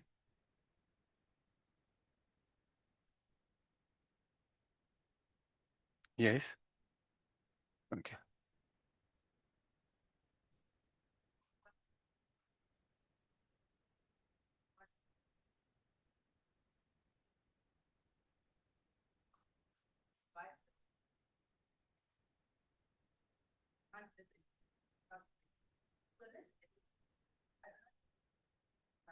Okay.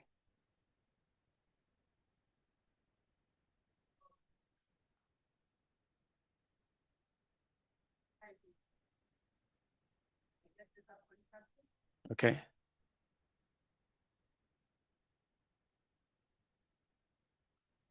Okay.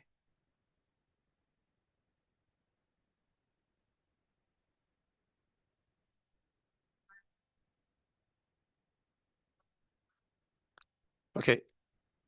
To answer you, ma'am, that 30%, it's actually the subcontracting work in line with that project should equal 30%, whereby they will go and handpick different trades to make it 30%. If you are a tiler and you have tendered and they happen to award you, then you got a job, you go and work. And then if somebody else go and submit a tender and they get awarded, well, they'll have to go and produce. So even you, if you tender for something, you must be able to carry out the works. You don't just submit a bid and get awarded for the sake of being awarded.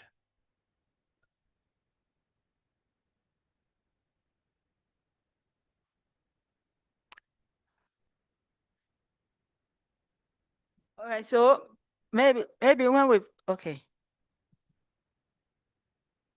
Yeah, I think in terms of procedure, I think maybe the author, I mean the document is supposed to answer you.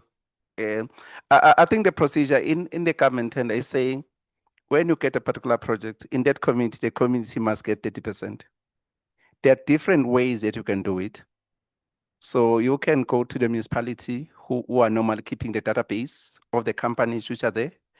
And then out of 30%, as is saying, they've got different categories. It may be tiling, it may be painting, plastering. So you'll advertise, the different companies who are specialists in those particular area in that community, they will tender for the different fields. So you may find they may even arrive at 20%. You find the 10%, so that other component, let us say for simplicity's sake, they are able to tender for the 30%. So therefore, they are given as subcontractors because the project is happening in that particular ward or indeed particular village. So it's done like that. It's a procedure is done like that. But however, what he's talking about now, there are people now who come to demand the 30%. You find they don't even belong to that particular community. So they don't go through the tendering. Remember, when you tender for the 30%, you tender through the contract. There's a contractor who must do the adjudication and award the 30% to the local communities around it. But the construction mafia that is talking about, they come themselves, they just demand the 30%. So, but I think that's where I was saying myself, you need to clarify to us to say, are you talking here about the formal structure or the illegal structure here, so that it becomes clear now to say the engagement they're talking about the business forum, which are regulated, which are there in the policy. Therefore, it becomes clear. If you're talking about the construction mafias, how you engage them, I don't know. Right. Well, thank you very much. Time. So yeah, it's going to be very short. So as Prophet said, with the legal and illegal 30% demanders now, I believe in the industry now, outside the study, you always have to create a space for those ones who comes to demand, or else the project will never move forward. There are a lot of ways where a lot of times where those have come to site and then the sites are shut down and there is no progress for years. So you just have to find a way of engagement. There will be engagement. It will not just be the kind of engagement we are used to as professionals. Thank you. Thank you very much. Shall we put our hands together for all the presenters? But they've done well. We've been listening to sustainable construction as a pathway to mitigating environmental degradation. The takeaway I took was that if construction is done sustainably, taking into consideration the social and environmental factors, then it will not have environmental degradation. And then the second one was talking about exploring mitigating strategies for building construction delays in South Africa, a case of Mpumalanga province. And there too, I took the takeaway was that if we employ more digital technologies, it will enhance construction and therefore prevent delays. And then looking at the factors influencing business forums on stakeholder engagement in the South African built environment, that one, there was a lot of questions. But my takeaway is that if we stop being opportunistic in the built environment and also stop the culture of corruption through proper engagement, I think we'll have a more inclusive and nice built environment. On this note, I want to thank you all for sitting through the presentations. Please, presenters, take into consideration all the questions and where you have to refine your presentation, do that. On this note, we can go to the gallery for refreshment before the next segment. Thank you very much.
All right.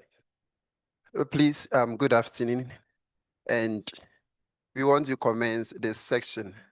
So we are expecting about five presentations. So those who are on the presentation list should kindly submit their slides to Nana so that she assists us in that capacity. Okay. So please, Mabaso, if you are here, please, and your slides are here, please submit it to Nana. And then Preska Simbanigavi, Kola Ijasan, Divine Kwaku Ahaji, Pride, Indlova, Iwande Adewumi, Faranani Get Malcolm Wiaj. Please, if your slides are here, kindly bring them so that you do the presentation.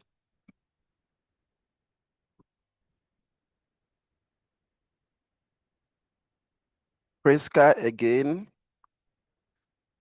Manjili Mulai, Patson Paraja.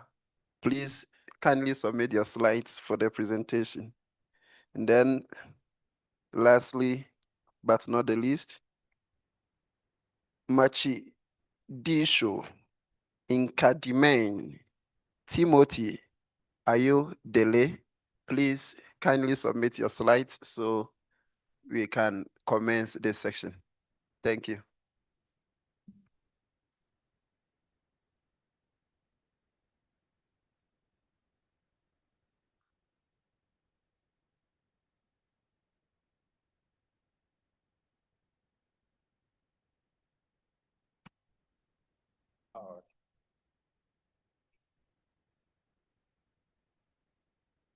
Please, is Mabaso here?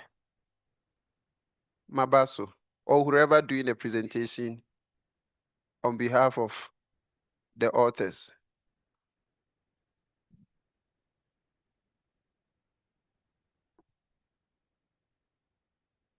All right. All right. Priska? Yeah. All right, then you can. Yeah. So sorry about that.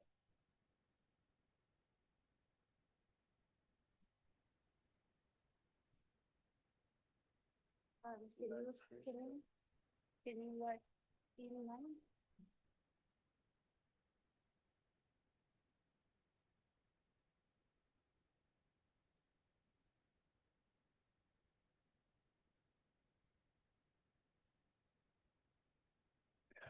All right.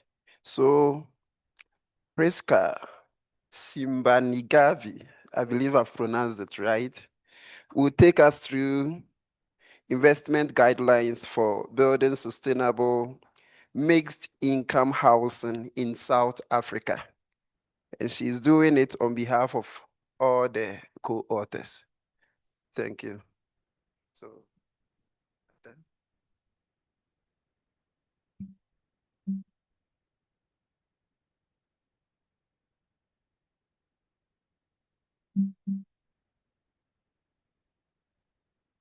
You have some water? Drink some water. Okay.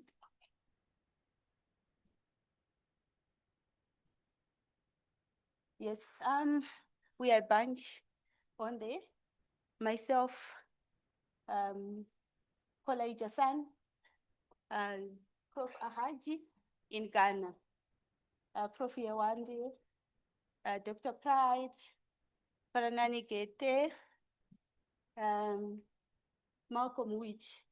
So we went through this study and looking into mixed income housing, we have seen a progressive shift in the way residential markets have developed globally, and from distinctive low income, medium, high income, submarkets to a mixture.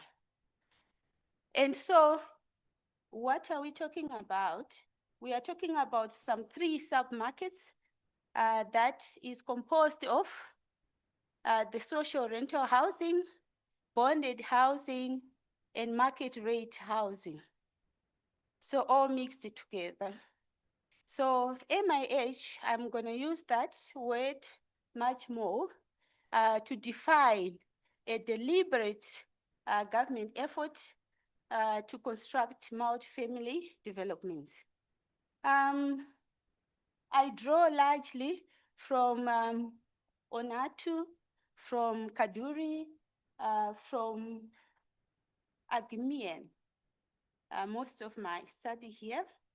So this kind of development is the mixing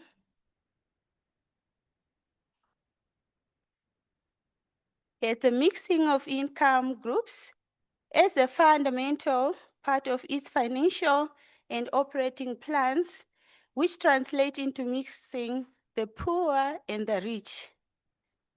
So you see an outcry about mixing the poor and the rich through mixed income housing. So in South Africa, this concept or this kind of development is emerged as a critical component in redressing the spatial and economic inequalities of the apartheid era.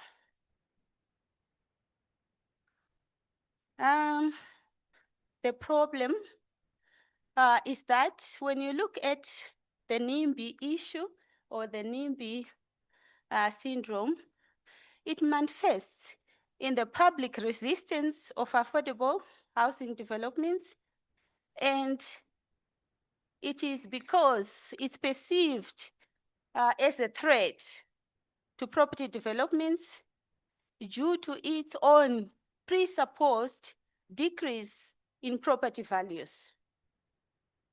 Also, posing as a threat to safety and neighborhood integrity. So we have a gap.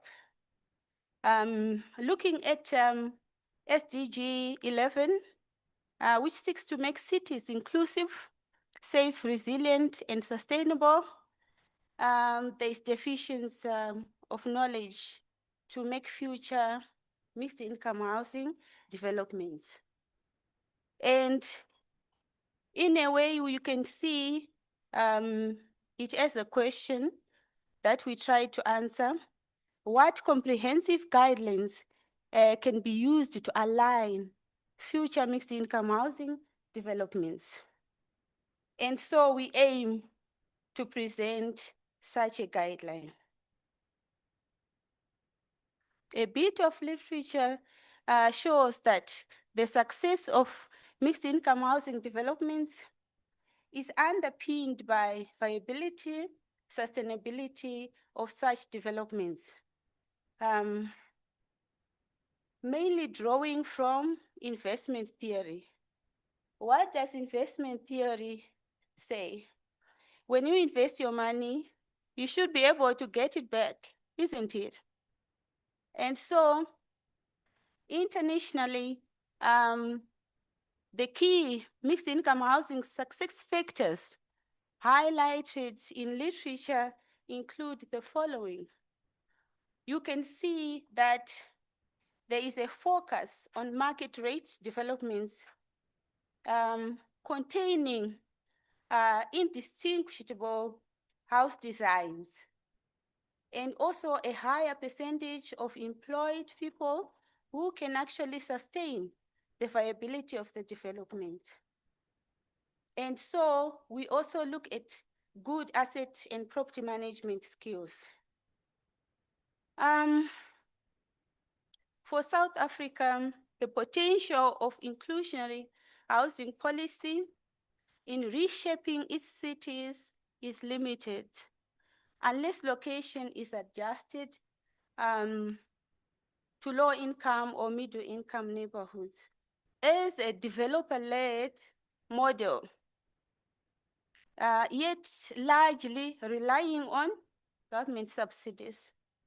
So I put some arguments there from literature, but I would like to just jump onto the methodology because I think most of people are aware of what mixed income housing developments are.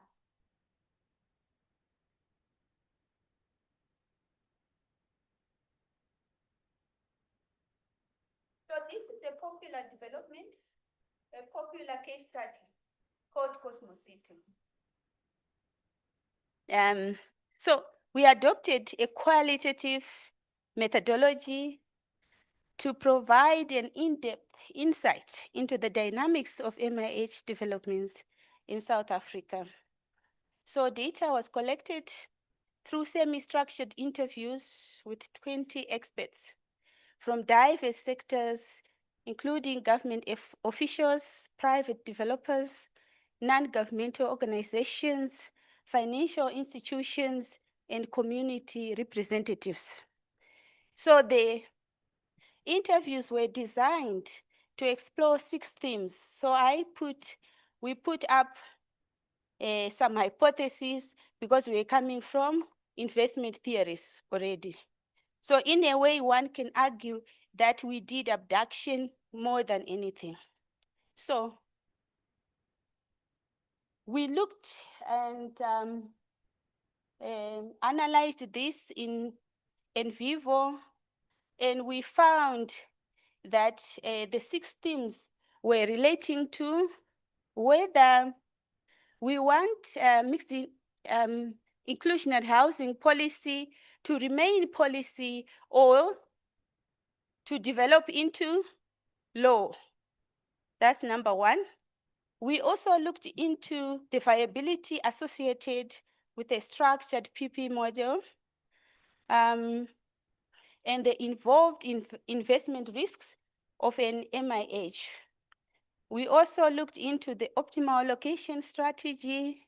Where should we build? We also looked at the income-based silo MIH designs. Do we build mixed income housing the way we are sitting? Or we must make silos, some people there, some people there, some people there. How do we mix? So we also looked at how we manage the asset and property management, and then the income and skills development that comes with it. So I will explain the 6 of them in that mixed income housing developments can achieve success without transforming inclusionary housing policy into binding legislation. That's what the research was saying. So instead of having legislation on it, we can have incentive-based policies supported by financial subsidies and land access can provide sufficient motivation for developers to incorporate affordable units. We can also include grants.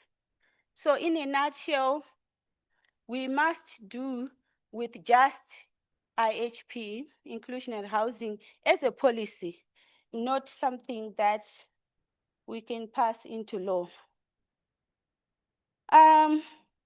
Public-private partnerships emerged as a cornerstone, a model for sustainable mixed income housing. So this is because a well-structured PPP model facilitates risk sharing, streamlining resource allocation, and ensures accountability. I also draw a lot of insight from Professor Clinton. I forgot to mention that. So informants highlighted examples of successful PPPs, such as collaborations that have been done as well with Nedbank Green Trust Fund, the Worldwide Fund, which have enhanced environmental sustainability of MIH projects.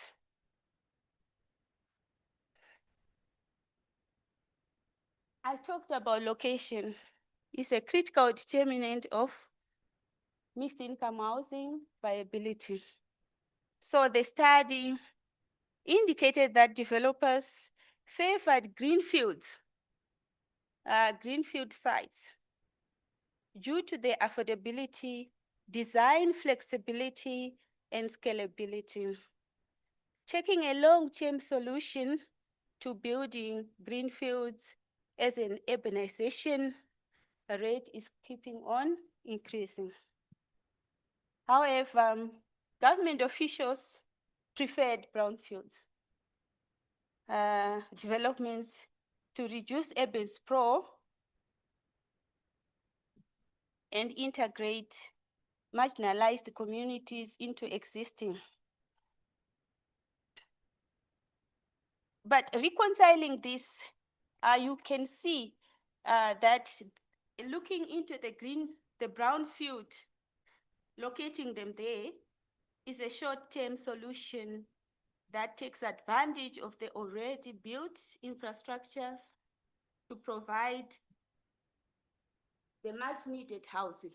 But in the future of it, in the long term, it makes sense to build mixed income housing developments, the mega building projects in the green fields because of the flexibility that comes with it. You will beg to differ after I finish. The income-based silo mixed income designs are preferred over the paper potting. You know, the literature talks about, I think it was Jupe, 1999 or so, who was talking about paper potting, the way we must build the developments. We must just take paper, lower income people as paper, you put in a big pot of soup. That's where it comes from. You mix. You won't taste the paper by itself. So low income people with their issues of crime and problems, we must just sprinkle them in a development. And we would have built better neighborhoods that way. So most informants advocated for income-based silo design over paper potting. So like silo design involves demarcating housing clusters by income groups without using roads rather than walls, ensuring spatial cohesion without compromising social harmony. And this approach will be able to mitigate crime, reduce stigma, and allows for tailor-made provisions.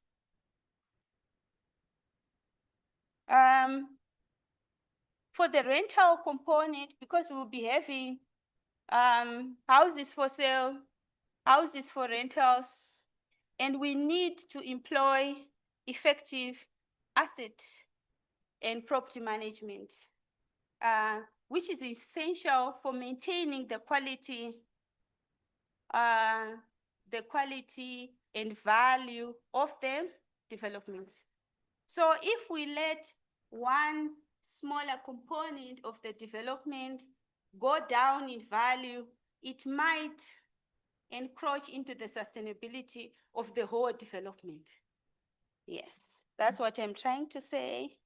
So if we also integrate vocational training in small and medium enterprises as an income earning capacity to help the unemployed people within such developments. So I can conclude to say that the research confirms that investment aligned, sustainable mixed income housing developments offer a viable path towards inclusive urbanization as it comes in South Africa. Thank you very much. I'm happy to stop. So what we'll do is that, because of time, let's take an express presentation, and we can answer. So just write a question down for each of them. So the next presenter, I think they call the first person, I don't know why it's he or she is here. I'm back for. Is my boss here? The first presenter. First presenter is there. Okay, let's go to the second presenter. No, that presenter, Matthew will be doing another end. Welcome. No, this is Krista. Okay. What? Are you going to present the second one? My colleague was supposed to present it. Yeah. I will look for him. Yeah.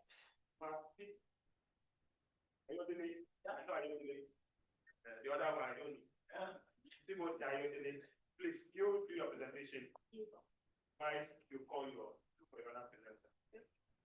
So let's listen to Ayodele. So the effectiveness of total quality management in improving social housing project performance in Johannesburg. Please, you have 10 minutes time. Hope my time is not just that. Time has started. In fact, part of it. It's not there.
Yeah, good afternoon, everyone, and yeah, thank you for the opportunity to present our work. And the title is "The Challenges to Total Quality Management in Improving Social Housing Performance in Johannesburg."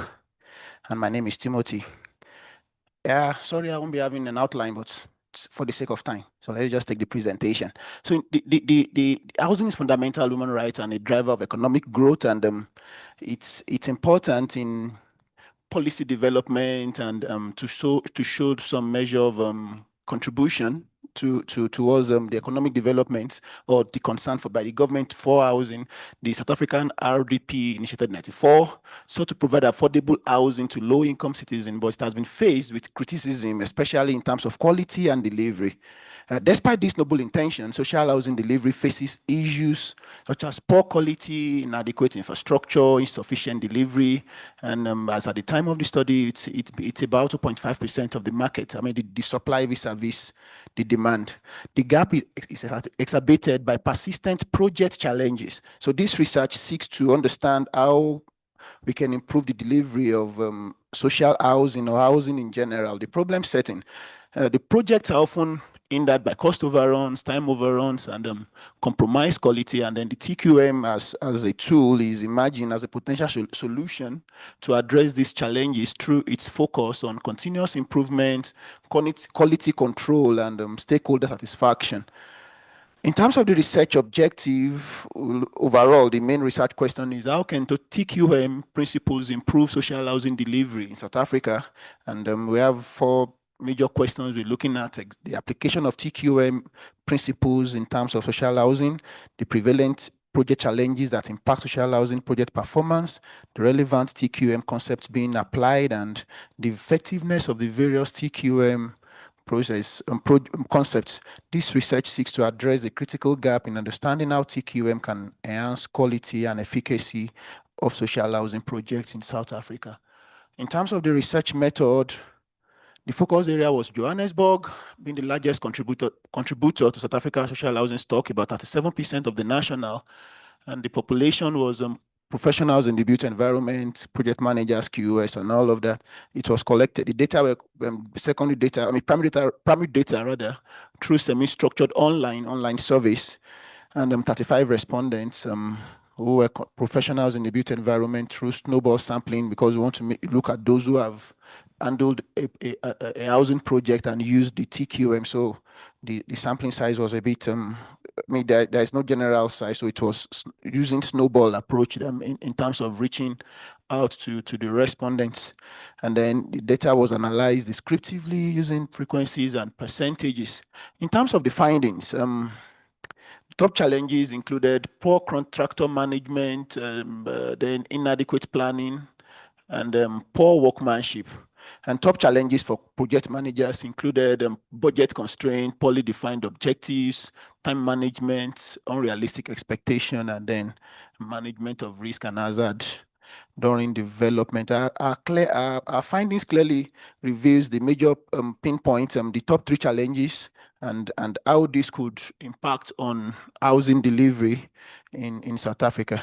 In terms of the most applied challenge concepts, we have customer satisfaction and communication, and then continuous improvement, process approach, highly valued for improving project schedules, and then teamwork within the project professionals with respect to the building project, and then the least applied concepts, supplier involvement, and then employee involvement. Yeah. Let's take that. Then most effective TQM concept being adopted, we look at, for improving schedule, we look at process approach. That was the approach that was majorly being used, or most effective, really effectively rated by the respondents. So then we look at budgets in terms of costs. A factual approach to decision making is key for budget control. And then in terms of improving the quality, looking at continuous improvement, which is considered as the most important factor. This factor shows that targeted application of TQM can directly address the triple constraint of time, cost, and quality with respect to social housing projects. In conclusion, while TQM principles or practices address some challenges in social housing projects, a more comprehensive adoption of underutilized concepts could drive significant improvement in project performance. The gap between housing demand and supply continues to grow, highlighting the urgent need for improved quality management system in social housing delivery. In terms of recommendation, we have 4 recommendations here. First is promoting TQM adoption, then systemic barriers, stronger oversight, transparent process mechanism, and institutional capacity, then improve contractor management, and then strengthening planning and workmanship. And in conclusion, why TQM is being used, its application is incomplete. A more comprehensive adoption focused on data, processes, and people, especially employees and suppliers, could drive significant improvement in social housing delivery.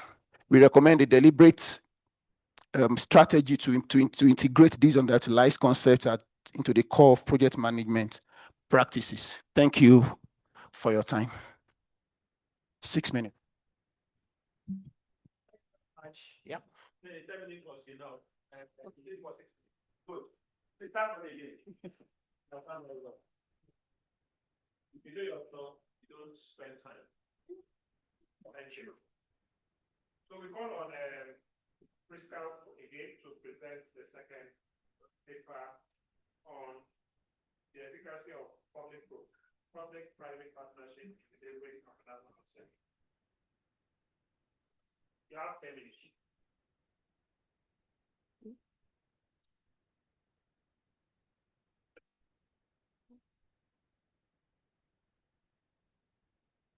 Yeah. I hope I won't be boring again. But otherwise, I'm talking about the PPPs again. You remember I was saying that it's a good model for building mega mixed income houses. So here we wanted to find the efficacy of these PPP models. Case study of eThekwini. So there exist synergies between public sector and the private sector in the form of PPPs.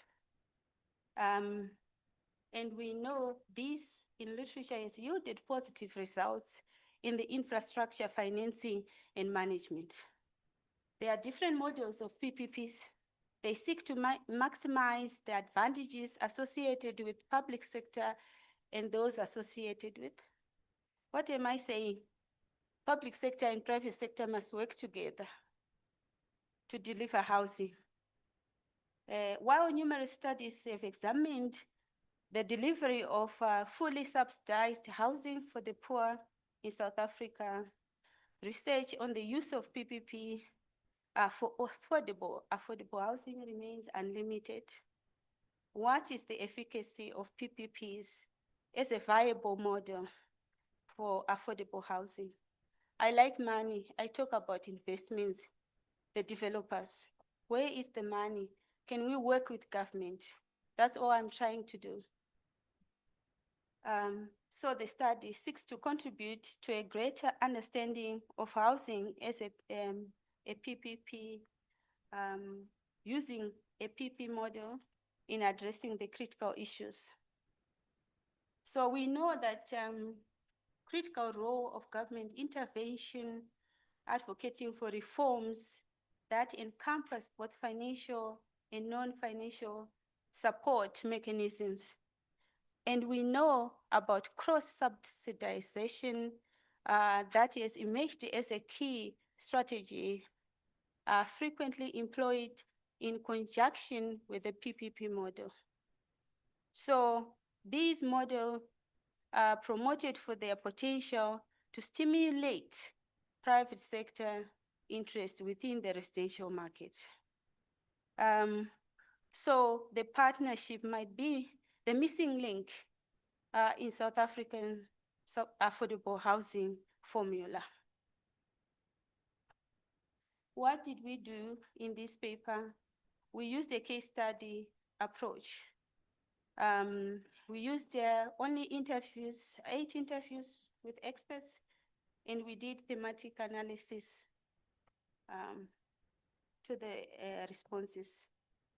What did we find out? 4 themes: divergent goals and communication in PPPs, bureaucratic hurdles, risk allocation, management, sustainability, scalability of PPPs. So, government prioritizes access and equity. Developers seek profit and speed. So there is misaligned visions that cause delayed delivery, like 2 rowers paddling in opposite directions. Red tape delays project approvals, overlapping responsibilities among agencies, weak coordination mechanisms comparable to traffic jams slowing an ambulance. Risk allocation. Private firms fear excessive risk transfer. Municipalities lack capacity to share risks. We have weak frameworks to manage disputes, as if one player in a football team is forced to defend and attack alone. So projects rarely scale beyond pilots. Lack of long-term funding commitment, maintenance costs often overlooked, like building a house but forgetting the roof. We will conclude.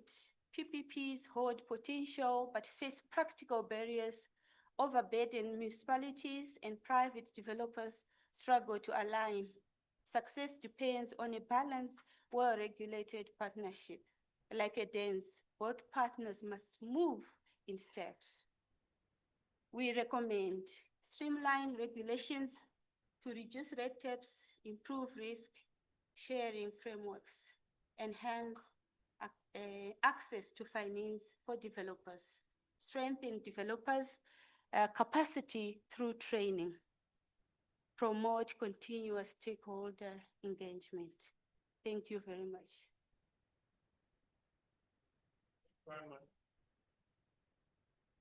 And you did yours for 5 minutes, 24 seconds, which is good. That's an improvement. Thank you. So at this point, I don't know, do you have other presenters? We mentioned the first presenter is not here. Any other presenter, if not, to take our question. That by 5 we can leave here. That's when we leave by 5:30. I think I'll work around 5. So that the floor is open for questions. So let's, if any question, okay. Let's give opportunity. No. They can start. They can start. Okay. Let's start with Professor Ideria. Question is comment. Yes, mine is for. Before Prof comes here, which level is this right? Is it PhD level, master's level? How we do? Third degree. Yeah. There's no question on your part. That I wanted to know what level. How about you? What level? No, in the PhD. Let's hear. It's published already. Okay, good. That will determine the type of question we should ask. No, don't worry. Mine has nothing to do with whichever level, right? But on the guy who presented on the total quality management and then the social housing. Yes.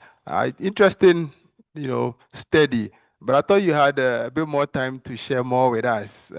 You were too brief in my view because you had a bit more time. But I want to find out this in your, it may not be directly from this study, but in your reading, do you find any cultural issues challenging the application of, total quality management in social housing in South Africa? Any cultural issues that could be challenging this, effective application of the principles? Yes.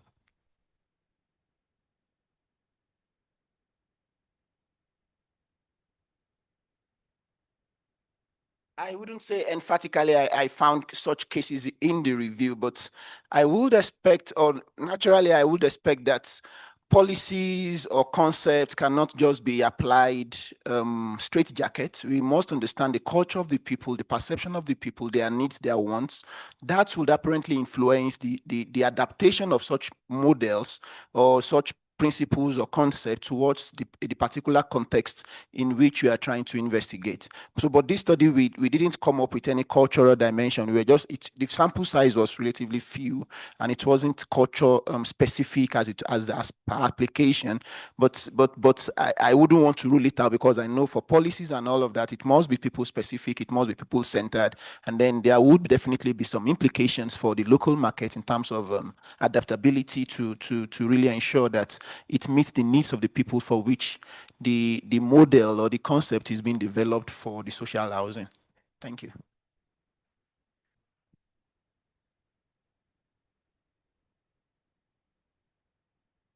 Yeah, thank you, Chairman. I can speak without even the mic.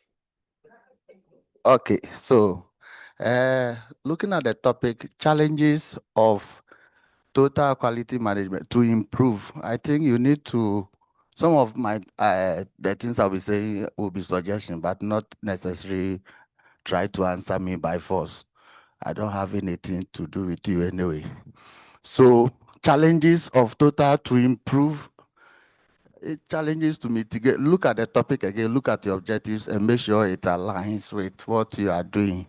And then when you rank the challenges, I saw 1, 0, 1, 2, up to 10.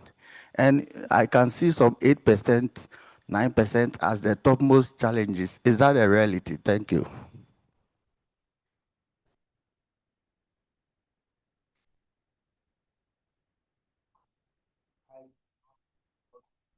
Raise some challenges from the study in terms of poor contractor management and all of that. So maybe the framing, look into that. Thank you. Thank you. Yeah, actually, thanks so much. I think talk at the back, I think you've covered me a little bit. I think try to align the topic And when I see your conclusion and what you are saying you're supposed to do, I see a mismatch.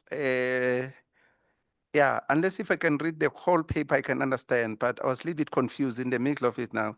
So now when you're talking about contractors now, and yeah, so I think try to align. You may align the topic well, so that it's aligned in terms of what, yeah, you want to do. Yeah.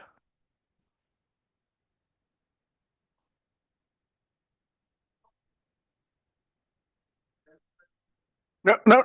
I've got a comment for the PPP. One clarity.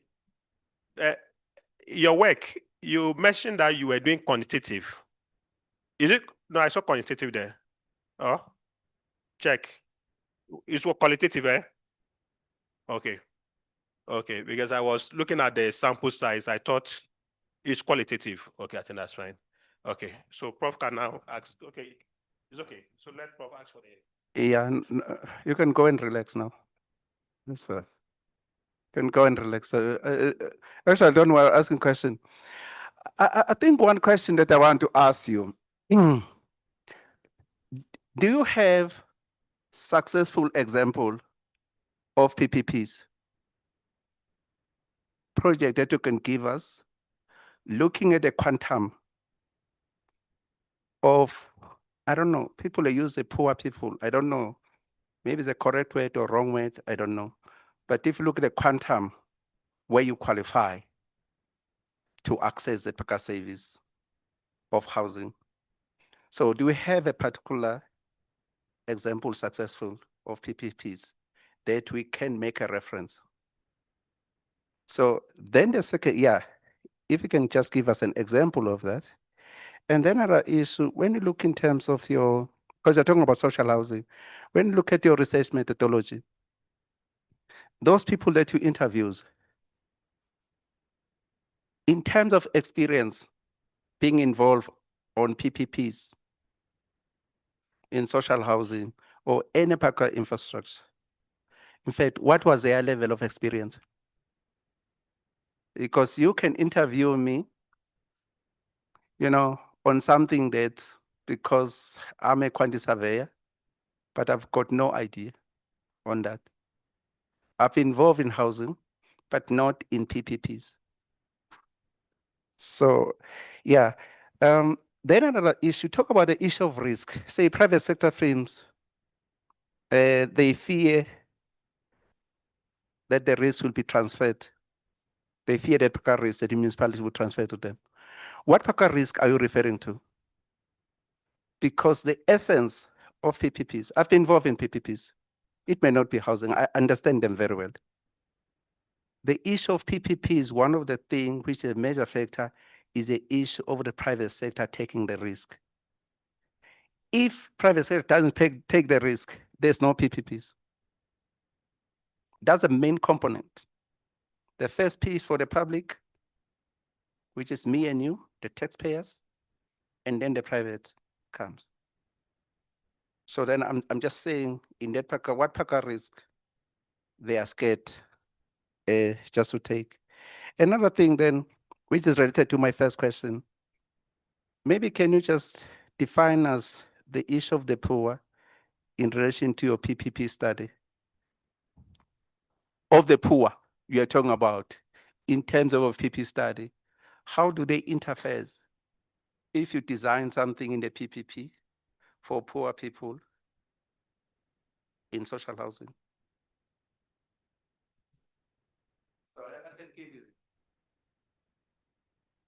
I think I am in hot soup here. I know Professor Twala is one guy. I always follow what he talks about. Silent mentors, we will never know. Now we meet each other. And Prof. Clinton also, I followed you until I graduated my own PhD. So I'm trying to face you today. But I don't think I will succeed. One good One good example, yes, I want to engage you. For the first time, I've been a huge follower. But if we take Cosmo City, was built by Basil Reeds together with government when they were also putting in the social housing components, RDP housing in the private houses. I would argue that it's a success, of course, depending on how you look at it. Now there's Savannah City. Most people tell me that it's a success. Vleerhof, we have problems, but we consider it as it was a good mixed income housing success story. Of course, there are differences. How low income people engage in these models is that they are represented by the public sector component, isn't it? And so we hope that those municipalities that engage in these collaborations in building are representing the communities. And now I know from construction point of view that when you do your construction project management, any project, you have to start off in the initial stages. The project managers must engage with communities at one point, trying to hear what the communities want when they do their feasibility analysis. I'm from real estate, but I've been reading a lot and mentoring students from construction site a bit. So I don't want to believe that when we have a PP model, we are almost like not hearing from the low income people. No, we want to hear what they say before we can build what we are thinking about. So a PP model can be implemented with the poor in mind as well, represented by the government in the projects as well.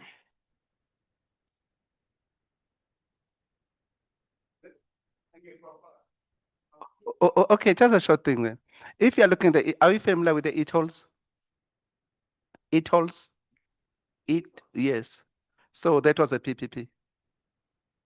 So how were the poor consulted then? I'm saying the public, the poor, us. How were we consulted?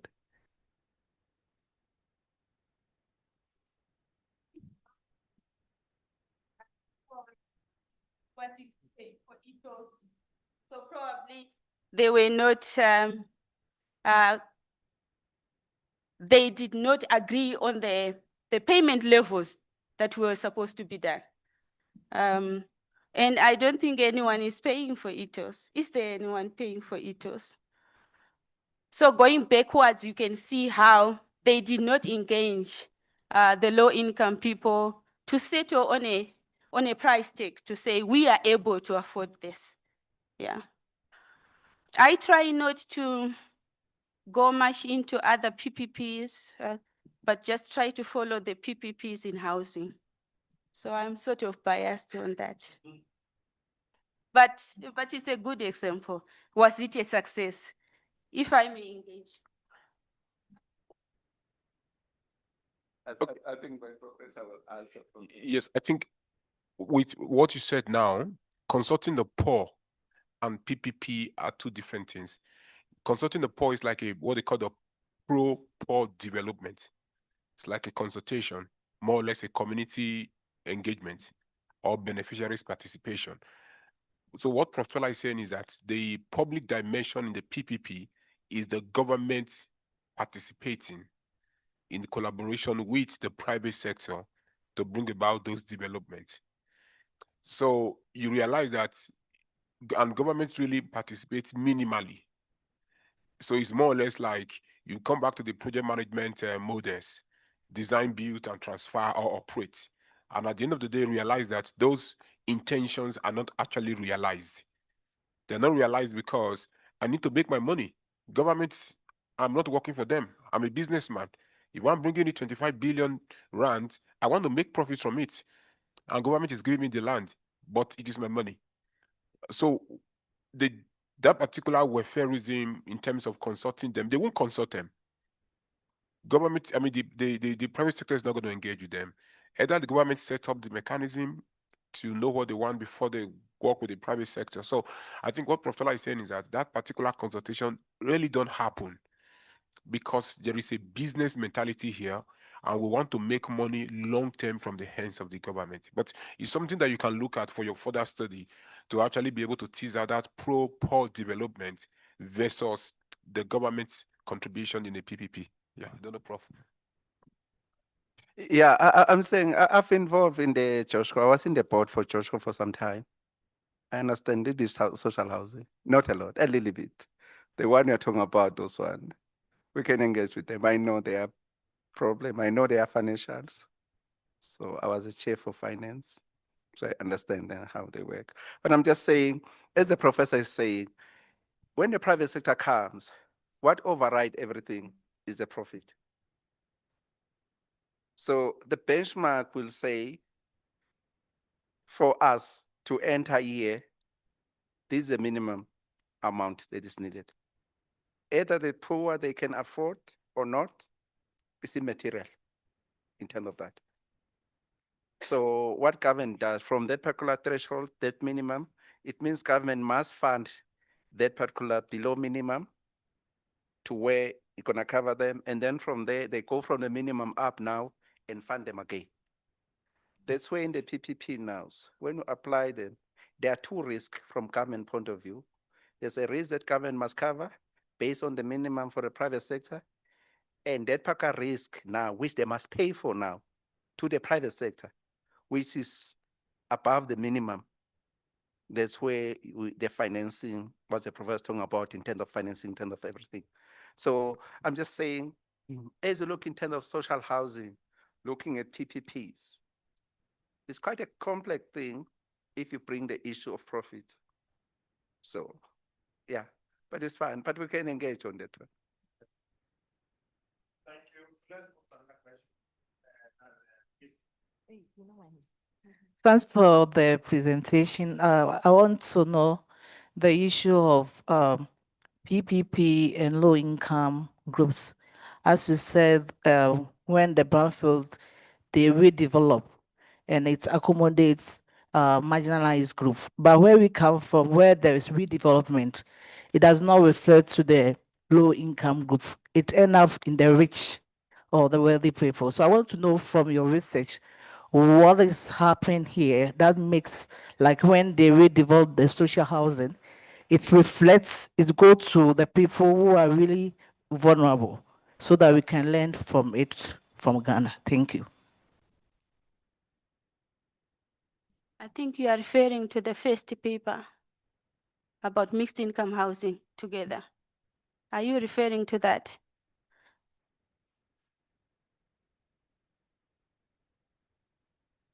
It's the first one, yes. Okay. Yeah. The fact that we have different classes, we build for different income groups. By default, we are going to have low income, middle income, high income with Gulf states, all in one development, yes. And the stigma can always be there, but we are hoping that as we are, some people are low income, some people are high income. Like cars on a robot, you still have your right to go. So living together, if you look at Vienna in Belgium, if you look at the US, everyone, I think most people have been trying to dismantle building low-income houses by themselves, trying to mix so that people can grow together, engage together in a normal way. So when we build to say this side is for low income, this side is for high income, of course there will be stigma there, but we find that in South Africa, that's what the informants were actually advocating for than to sprinkle one small house here for low income, and like that it wouldn't work. They said it won't work for South Africa. But to create in one development different silos that have different typologies. Hoping that people will live together like we are now. We are not fighting. Yeah, I almost failed 2 times for my PhD because everyone knows what to ask about it. It's very controversial, and I don't think there's one answer.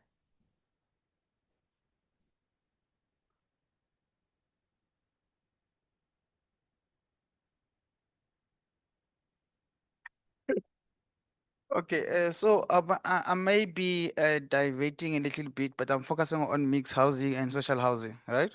So you know that some of the projects have been a success in the past. I can make example with the one here happening in Devland, whereby there's a mixed income is high-rise buildings. People are filling it in. Pardon? I'm not sure, but there by Devlet. But we have other ones whereby now is happening here at next to Alexandra, right? Also, it's a social housing, high-rise building. But now people they are they are in denial of they're refusing to enter the building because what happened is the first phase when the building was completed, people went and occupied the low ground rooms, right? And they refused to go upstairs. Reason being which they were raising there is because we are African and we expand, right? The buildings are not sustainable because it's just a 2-bedroom house and I have 6 children. How am I going to accommodate everyone? So I'm not sure in terms of the research there if you were able to show the different views from different people in terms of the questions to check how other people are accepting social housing and how others are challenging the social housing. If you can just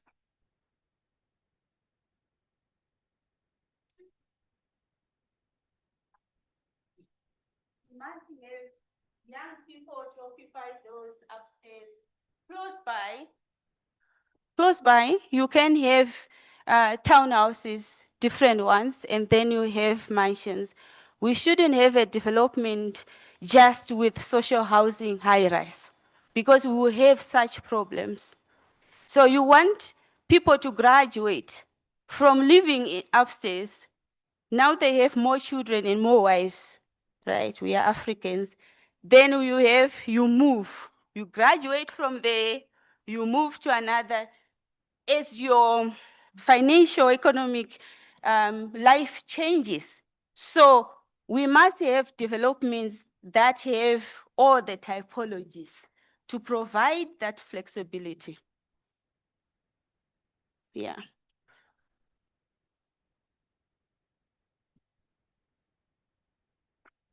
No, actually, thanks so much. I think in terms of a question at the back, actually, social housing, the way the concept is designed is people in transit.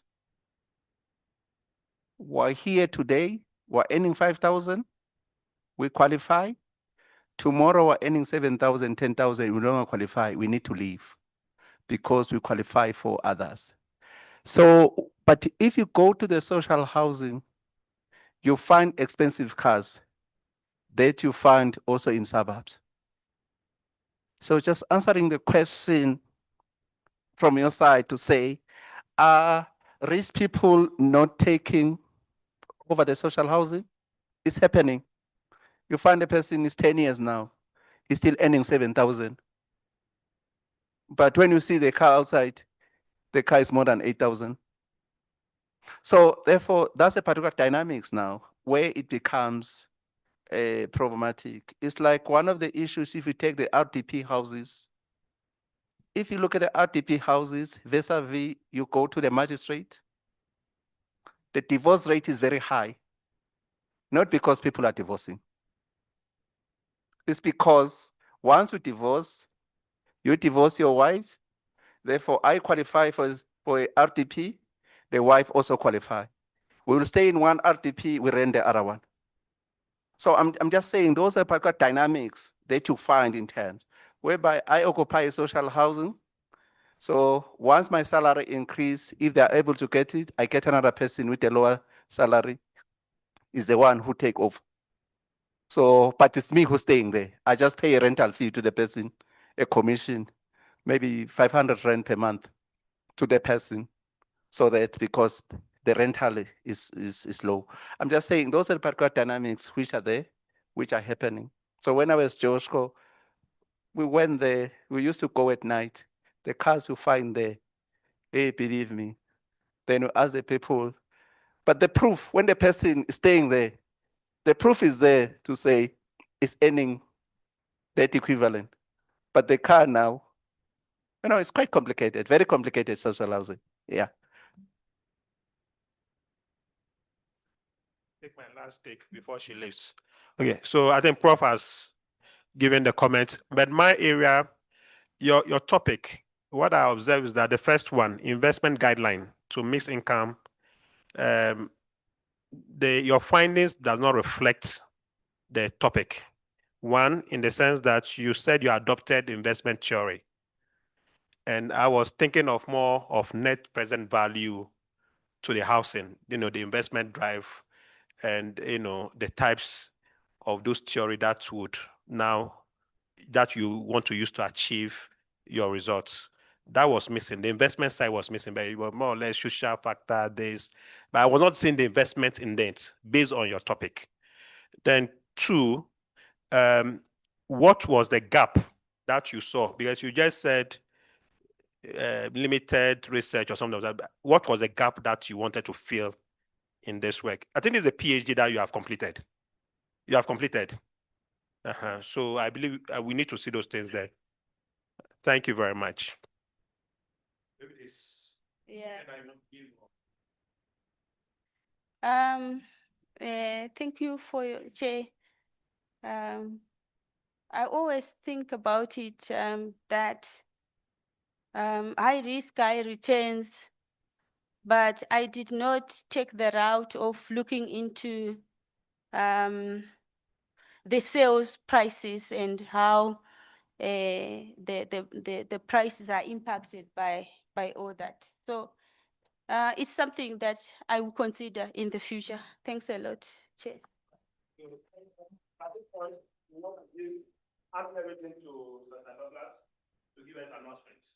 Okay, thank you very much. I think we've come to the end of today's session. Thank you very much for your patience. Tomorrow we'll be announcing the best paper. We'll be having best paper award for each sections. 4 sessions, 4 best paper, and an overall best paper award. So please try as much as possible to be here tomorrow. We have rooms also for the virtual sessions, so you can always have a place to sit. And if you want to be here, you can be here also. Otherwise, thank you very much and enjoy your evening.